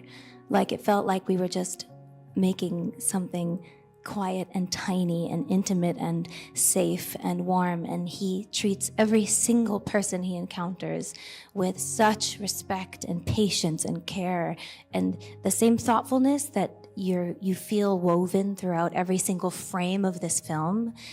That's how he thinks about people. That's how he treats his crew. He creates the warmest set and most incredible environment. It's like we shot 160 days and we rehearsed for 3 months before it, right? Yes. There were shut down for a strike in the middle. Yes. Right. There was never, I can't think of a time I saw him anything but grateful, motivated, excited, happy, grateful, kind, patient. And it's just, he reminds me of my grandfather in that way, actually, which, I mean, he was the best person in the world, but just that respect and kindness. Love him so much, sorry. Yeah. And also, just the hardest worker and the best at what he does, but yeah. I just have to be really, really real with you all. There is not a man in the world who can balance what it is to be a kind human being with being a kind director. Two very different things. Because your director needs to get this piece done. We need to get work done, right? But when you can be on a set, still feel like you are deeply seen and appreciated and loved whilst you're doing this work, when you can come off set and still feel seen, appreciated, and loved, that is an impossible bridge to cross. I remember when we were on the set, I was so ill, I think it was like a week or something, and I got to my house and there was a Tupperware box of soup that he had made. And it wasn't just any soup. I remember it was Tom Yum soup without onion or garlic. And I say that onion and because garlic. I hate onion and garlic. Hates. Understand? Can I tell them So the it defying wasn't, gravity? huh? We have to tell them the defying gravity story. We will tell. And I say this, and I know it sounds hilarious, but I say this because that man thought enough of me to make something that he knew I could actually eat when I was ill. And then I got to set, and the place was provided for me to be able to get in a harness and sing Defying Gravity. And at no point did I ever feel like I was on that set alone, that I was flying alone. It felt like he was flying right beside me every single time. He will hype you up like he's like your best friend. Like he is the only person in the room, and if you get it wrong, it doesn't matter because we're all just playing. We're just having fun. But still, them shots will be done by the end of the day. And you will not regret anything you have done. And you will go home feeling you have achieved the biggest things and be ready to come back the next day. It's really hard to do a movie like this. And I don't know if anyone realizes that thing is massive. Do you know how like, this could have been bad. Let's be real. This could have been bad. And we're all sitting watching this because we love it. And do you know why? Because Jon M put his stamp on it because he loves it just as much as we do. The reason we're sitting here, the reason we're all here, the reason why we are here is because that man was at the top of the hill making sure that everyone was safe enough to come up the hill with him. That's why.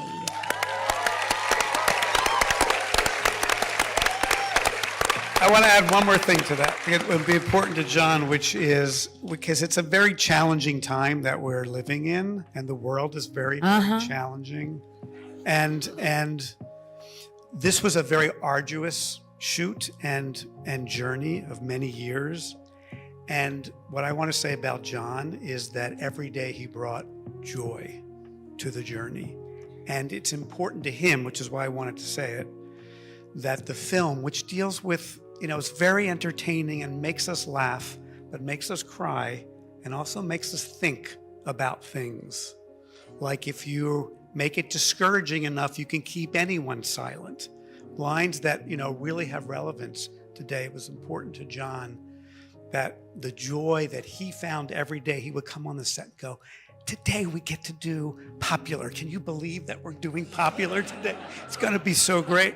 That joy he wanted to infuse in every frame so that when you've experienced the film with all the tears and everything else, you feel the joy in every single frame. So I wanted to say that on his behalf. All while being the dad of 4 kids. And he has 4 children. Dad of 4 kids under 10. Are you joking? He had 3? I'm so sorry. He had 4. Wait, the onion story about defying gravity. Go on. Can I please? You can tell. Sorry, Clayton, do we have to It's go? not my fault. Please. No, you go. I'm sorry. I listen to you. We're having a good time. Anyway, it's a long story short. We're filming Defying Gravity, and it's the part where we're about to sing. Defying gravity with your mind, defying gravity, And never bring us down. And 2 things happened right before that shot. Right before that shot, we had broken for lunch, and for some reason, the lunch that day had so many onions in it. And Cynthia was like having a heart attack. And also, the steamer had burnt my butt cheek. When my skirt was being fixed. Literal imprint. So just know next time that you see the broom shot and we're seeing that moment together. I'm suffering through smelling so many onions. We come back from lunch and she goes, "What is this, an onion farm?" And my ass cheek was burning. So next time you see that shot, My picture. ass is on fire. Yeah. My ass is on fire. My ass is on fire. There was an ice pack in between takes and onions that she was suffering from. And that's our story.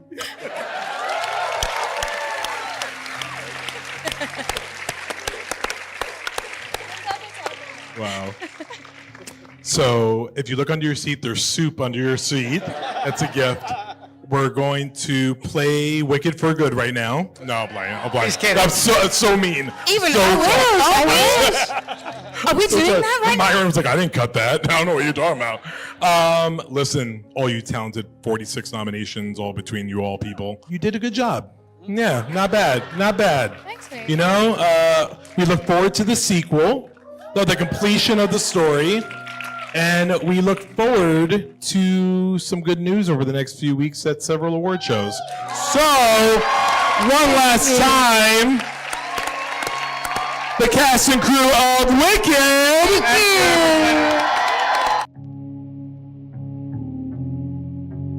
First of all, congratulations to you all on everything Wicked. And congratulations, Jon, who is here today, despite, his wife just had a baby yesterday. He's got the hospital ban on.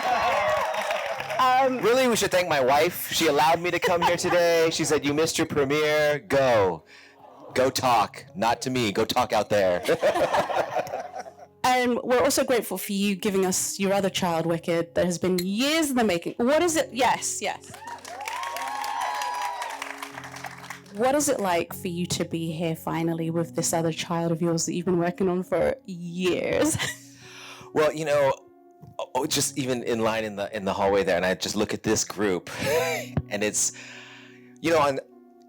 when you're making something, you're like children just making something so fun. So to me, these are like this rebellious group of like summer campers, and all of them have their little quirks. All of them like manipulated the system to get what they needed, and we all worked together to create this thing. And so there's nothing more fun to be dressed up and see them all dressed up last night. Like, oh yeah, we're adults, and to present this movie that we all just put so much love into. We knew the bar was high for building a world of Oz. We knew our love for movies came from movies like this, where you could just be swept away into a land, and at the same time have this intimacy of something so real that it brings you home. So to share that and to see people's reaction has been that's been the real dream come true for sure. Well, it's an incredible land. And Paul, I'm going to start with you because, my God, those costumes, the detail of that is yes. And you're no stranger to the world of Oz, but what was important for you in bringing, these iconic costumes to the world of Wicked?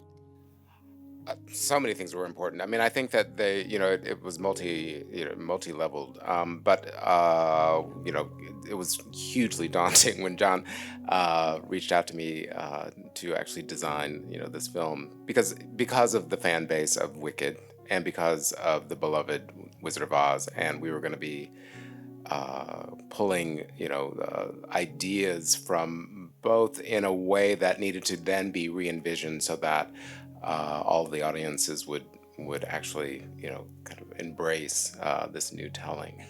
And that was then hugely exciting because Jon said it could be anything. And we went about creating that world, creating rules that would, guide us as far as what the imagery was going to be.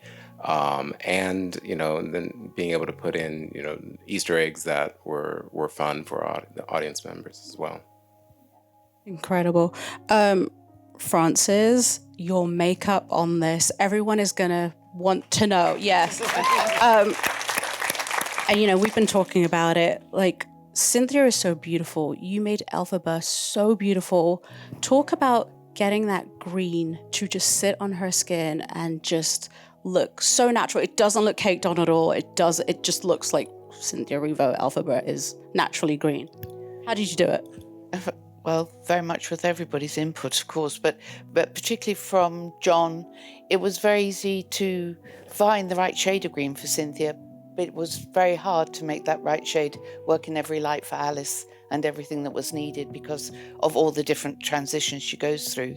But it was the discovery of a little Canadian product that had a neon in its base that was the great revelation. I brought it back, and a wonderful artist who I think many people here know, called David Stoneman from makeup, he took the products and he combined my greens with the neon base of the other product I'd found. And then once we started on the models, we didn't have Cynthia then, it just worked in every light. And then, of course, then it was up to Jon to persuade everybody that that was the way to go, to do it for real rather than do it in post. And of course, I don't think Jon needed to persuade too many people, did you, Jon? No, and especially once Cynthia put it on and she became it. And they put in the green eyes and the freckles, especially the freckles. Yeah. Those gave it a life, a lived-in life. And she just turned into Elphaba the moment she put that on. Yeah. Purple contour and transfer eyebrows because she shows her eyebrows. And it all set perfectly. And the good thing was, I think what even better was the balance with Paul's costume, the hat and the makeup and the hair. Because you could have drowned Cynthia easily with all that. And it didn't happen. And I think it was really also the conceit of what Elphaba is in this movie, because usually it's like, oh, the Wicked Witch is in this musical, ha ha ha, she's the joke. But what all these people did was give her a real life, and Cynthia was adamant about that. Like, I'm not the joke. I have some self-pride as Elphaba. Even if other people don't see me, I would have my nails the way I want them to be. I would have jewelry, and those created a lot of debates. Like, can the Wicked Witch have jewelry? And she's like, what are you guys talking about? I'm Elphaba. And so I think working with Paul and the texture of it's not just a black frock. In my mind, when we started this, like, oh yeah, the Wicked Witch has a black, and he's like, no, it's what do you call it? Well, I mean, we did a lot of it because I was inspired I'm very like, much what? by nature, and with as far as Elphaba and how I saw Elphaba because of her connection to the animal community. So I was going to, one of my first kind of research, collection was all kinds of mushrooms and the underside of mushrooms and bark and dried leaves, and because it set up this tone that she was grounded and cared about more than just the people that were ostracizing her. I mean, that she was finding solace in connecting to something that she could potentially engage with in a neutral way or in a loving way. Then starting from there, it was like, okay, well, then her dresses are hand felted.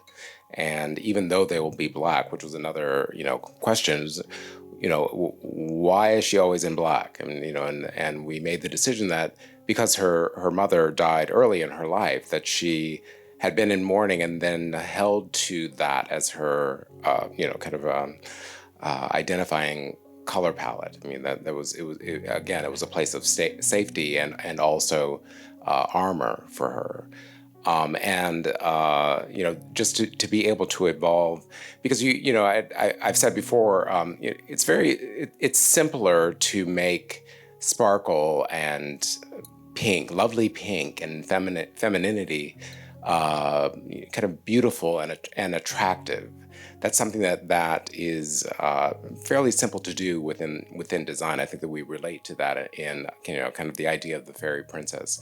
But when you're dealing with somebody who's wearing black all the time, then it was very important for me to imbue with the same, a balance of intent and style, and to do that on Cynthia was just amazing, because she's a wonderful collaborator when you're talking about clothing. I mean, she's her own fashion icon.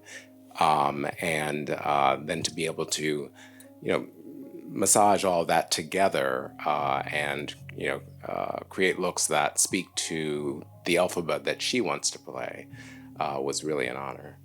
I love that. Myron, before I ask you a question, this is one of Myron's favorite things to do, is he wants to know who's on Team Elfie. So if you're on Team Elfie, raise your hands. No, we got to do it with a scream. Okay, I'll do it with a scream. Team Elfie, scream. All right, Team Glinda? Well, okay, that's going to change the question now. So talk about... Team together. Team together, there you go.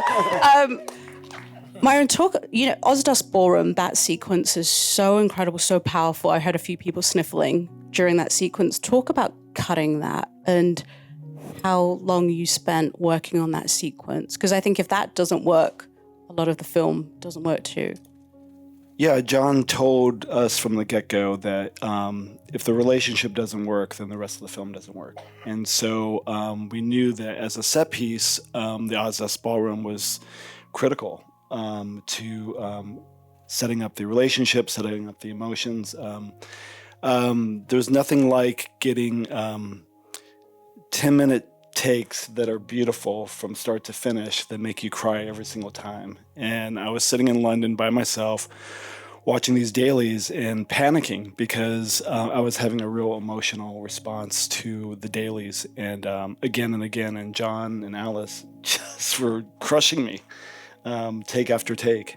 And so trying to find the essence of what you're experiencing in the raw dailies is really hard to sort of pull together, but slowly but surely I was able to find the essence of those dailies and find the emotion, because the emotion of that scene was just really important. And then I started playing around with point of view, which is,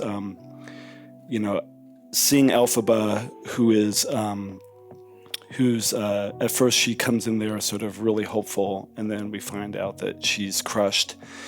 And then slowly we're being, the point of view is shifting between the people bullying her and Glinda's point of view, and I just love playing with all those different point of views, and then having this emotional buildup. It's really interesting because at the beginning of Dancing Through Life, Fiyero is sort of guiding everybody. Everyone's sort of following him, and then at the end of the number, everyone's following the girls, and I just really love that sort of bookend to the piece. Alice, the incredible cinematographer, so many incredible shots in that. Talk about filming that sequence and what Jon said to you beforehand. So Jon really, first Jon and I start a movie talking just about emotion. We've known each other for 25 years almost. We went to US. Shot my student short. Our first musical. So we bonded over our love of musicals. And when now you interrupted me, I can't think. Sorry. Okay, Ozdust. Okay, so we start. She tells me what to do all the time. We break down a script just talking about emotion, and it's all about humanity. It has nothing to do with the technical. Jon is a complete emotional storyteller, and getting the opportunity to work with him on that level is amazing. So we don't talk about shot design at first. We don't talk about lighting. We don't talk about the look. We just talk about feeling. And when we did get to the Ozdust, it was about 3 months into our shoot. We had been in dance rehearsal over and over and over again, and the first with Chris Scott, our choreographer. But then when we saw Cynthia do it for the first time at dance rehearsal, we were all completely floored. And he said to me, Alice, I want to shoot her close up first. And I want it to be a 360-degree shot. And 360-degree shots are very much part of our visual language in this movie. And we knew we were going to cut it up, but he wanted her to be able to walk down the stairs and feel what it felt like to be watched and looked at and laughed at. And then do this dance. And we did it all the way through the entire number. And we shot her on a 65 millimeter lens, which was her close-up lens. And when he told me this, I'm like, Jon, you are crazy. She has this huge hat on. I need to move that shadows her face, and we need to be able to move 360 degrees. And so in that sequence, we ended up having 500 lighting cues because she was really mad at me that day. But he sets challenge. The thing I love is he gives me a challenge, and then my job is to rise to the challenge. And so week after week, I'd go in on the weekends to pre-light this movie. We shot 155 shooting days, and in that time, I took only 7 days off. I worked both Saturdays and Sundays pre-lighting because our sets were so massive. We shot 17 stages where the sets were fire lane to fire lane, floor to ceiling, and 4 huge backlots, including 2 that were the size of 4 American football fields each. And so I spent the weekends, that was my quiet time, just with my electric team, getting to be in a set. And I went back every weekend to Ozdust until we got it right. And so anyway, we do these 360-degree shots. And the first take, I knew we were the space for Cynthia, which is what everyone on the set needed to be, because the tear starts to pour down her eyes, and Ariana touches her face, and that would never have happened if we had just cut that 10 minutes up. And that wasn't choreographed, that just happened naturally. And I think that what I love working with Alice is that I think you have all the resources in the world, you have all this stuff and all the things, and I think that when you show the confidence of your mastery of the craft is when you're able to not use all the toys. Because sometimes I'm like, oh yeah, and then as she cries, and we're gonna whip around here, and she's like, people just you're gonna ruin that moment. Just let it sit and let Cynthia take the wheel for a second. And so she's really good at calming me down and saying, let's keep it classy. Let's keep it classic. I guess I'm not classy, but from the very beginning, we wanted to make a sort of a throwback to the golden age of Hollywood, but not be old-fashioned, but have the discipline of those tools, and because that allows the audience to sit in it in a different way. And so I loved that about all these people, that every piece of detail of it was done physically, was done with patience, and was done by saying no to a lot of other ideas that we had access to. Alice, wait, there's one day you played director, right? What was that scene? So Jon loves to have babies. So on In the Heights, we were shooting In the Heights. He had his second baby, Heights, Jonathan Heights 2. And then on this movie, he had his fourth baby while we were doing Dancing Through Life, Iggy. And so during Dancing Through Life, when Fiyero's in the tornado wheel, in the library wheel. What a coincidence. The hardest part, I just bailed. He called on me and Chris Scott to make sure it went well. Yeah. Speaking about Dancing Through Life and Chris Scott's incredible choreography, Jon and Nancy, the sound design and the sound it mix on this whole film is so incredible. Talk about working with Chris, working with Myron, and like having to capture these performances. Yeah, it's a challenge. A wonderful challenge. The way the world is built, we're looking to have the songs kind of blossom out of the practical elements, the world that all these characters live in. And, a lot of times in musicals and things like that, you're struggling to find the rhythms, the tempos, all this place for the minutia and the mundane, seemingly mundane sonic interactions to kind of blend in with the music. In this case, the way the picture was cut, timed out, it was very simple, very easy to see where we were going to be featuring these practical aspects that eventually kind of turn into another element of the orchestration and the score. Down to, obviously the choreography is pivotal to that. And it was really fun to be able to say, we're going to focus on the feet here, or now we're going to do some shoulder shrugs, and now we're going to have like the moment of the big wheel turning on and having all the tuned elements of the cog that are in tune with the song at that moment and the tempo. So it was kind of like it was an exercise in restraint of where we're going to focus and what can we bring to make sure that it's, what the expression is, the sum is greater than its parts or what it is.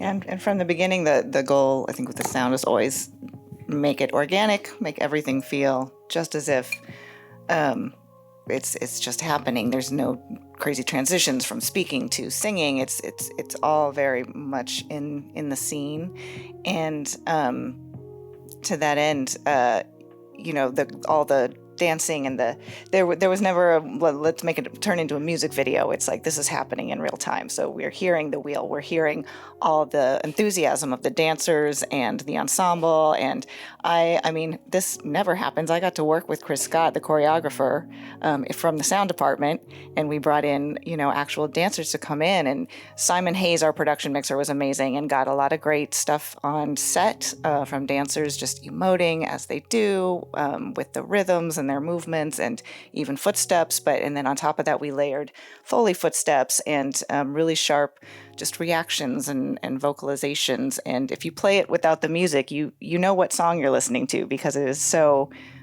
harmonious with each individual song. Love all this insight that we're getting. Pablo, Defying Gravity, that shot where she flies up, which is the homage to the musical, for those of you who've seen it and caught that. Talk about that sequence. That sequence took about 3 years. 2 months ago, I was like, are we done with this thing? Where are the shots? No, I think the whole thing started taking shape by bringing Jon into the production office. We all sat down with a model of the Emerald City Tower, and we gave him a little stick like this and a little Elphaba right there. And he said, well, can I play the music? So he takes his phone and then plays the music and then takes the stick and starts going through the whole choreography. And then Joe McTiernan was there too for all the stunts, because Cynthia wanted to do all the stunts. Which is great, because one of the main problems that we have in visual effects is how do we make something look real. And one of the main things about flying, I'm sure some of you know, it's the gravity, and it's what happens to the body and the weight. And so we all needed to make sure that the weight was distributed correctly, and that Cynthia, as she was singing, by the way, doing all this stuff, had the right pulls. And once you have that, let's just say that you have 80% of the sequence there, because the performances are there. And that's part of the methodology with working with Jon and everybody else, that we said, this is your process, you're tactile, you're organic, and you work this way. I'm going to make myself into a pretzel and work with you on that. So once we had that, then we went into kind of a little bit of a previs, in which we started looking at what the camera was doing, and then we changed it all. And after we shot the sequence, then we started kind of like the movie also kind of develops and kind of like tells you what the movie is. Especially when you're shooting 155 days and then you have 8 months of post-production. It was also working with the cape, because even though Cynthia was doing everything, the cape couldn't be there because of the wires. So we talked about the cape being a character in itself. And then there was a conversation about if we're going to grow the cape, how is that going to work? Because we all remember the end of the first act in the play, and the cape kind of overtakes us. And we all had different ideas, and whether that was going to work or not, and whether it was going to, I think it worked. And what I love about working with Pablo is that those conversations can be very technical. However, it's not for him. He's like an artist. I mean, he's sending me his albums every couple of weeks. But it's about like, okay, so where is her weight distributed? We could have that conversation. Or what is her actual power? What is her relationship with gravity? And so we get to that conversation. Oh, it's not the broomstick that's pulling her, because that means a lot of technically different things for him. No. She has a relationship with gravity. She made these rocks fly when she's in. So her actual center of gravity shifts according to her mood or how she can control it. And so, okay, then if she is the center of gravity, then that's where the pick point needs to be for stunts, and that's what we are aiming for. And then also then and her cape too, then what is that expressing? Oh, she's a matador, and she's sort of getting out of the way of gravity or tempting it and daring herself, or daring people to come after her and daring herself. So these become a character conversations, and I love that about all our discussions. It wasn't like, well, if you go 3 centimeters here, I mean, we did have those ones too, but it was much more in my language, which was really nice about that. Defying Gravity was shot after the strike, so just before shutdown, you had several days left to finish.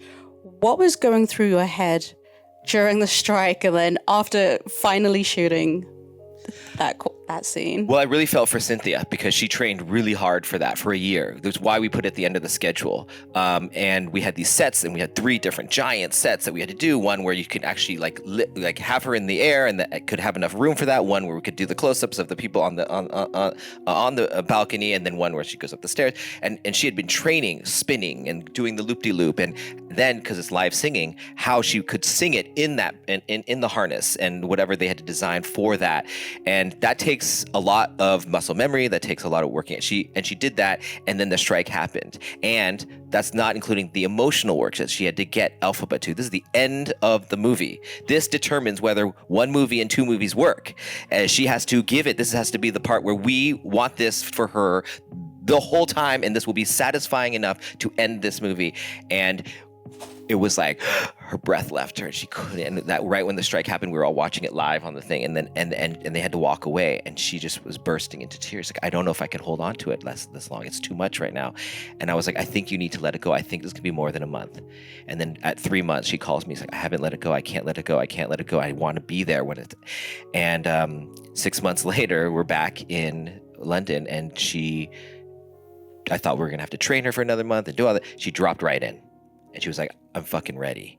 And in a weird way, our crew was ready because now we were energized, not having shot 150 something days beforehand. And we had already done storyboard versions of this. And I already now knew Cynthia after shooting it with 100 something days. And so I knew we're going to want to be on our face on that one. This shot's not going to work. And so I had been hitting my head against the wall many times. Are we ruining Defying Gravity? Am I staying? Do we need to be that? We need to be that close with her. Every word is gold, and yet the audience also wants to experience what it feels like to be flying with her. No other person has ever been able to do that in this show before.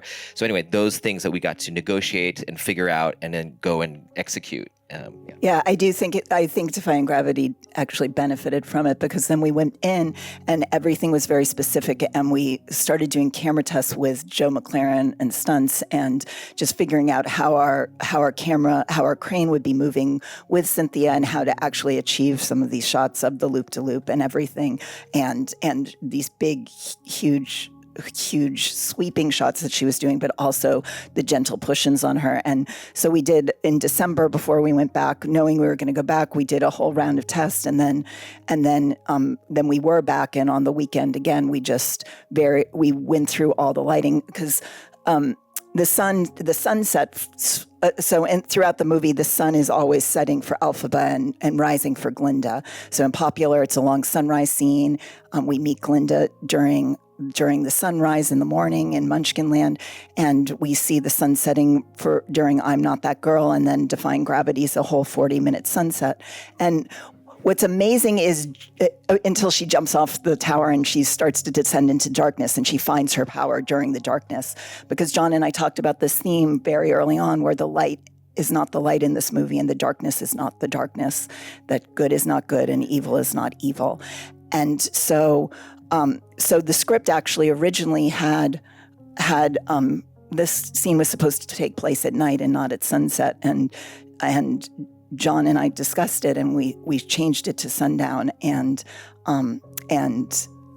so I remember finding this picture of the sunset, and I sent it to Pablo. I sent it to everyone. It was during prep. I'm like, this is what it's going to look like. This is what it's going to look like. And I'm just like so grateful to Pablo that it all is exactly a beautiful sky that he created. And it's a beautiful sequence. And no, you did not ruin Defying Gravity. I'm sure I speak for everybody in this room when we say that. Paul, I have to ask you about Glinda's pink dress and the iconic one. Talk about your approach to that, and how long did you actually spend designing Glinda's pink dress? Just designing the dress? Oh gosh. It was actually one of the first things that I designed. I knew that, and this was some in reaction to the original Wicked musical. I really wanted to reflect the Billie Burke Glinda in some way, and kind of pay homage to the movie, because I also wanted to use pink throughout Glinda's color story, and so I felt that it was appropriate to have her big bubble dress be the same pink as Billie Burke's. But then it was imperative for it to be, and I definitely wanted for it to be a different vision of what Glinda could be as I saw it through my lens. And showing images to Jon, and just, talking about how, there are a number of things, because I was using the idea of the spiral as well, throughout, and that was inspired by, things that I was seeing from Nathan. Also some of my own research of nature and Fibonacci spirals, and how, the formulas that create the world, and applying that to this world of Oz. So those kind of swirling shapes seemed consistent in using them for the pink bubble dress. And then, it was about R&D. I mean, I was where Alice was saying that she was working, 7 days a week for a long period of time. And I was in the costume shop trying to figure out how we were going to engineer this, I mean, along with the tailor. But it took a lot of engineering to create a shape that could float and that could be worn by somebody the size of Ariana Grande. I mean, it was, and also a shape that would resonate in an iconic way. I mean, I think that was, the ultimate, because it was going to begin our film. So, it was just, it was applying all of those, creative elements, ideas together and figuring out how we were going to, use bubble imagery throughout. And where the butterfly of her bodice, sets up that other theme for Glinda as well. I want to let you get back to your baby, Jon, but last question. What does it mean to have this out at this time? I mean, talk about timeliness. I mean, Wicked has always been timeless, but now more than ever. It's interesting, The Wizard of Oz, from the book to the movie, to Wicked, they all came out. It's the American fairy tale. L. Frank Baum wanted to make it of American parts, not of the European parts, and I thought that was always very interesting. Self-reliance, resilience, optimism, and yet America and the world has changed over time, and we go through another refresh. And to me, this movie, even when I got this movie right after the pandemic, and those words, something has changed within me, something's not the same. I felt I had heard those words so many times in my life, but those words hit me so hard that the whole world was feeling this weight of what's next. And I think that what we tried to do in this movie is, it's a story of the path of transcendence. And how do you get through? When you live in a world where the story has been told to you, and how you're supposed to look, who you're supposed to be accepted by, what's the road you're supposed to take, what a hero looks like, what a villain looks like. It's about awakening from that sometimes. It's unveiling the curtain and seeing the storyteller and being like, who is telling this story? Who says that's the way?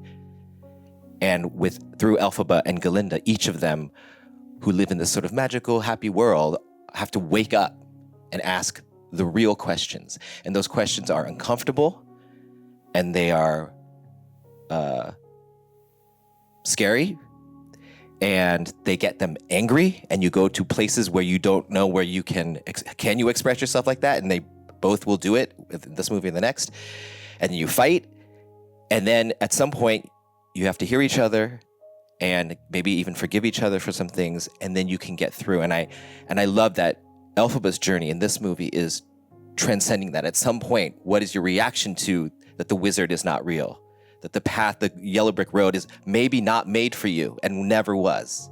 And I love that she's like, you know what, where we're going, we don't need roads. Goes. To me, I think that's the American spirit at its core. It's something that we always say, be afraid of this, be afraid of that. Oh, you have to be number one here. And like, I don't think that's, when I grew up, my parents came from China and were immigrants, and that's not the actual spirit of what they sold to me. And so I believe that that's who we are as human beings, and I believe that I think a little bit of what's in this movie is that all of our little pieces that we put together, all little American parts and some un-American parts that puts into this, I think it's that's the ounce of things that you're getting, and at this turn into the moment of our history, I think it's like resonating more than ever. And I think if you want to see the power of these people's storytelling, look at the moments that aren't loud. Look at the stillness of the camera when it's still. Look at the button story. Oh my God, look at all the buttons. They're telling something. Watch the forms. It's incredible. I didn't even know all these things until I went to the warehouse and he's showing me. Look at the moments in between the dialogue, the listening of the other characters on the most important lines. We're sometimes not on the person who's saying the line because it means something different. Look at the way the hair meets the skin, how perspiration hits that skin, how they connect human beings and maybe even a goat, how they connect those things, or maybe even a flying monkey. Look at the beauty and the elegance of that cape and what it can stand for, almost like a flag of rebellion. Look at the silence in this movie. It's musical, but it's a silencical. The silence is where it happens. And so I think that's what we tried to do in this movie. And I hope people are feeling those things, even though it feels like, wow, I just went to a movie. But when you go home and it sits in you, and later tonight you'll think about, you're like, oh wow, there was more to this. And I think that's the power of it. Love that. So beautiful.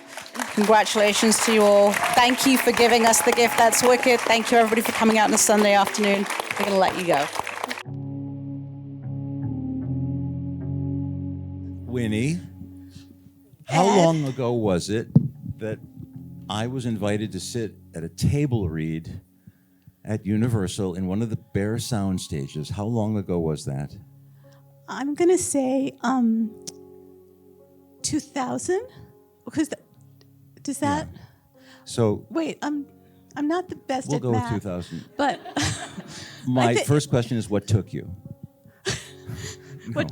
What took me so long? Yeah, no, seriously, how do you feel? How do you feel at this moment? Well, I feel very emotional, Ed, because Ed Zwick is a person that mentored me and who is responsible for pretty much my career. So to sit here with you, I planned this on purpose so that I could say thank you to you, because don't shake your head, because also I was writing on Once and Again when Stephen and I were writing the musical, the stage musical Wicked, and it kind of financed me writing Wicked, so, and supported me in so many ways. So I wanted to say that to you, Ed.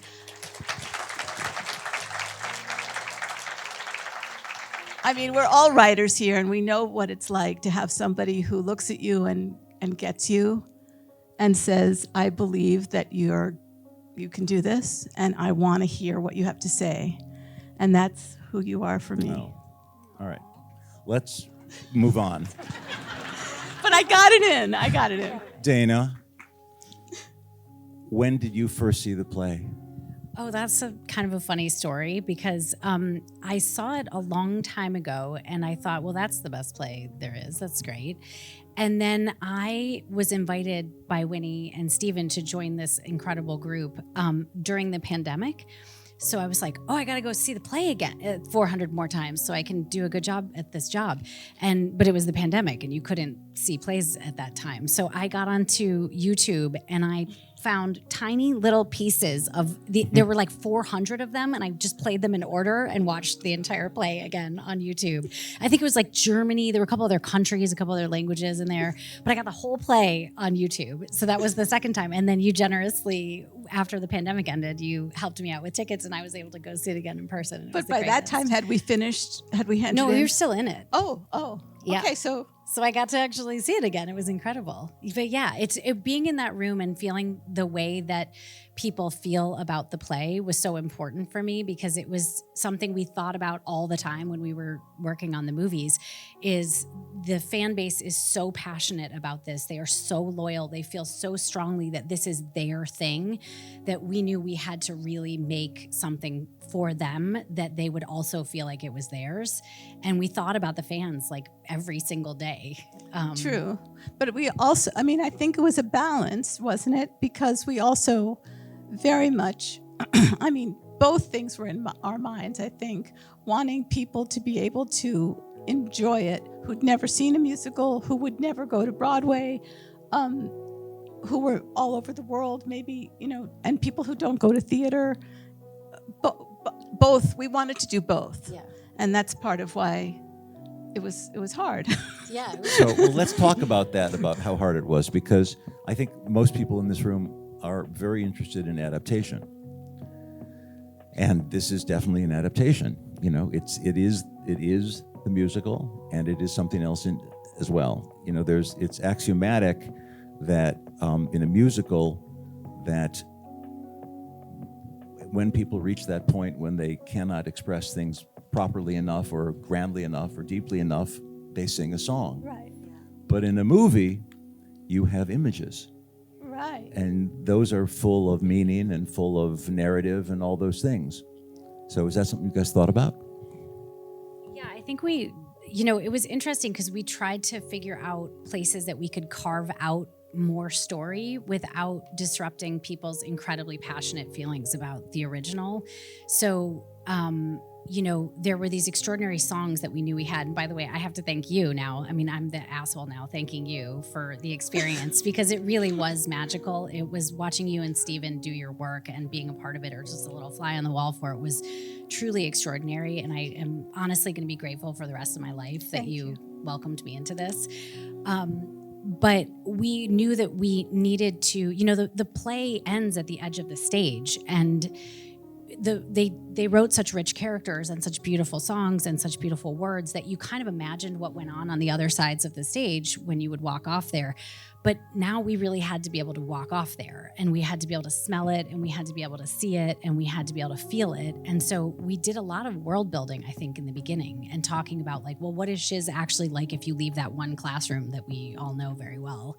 Yeah, I mean, I think in the beginning, it was when Jon came in and when Dana came in, it was, I guess I'm emotional. My voice doesn't really normally sound like this. You're the greatest. I'm emotional. Well, it's a lot. You've been working on this for a huge portion of your life. It's incredible.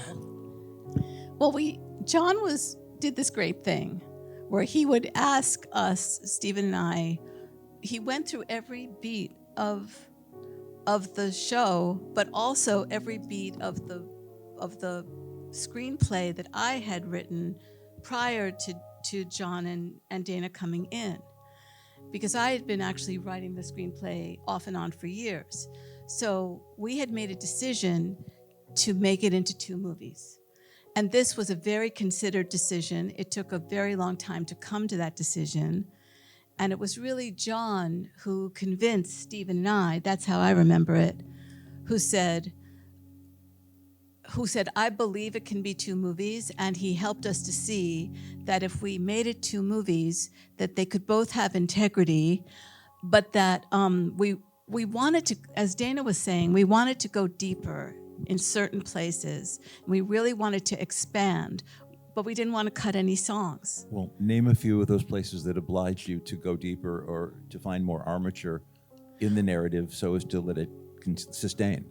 Well, for instance, the whole story of the animals. Right. I mean, on stage, it's this one goat. Right. And it's a great goat. It is a great goat, and you do feel for him. But this, I think, you'll jump in, but I really think that so much of the time we were thinking, how do we convey that there's this feeling, this thing sweeping through this country? Yes. Where Were you informed by what was happening all around you politically? You had to have been.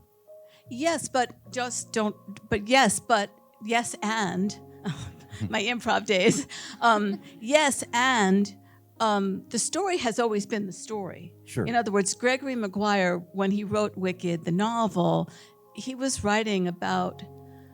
He was taking, this maligned villainess, who doesn't even have a first name, doesn't even have a name. She's just the Wicked Witch, making her into a real person and making Oz into a place that was being ruled by a fascist dictator, and that's Gregory Maguire's brilliant idea. And so when we, were adapting the novel, we always felt that it was a political story, but we wanted so much. We just saw it in a slightly different way, just being who we were, just our personalities. We wanted it also to be buoyant, and we discovered this thing about the 2 women being changing each other's lives, and so now I'm a little lost. And I think to your point about adaptations, if anyone's doing one or interested, for me at least, because I was not the one who originated any of this, I think what was so helpful was I felt like I just ate all the source material. Like I reread Winnie's script that she had written before me like 500 times. I listened to the music every single day in the car. My kids are like, they know all the words. And so I just consumed it all and ate it. And then at a certain point, you kind of have to say like, well, that's that. And what is this? You know, you have to, it has to be like in your cells so that you can depart from it, because, you know, it's really hard to depart from something that's so beloved like this. Yes. And I think part of what I did, I hope you feel that I did this, was I asked like dumb, smart questions. 100%. Like, I asked like so many dumb questions. No, but they weren't dumb. That was a really needed thing because it helped us. I know that this was so helpful. It helped us open our minds. You know, one of my biggest jobs in my mind was to have an open mind. You know, to go, just because it's like this in the stage play doesn't mean it has to be like this in the movie. On the other hand, just because it's like this in the stage play doesn't mean we can't do it like this in the movie. Right. And we kind of did that with every beat. I mean, I've tried to be more specific. And I think, you know, little things like having the time to be able to invest more in Madame Morrible in the beginning as being a mother figure to her. And Yes. making it that she created this excuse for her and said, I did that magic, and creating this incredible bond between them so that when she does realize that Morrible is Morrible, it's really heartbreaking. And it is heartbreaking in the play, but it kind of goes faster In than the play, you would all want it of to go in that the movie. exposition is so lightning fast. And that was one of our early motivations. I mean, look, we wanted to do a movie from the beginning, really, because once the show was a hit, because some of our producers were a movie studio. Right. So we knew that they were interested. From the very beginning. Yeah, so we, like when we were be alone together, Stephen and I live on different coasts. So let's say the show was opening in Finland and it was being done in Finnish, and we were in Finland for a few days.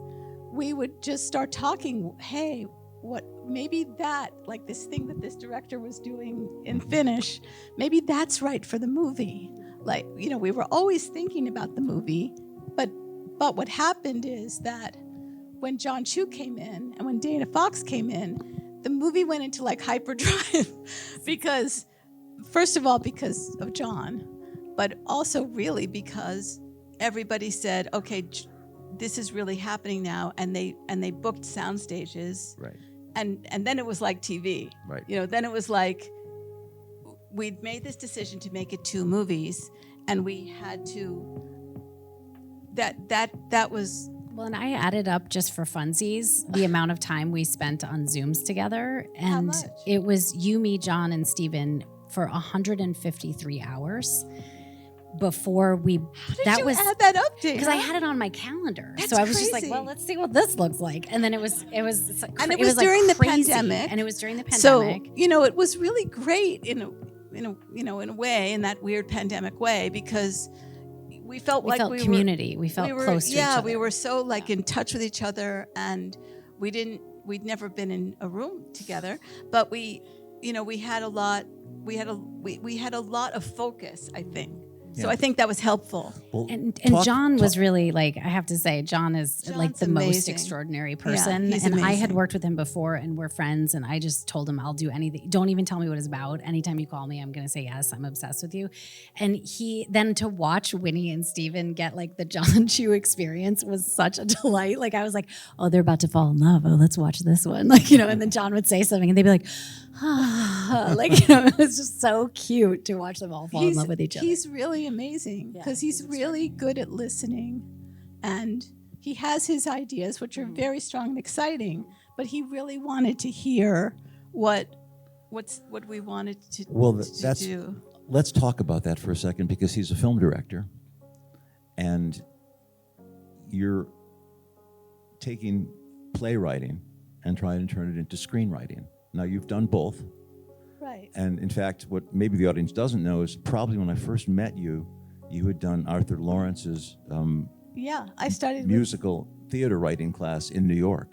Right? I started writing. I mean, I wrote a musical before I wrote for Right. you. Right. But I have memories of you, saying things to me like, look what you did over here. Like, that's screenwriting. You know? Do you know what I mean? Well, yeah, but And the playing point with is, the frame. well, the point is that it changes the nature of how one writes dialogue. It changes how much dialogue you write. It changes what a close-up can accomplish that you needn't have someone say. And did you discover that as you went back into it together? Well, this is one of the things that I think was exciting, was that we were going to be able to convey things with close-ups and certain emotions that you and there was dance just both. Yes, and there was just like so many things we've collected over the years that the show. I'm not dissing the show, believe me, but that the show does very quickly. Yeah. That run by you very quickly. Mhm. Like the whole, like for instance, let me give you an example. I'll finally be specific. Like when we were first writing the show, I fell in love with this idea of seeing her as a little green girl. And that is a charming idea, especially when you think of she grows up to be the Wicked Witch of the West, but she's this little green girl. But to put that on stage, it's a horrible idea. This poor little child is backstage waiting for her one moment. She's painted green. She's 6. And it's so expensive, and it's just not something we ever considered really doing because it's a play. But we knew, so that was I a remember lot of you our wrote conversation. that beautiful line early on, or I think it was actually before I even showed up, about, he made the city out of emeralds and he likes them even though they're green. And I was like, oh, that's the saddest thing I've ever heard. And it just brings so much empathy to that character before you meet her. And then you can let her go to these places that are a little edgier and a little more uncomfortable and harder to be around. And then of course, John it's out of pain and not out of meanness. Yeah, I mean, just to see her, there's so much more. You see her as this little girl, and then you see her with her little sister and their children. And that's a huge, it seems little, but that was, we talked so much about, we had so many conversations. But you have a callback when she's defying gravity. And that's John. That's all And John. That's John Shu. You had the setup and he found the Yeah, payoff. he found an amazing payoff. But I was going to say, we had so many conversations about what exactly those little children should be doing. Yeah. Correct? I mean, that was like 42 versions of that scene. So many versions of that. But I have to say, 42 versions of every scene. Unless I'm misremembering. No, every scene, every moment, every line, every word and was we were interrogated. just passing it back and forth. And I don't know, am I conveying well? No, that's the answer to the question. And the other question has to do with just musicals as they are, because, there have been certain movie musicals that have been that gold standard and those things that affected you. And I'm just curious which ones they were and how they apply. Movie musicals. Yeah, movie musicals. For me, one of the biggest one that comes to my mind is Fiddler on the Roof. Uh-huh. Just because it's the first musical I ever saw when I was a little girl. And I love that. I love the adaptation. And it's very faithful. Oh yeah. I think ours is faithful and yet it's its own thing. Mm-hmm. For me, it was The Sound of Music. It was, as a child, I was like, this is the greatest thing of all time. And probably The Wizard of Oz, honestly. The Wizard of Oz. Why did I not say that? It's incredible. And then also another thing, again, to just tell you how amazing you are, Winnie, I realized, I've been working so hard in this business. I'm so tired. I'm so tired, everybody. Help me. And I suddenly realized when I was in the middle of this process with you that, I came to this whole thing through musical theater.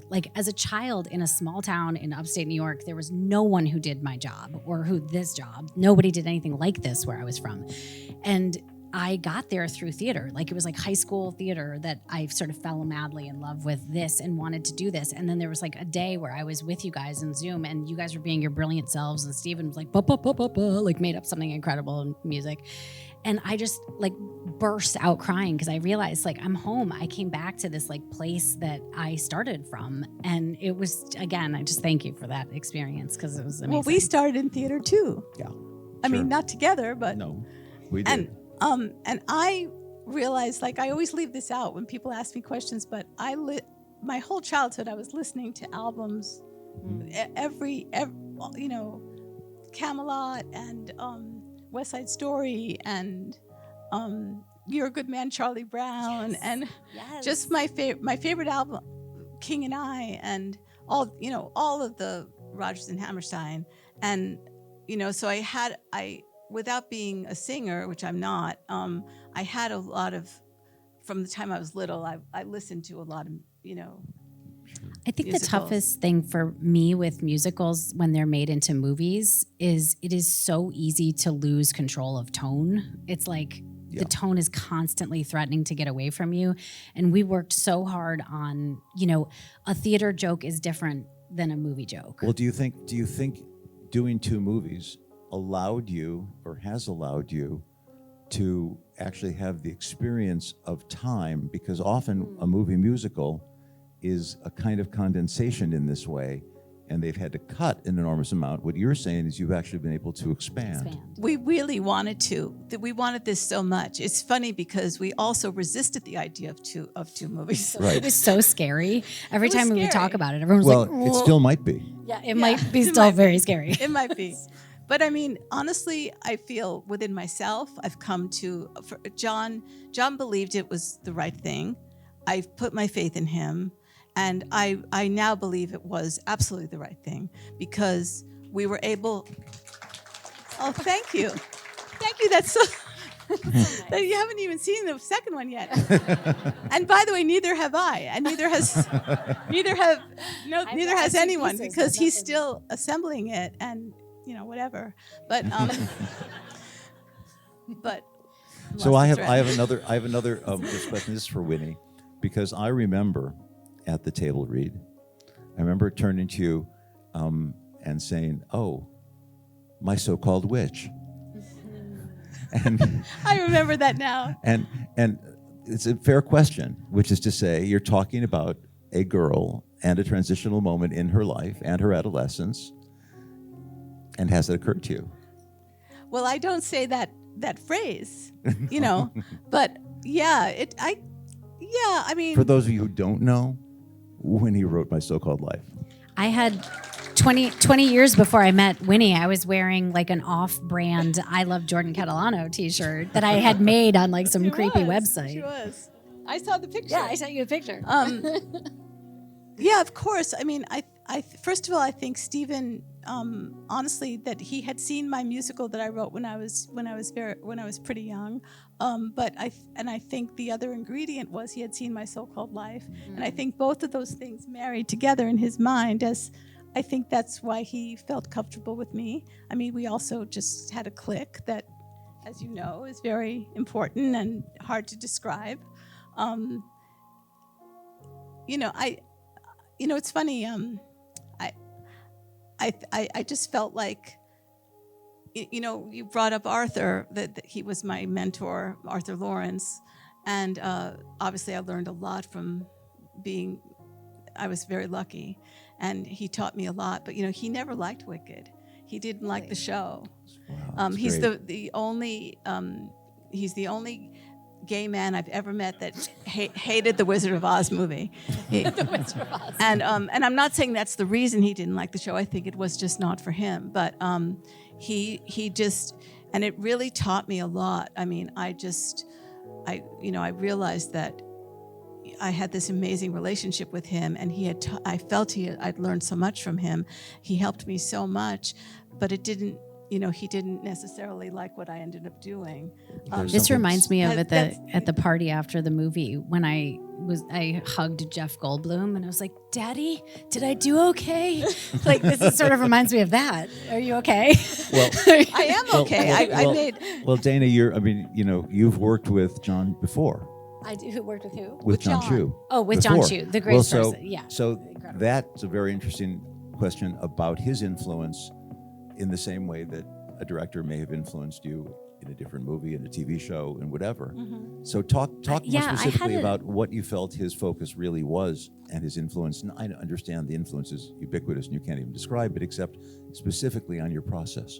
The experience I had with him before this was I did a show called Home Before Dark where he came on and directed the first 2 episodes, and he and I met before Crazy Rich Asians came out. So he showed me the trailer of Crazy Rich Asians, and I was like, this is so universal. This is going to break out so huge. You have to understand that it's for everyone. Please let them know that this is for everyone. And I think he was really touched that I saw it and I got it. And so he agreed to direct my pilot in the 2nd episode. And the thing that I was so struck by, I mean, he's so visual. He's like the most extraordinary visual person. He makes these decks that you just want to like climb into his computer and live there forever.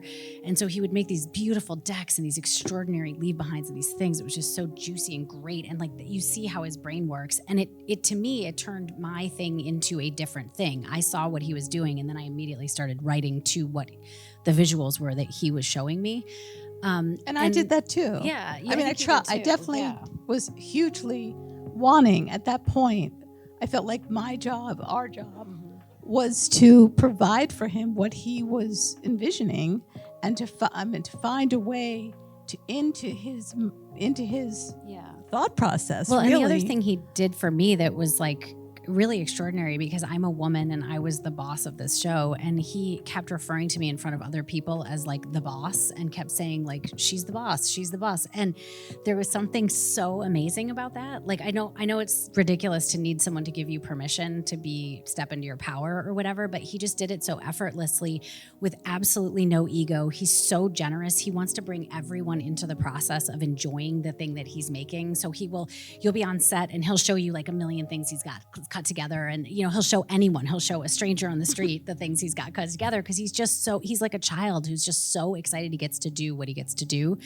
But I think when it comes to musicals, he thinks so much about, how am I going to have that moment where is the person going to break the fourth wall? Are they going to look at the camera? Are we going to acknowledge that we're singing? Are we going to try to make it feel more like a music video so it feels more modern than that? Are we, I think he took a really huge step towards it with In the Heights, which I loved.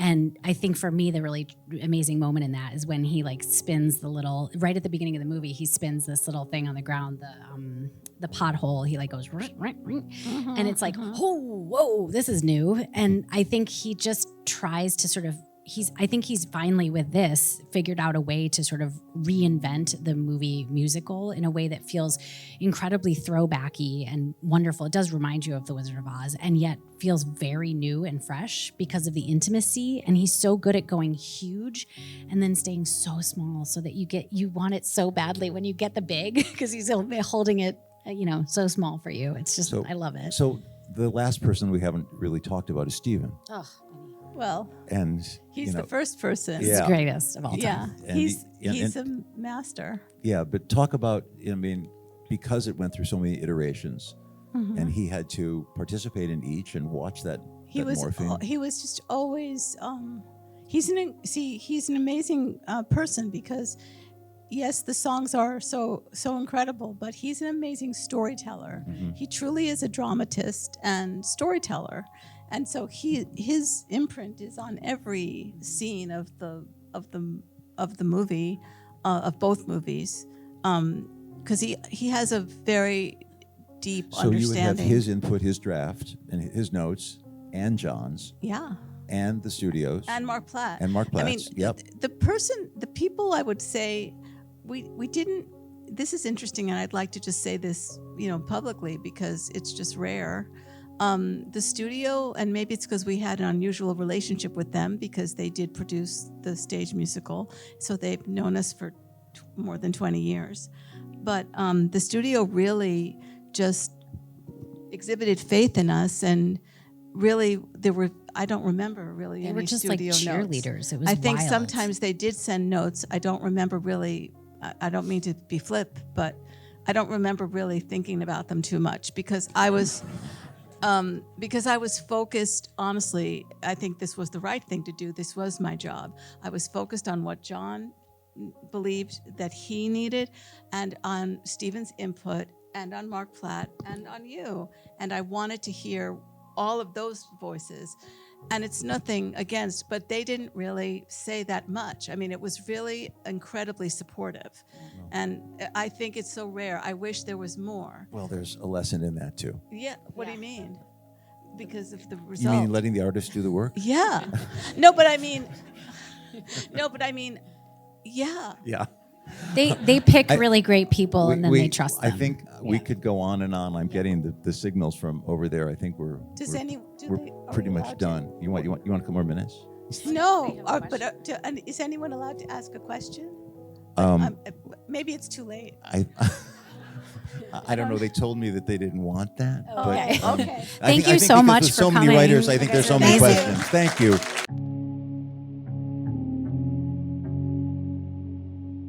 Please welcome the film's production designer, Nathan Crowley.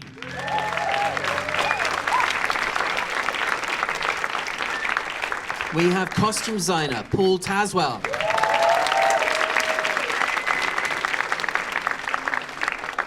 The makeup, hair, and prosthetic designer, Francis Hannon. Editor, Myron Kirstein. Director of Photography, Alice Brooks. The VFX Supervisor, Pablo Hellman. Re-recording mixer, Andy Nelson.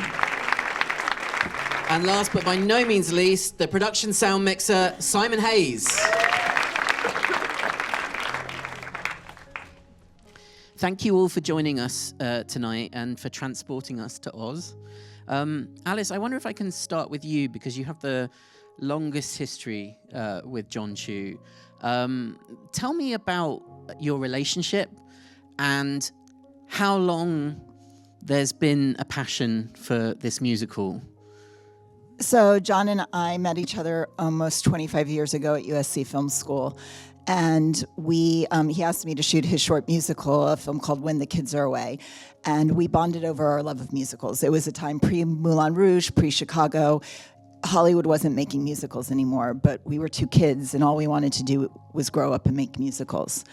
And so it's been a long journey where we have been playing and exploring how to tell a story through dance and music for a really long time, through different size projects. And we had a show, Hulu's first original content, called The Legion of Extraordinary Dancers. And with Christopher Scott, we started working on that, our choreographer.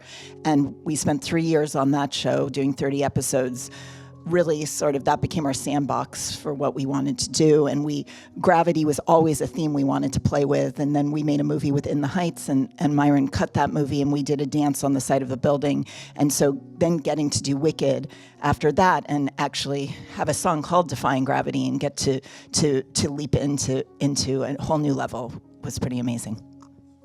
I do feel that, Jon has been, his movies have been a key proponent of like a rebirth in the musical. I think we're in an exciting time now where a genre that like had almost died out for a while has come back to life in such a glorious way.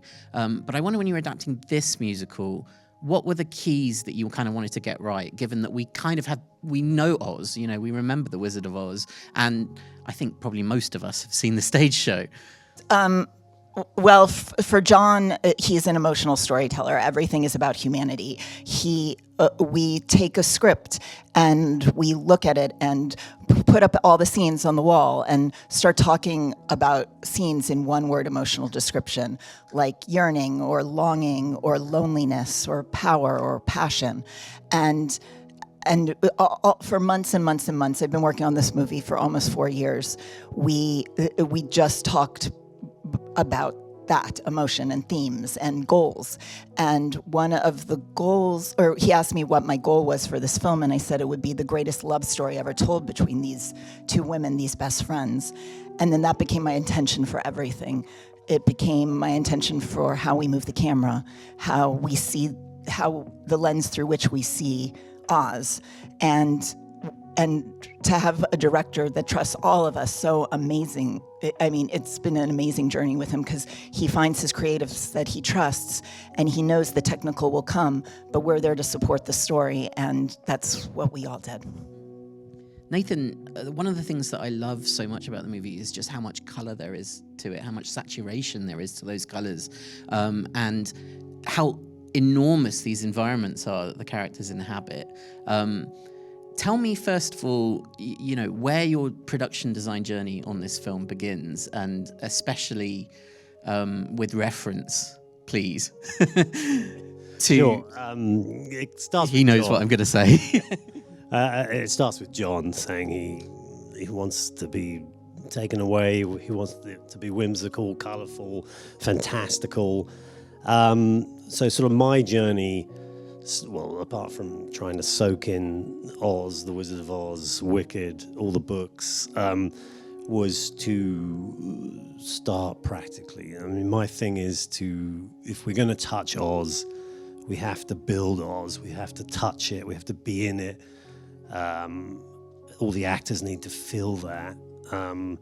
So really it started with me putting a stake in the ground saying, I'm going to grow 9 million tulips and they're going to represent the colors of the rainbow. One of our great themes. And I think because I started there, it sort of, we all as a group saying a lot of this is going to be real. And we're going to live in this place. And that's where that journey started, really. Tell us a little bit more, though. When you say, I have to grow that many tulips. Well, for me, I had to find a way into the Munchkin land. And, there's all these sort of traps that you can trip over. There's sort of Middle-earth, there's Swiss villages, so you fall over everything that's gone before. And so you have to find a way in, and if we could find a reason for these munchkins to be farmers and they could use the color that John wanted so much, and we could say they dyed cloth and that influenced the color of each house because people dyeing blue, cloth would be blue. So I needed a reason for what they would be farming, and it was so obvious to us all as they're tulip farmers, So, and then it was really about. Apart from building the set, we needed to grow the tulips, and we needed to then build the backlot and link them because of all the dancers and the practical restrictions. We needed to be on a backlot, but I needed to link the tulips to the village. And actually, John said, "Why don't we just sink the village, build huge embankments, cover them in flowers, and then but Pablo can seamlessly push us from the Norfolk tulip farms down into the village, and we can photographically make this seamless if we find the stitch points, and then if we could carry that methodology through all our themes, the narrative themes, and there's so many of them. When you look at Shiz, you might ask why it's white rock, and then you go to the Wizard and I, and you realize you're standing over the impassable desert, which feels like a sea, and it has to be white sand. So there's lots of sort of interwound sort of building blocks for all of this, and so it's really nice to be back with everyone. It was just a fantastic journey, and everyone was part of it. It's like I just had so much fun. I mean, we had hard times, right? But it was incredible. Some of those days when you turn up on set, it was like, this is pretty good. But you had to get to set by boat. That was not so good for some people. I mean, you brought Oz to life, which is the extraordinary thing. And I've watched some of the behind-the-scenes footage from the film, and you don't see a lot of blue screens. You don't see a lot of green screens. These environments are real. But when that transition happens, Pablo, into the visual effects environments, the set extensions, it's so seamless and so well integrated. How closely were you working together to make sure that those environments really popped? We were like this.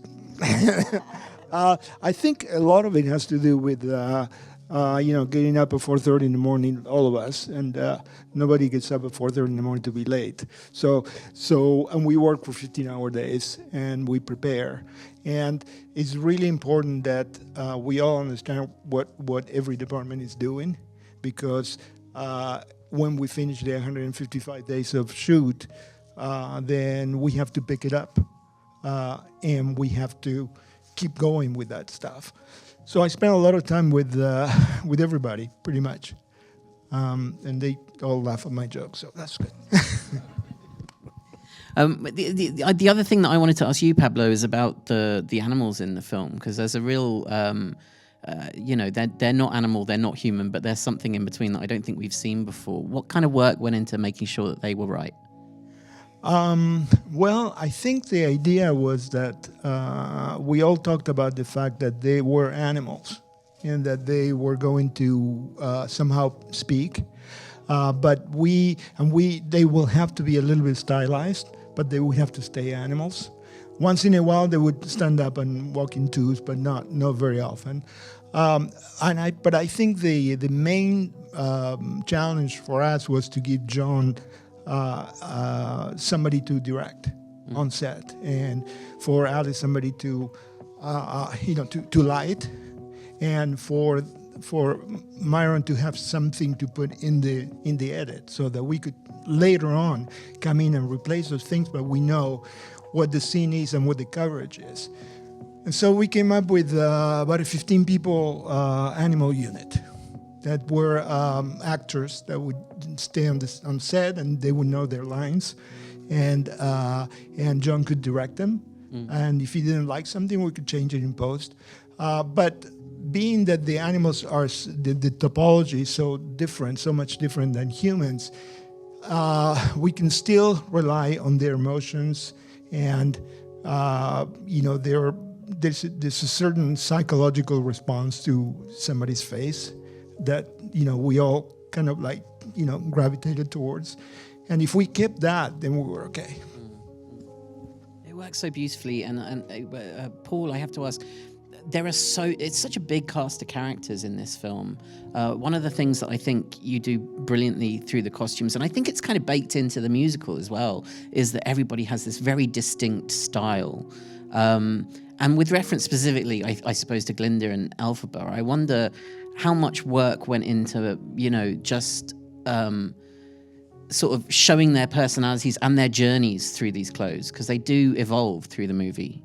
Yeah, that was very important. One of our starts, together we would gather in a conference room and looking at the map and looking at the different lands, and it's just seeing, so what's close to, where is Munchkin Land in relationship to the Uplanders, and in relationship to Emerald City, and how do the style of these different locations, how do they relate to each other? And then what I'm thinking as a designer and how I'm going to dress the people that are from these lands is, what will audiences kind of understand and engage with, and have that be clear. So then once some of that is decided, then thinking about Elphaba as a Munchkinlander who's from a family who's not really Munchkin, but they are of another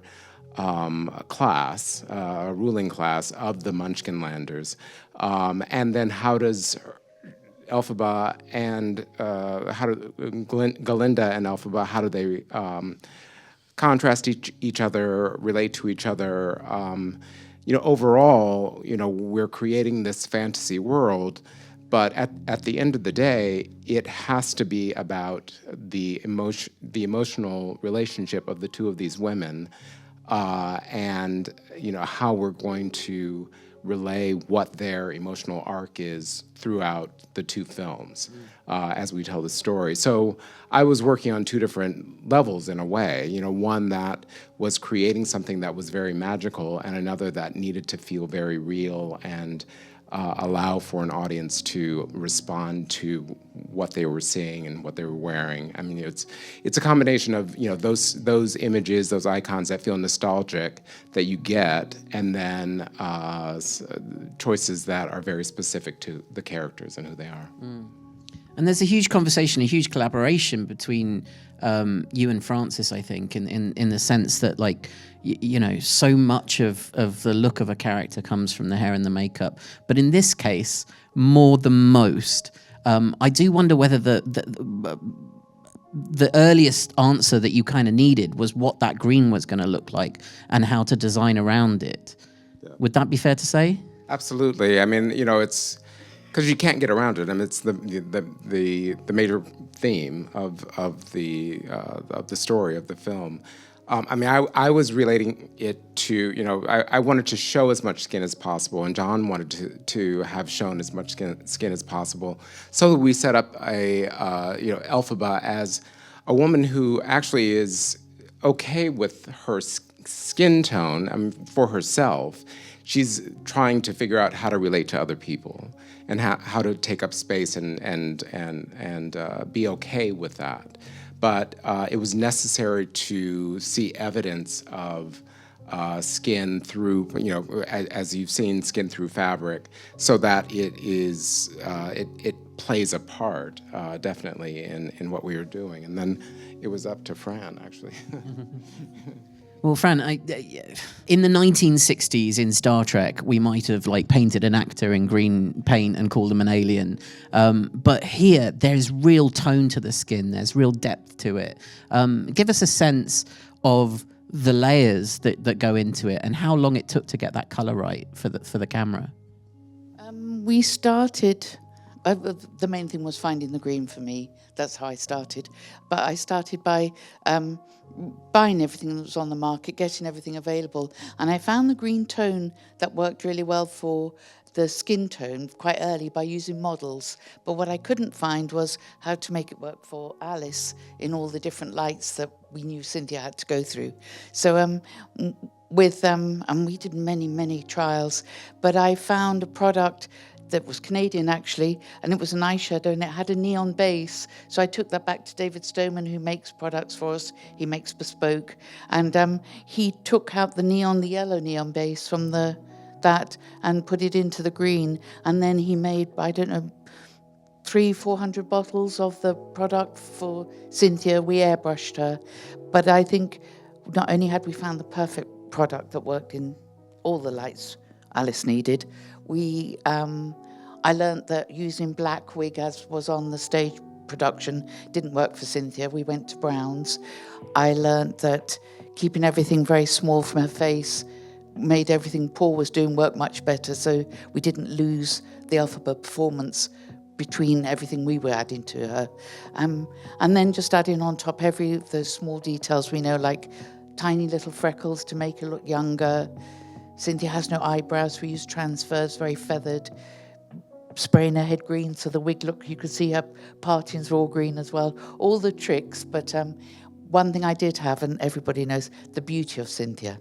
And without that, and coming from within as well, she carried it so well. And the reflection, I think, on everything she did on the screen just made it be alive and not be like a flat face paint. And then on the other side of that, you have this gorgeous pink bubblegum kind of vision of Glinda in Ariana. Tell me about what goes into her. What were the key points for you in that look? Well, being inspired, of course, by everything Paul was doing and from the early films, keeping everything soft and lifted, feathered, following through the lines that both Nathan and Paul were using in the costume and the sets was very important. Keeping her timeless was very important. That was something Jon wanted with this, that the whole film was timeless, not just what I did, and making it very accessible to everybody.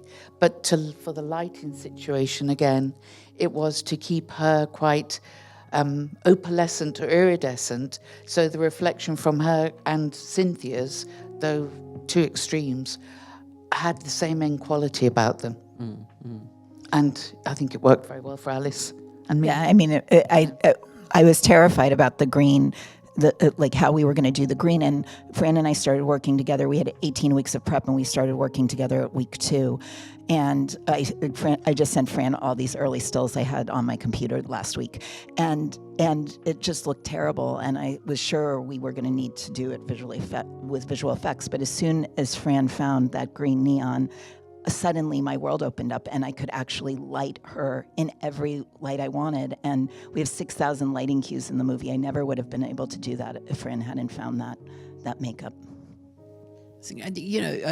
Just to touch on that, Alice, again, like the the wonderful thing about this is it does, I think you used the word timeless. It also feels like a throwback to this incredible era of the movie musical, and Wizard of Oz is very much part of that. There's a lot of high key in the early half of the film. There's a lot of darkness that starts to creep in. How important was it to have that kind of look to the film? Because I suppose, cinema convention of the last 20 years or so is go dark, desaturate, steer away from that kind of optimism in cinema. John's goal was that we made an old Hollywood movie, that we built real practical sets, 17 sound stages with wall-to-wall, fire lane to fire lane, floor-to-ceiling sets, and Shiz and Emerald City were the size of 4 American football fields each, and Munchkinland was massive, and the train station was massive. Real tangible spaces for us to light. And then we also talked about creating our own version, though, of what Technicolor was. And that came from the costumes and the production design and also the lighting. And we used every color of the rainbow to light the movie. And during our tests, we found what our version of pink was, what our version of green, orange, yellow. And the original books, L. Frank Baum, Wizard of Oz books, have very rich, beautiful, vivid, unbelievable poetic descriptions of color in each paragraph. And so we took that as our inspiration. And nature as our inspiration to create the colors of Oz and our Technicolor world, and be able to go from the brightest brights of Munchkinland to the darkest darks in Emerald City, where Elphaba is in her darkest moment in the lower attic, and she and that's the darkest part of the movie. But as the stakes get higher in the film gets darker. Well, and into this world that you create, you put this extraordinary cast of performers led by Cynthia and Ariana, who are performing at a level that is just so extraordinary. Simon, I was gobsmacked to realize that this was live singing, that you had recorded all of the singing on set. Give us a sense of how that process has evolved since. I remember Les Miserables that used it years ago, which you also worked on. Tell me how that has changed. Tell me what you learned from those experiences and why that was right for this film. Andy Nelson and I worked together on Les Miserables, and since then we've been perfecting this art of live vocal. And when I watch Wicked now as an audience member, I kind of go, well, it had to be live. It's the only way of doing it. The way that Cynthia and Ari can weave in and out of dialogue into small bits of song and then back into a bit of dialogue, and we get their breaths, we get their emotions. We'd never have been able to do that playing something back with lip sync.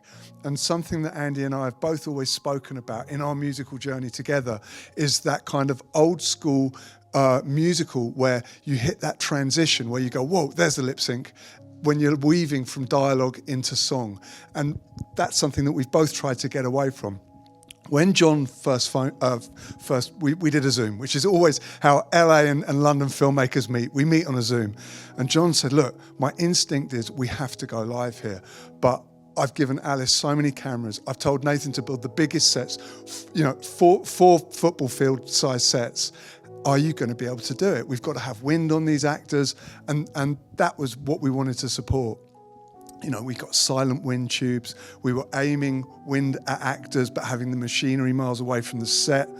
David Smith, our lovely gaffer, had the set surrounded with generators because they were so big, but he managed to get them far enough away for me to have a quiet set. When you've got 300 crew working on a movie set of that size, it's hard to get it quiet.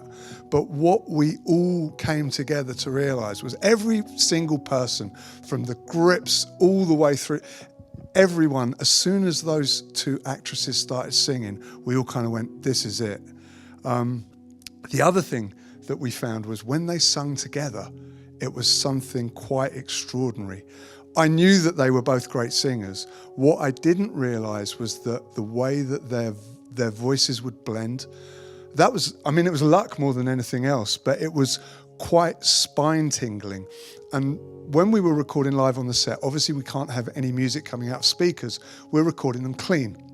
So the music's going into their IEMs. Every single member of the crew has a set of headphones because they're obviously cueing crane moves off the music. But so what would happen is we'd have these headphones on where we're getting this, what Andy would do afterwards, which is blend these live vocals beautifully with these really fantastically produced music tracks. But then you take the headphones off and you're in your own unplugged performance of Ariana and Cynthia singing a cappella. So it was a joy, really. And what I most wanted to do, what my real job was to make sure that the emotions in these performances made their way onto the movie screen. And I'm really a strong believer that if you're lip syncing or you're doing it with ADR, then you can sometimes lose something.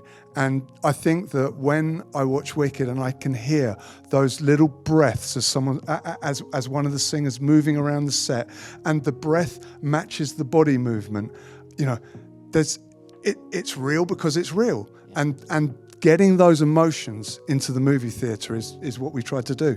Mm.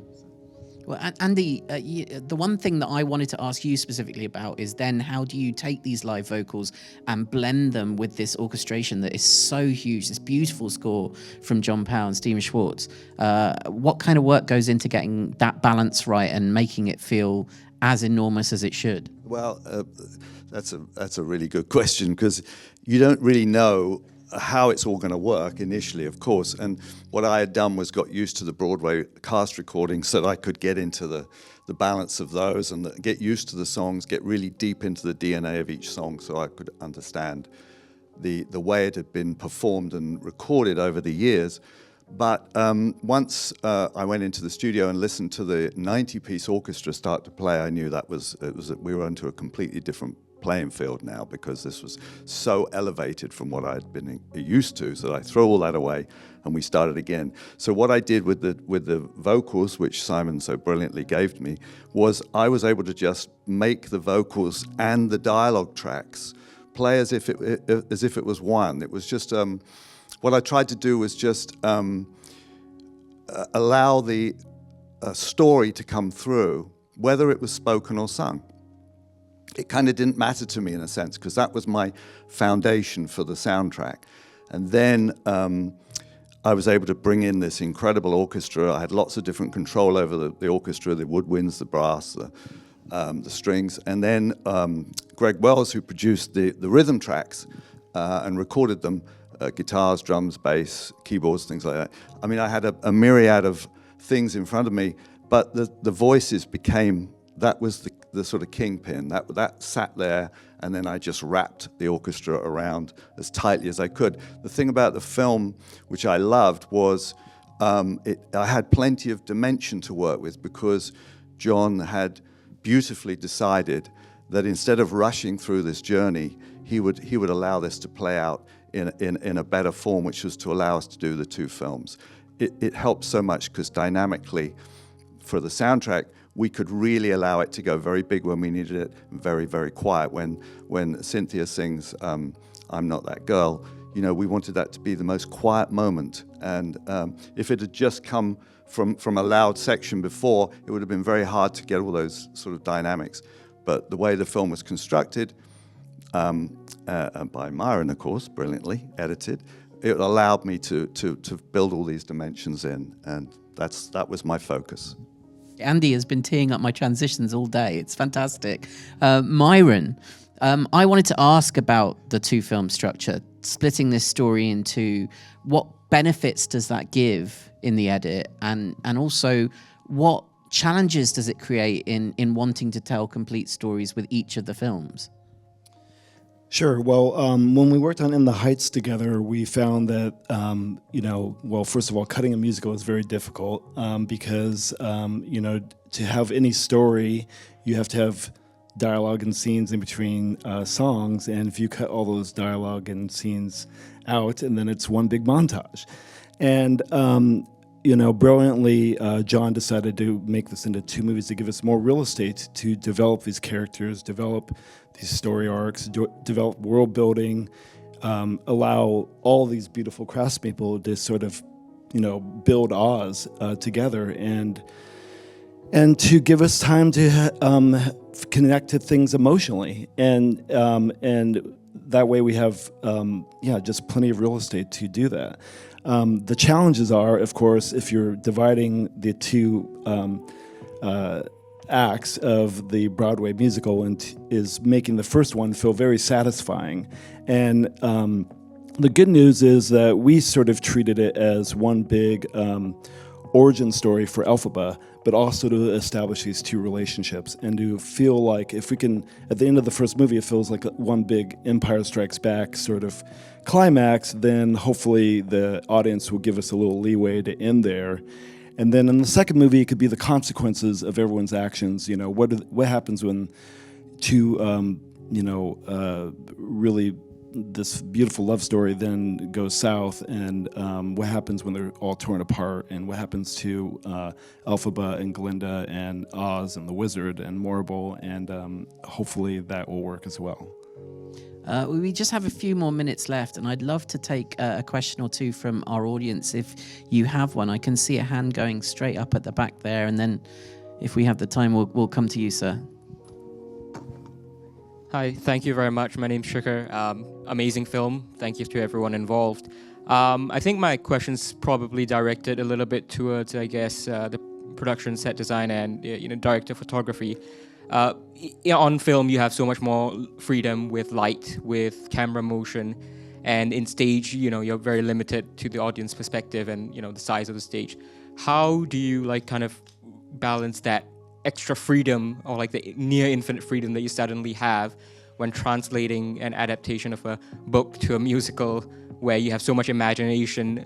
We rely on so much of the audience's imagination to now really showing it your vision. Yeah.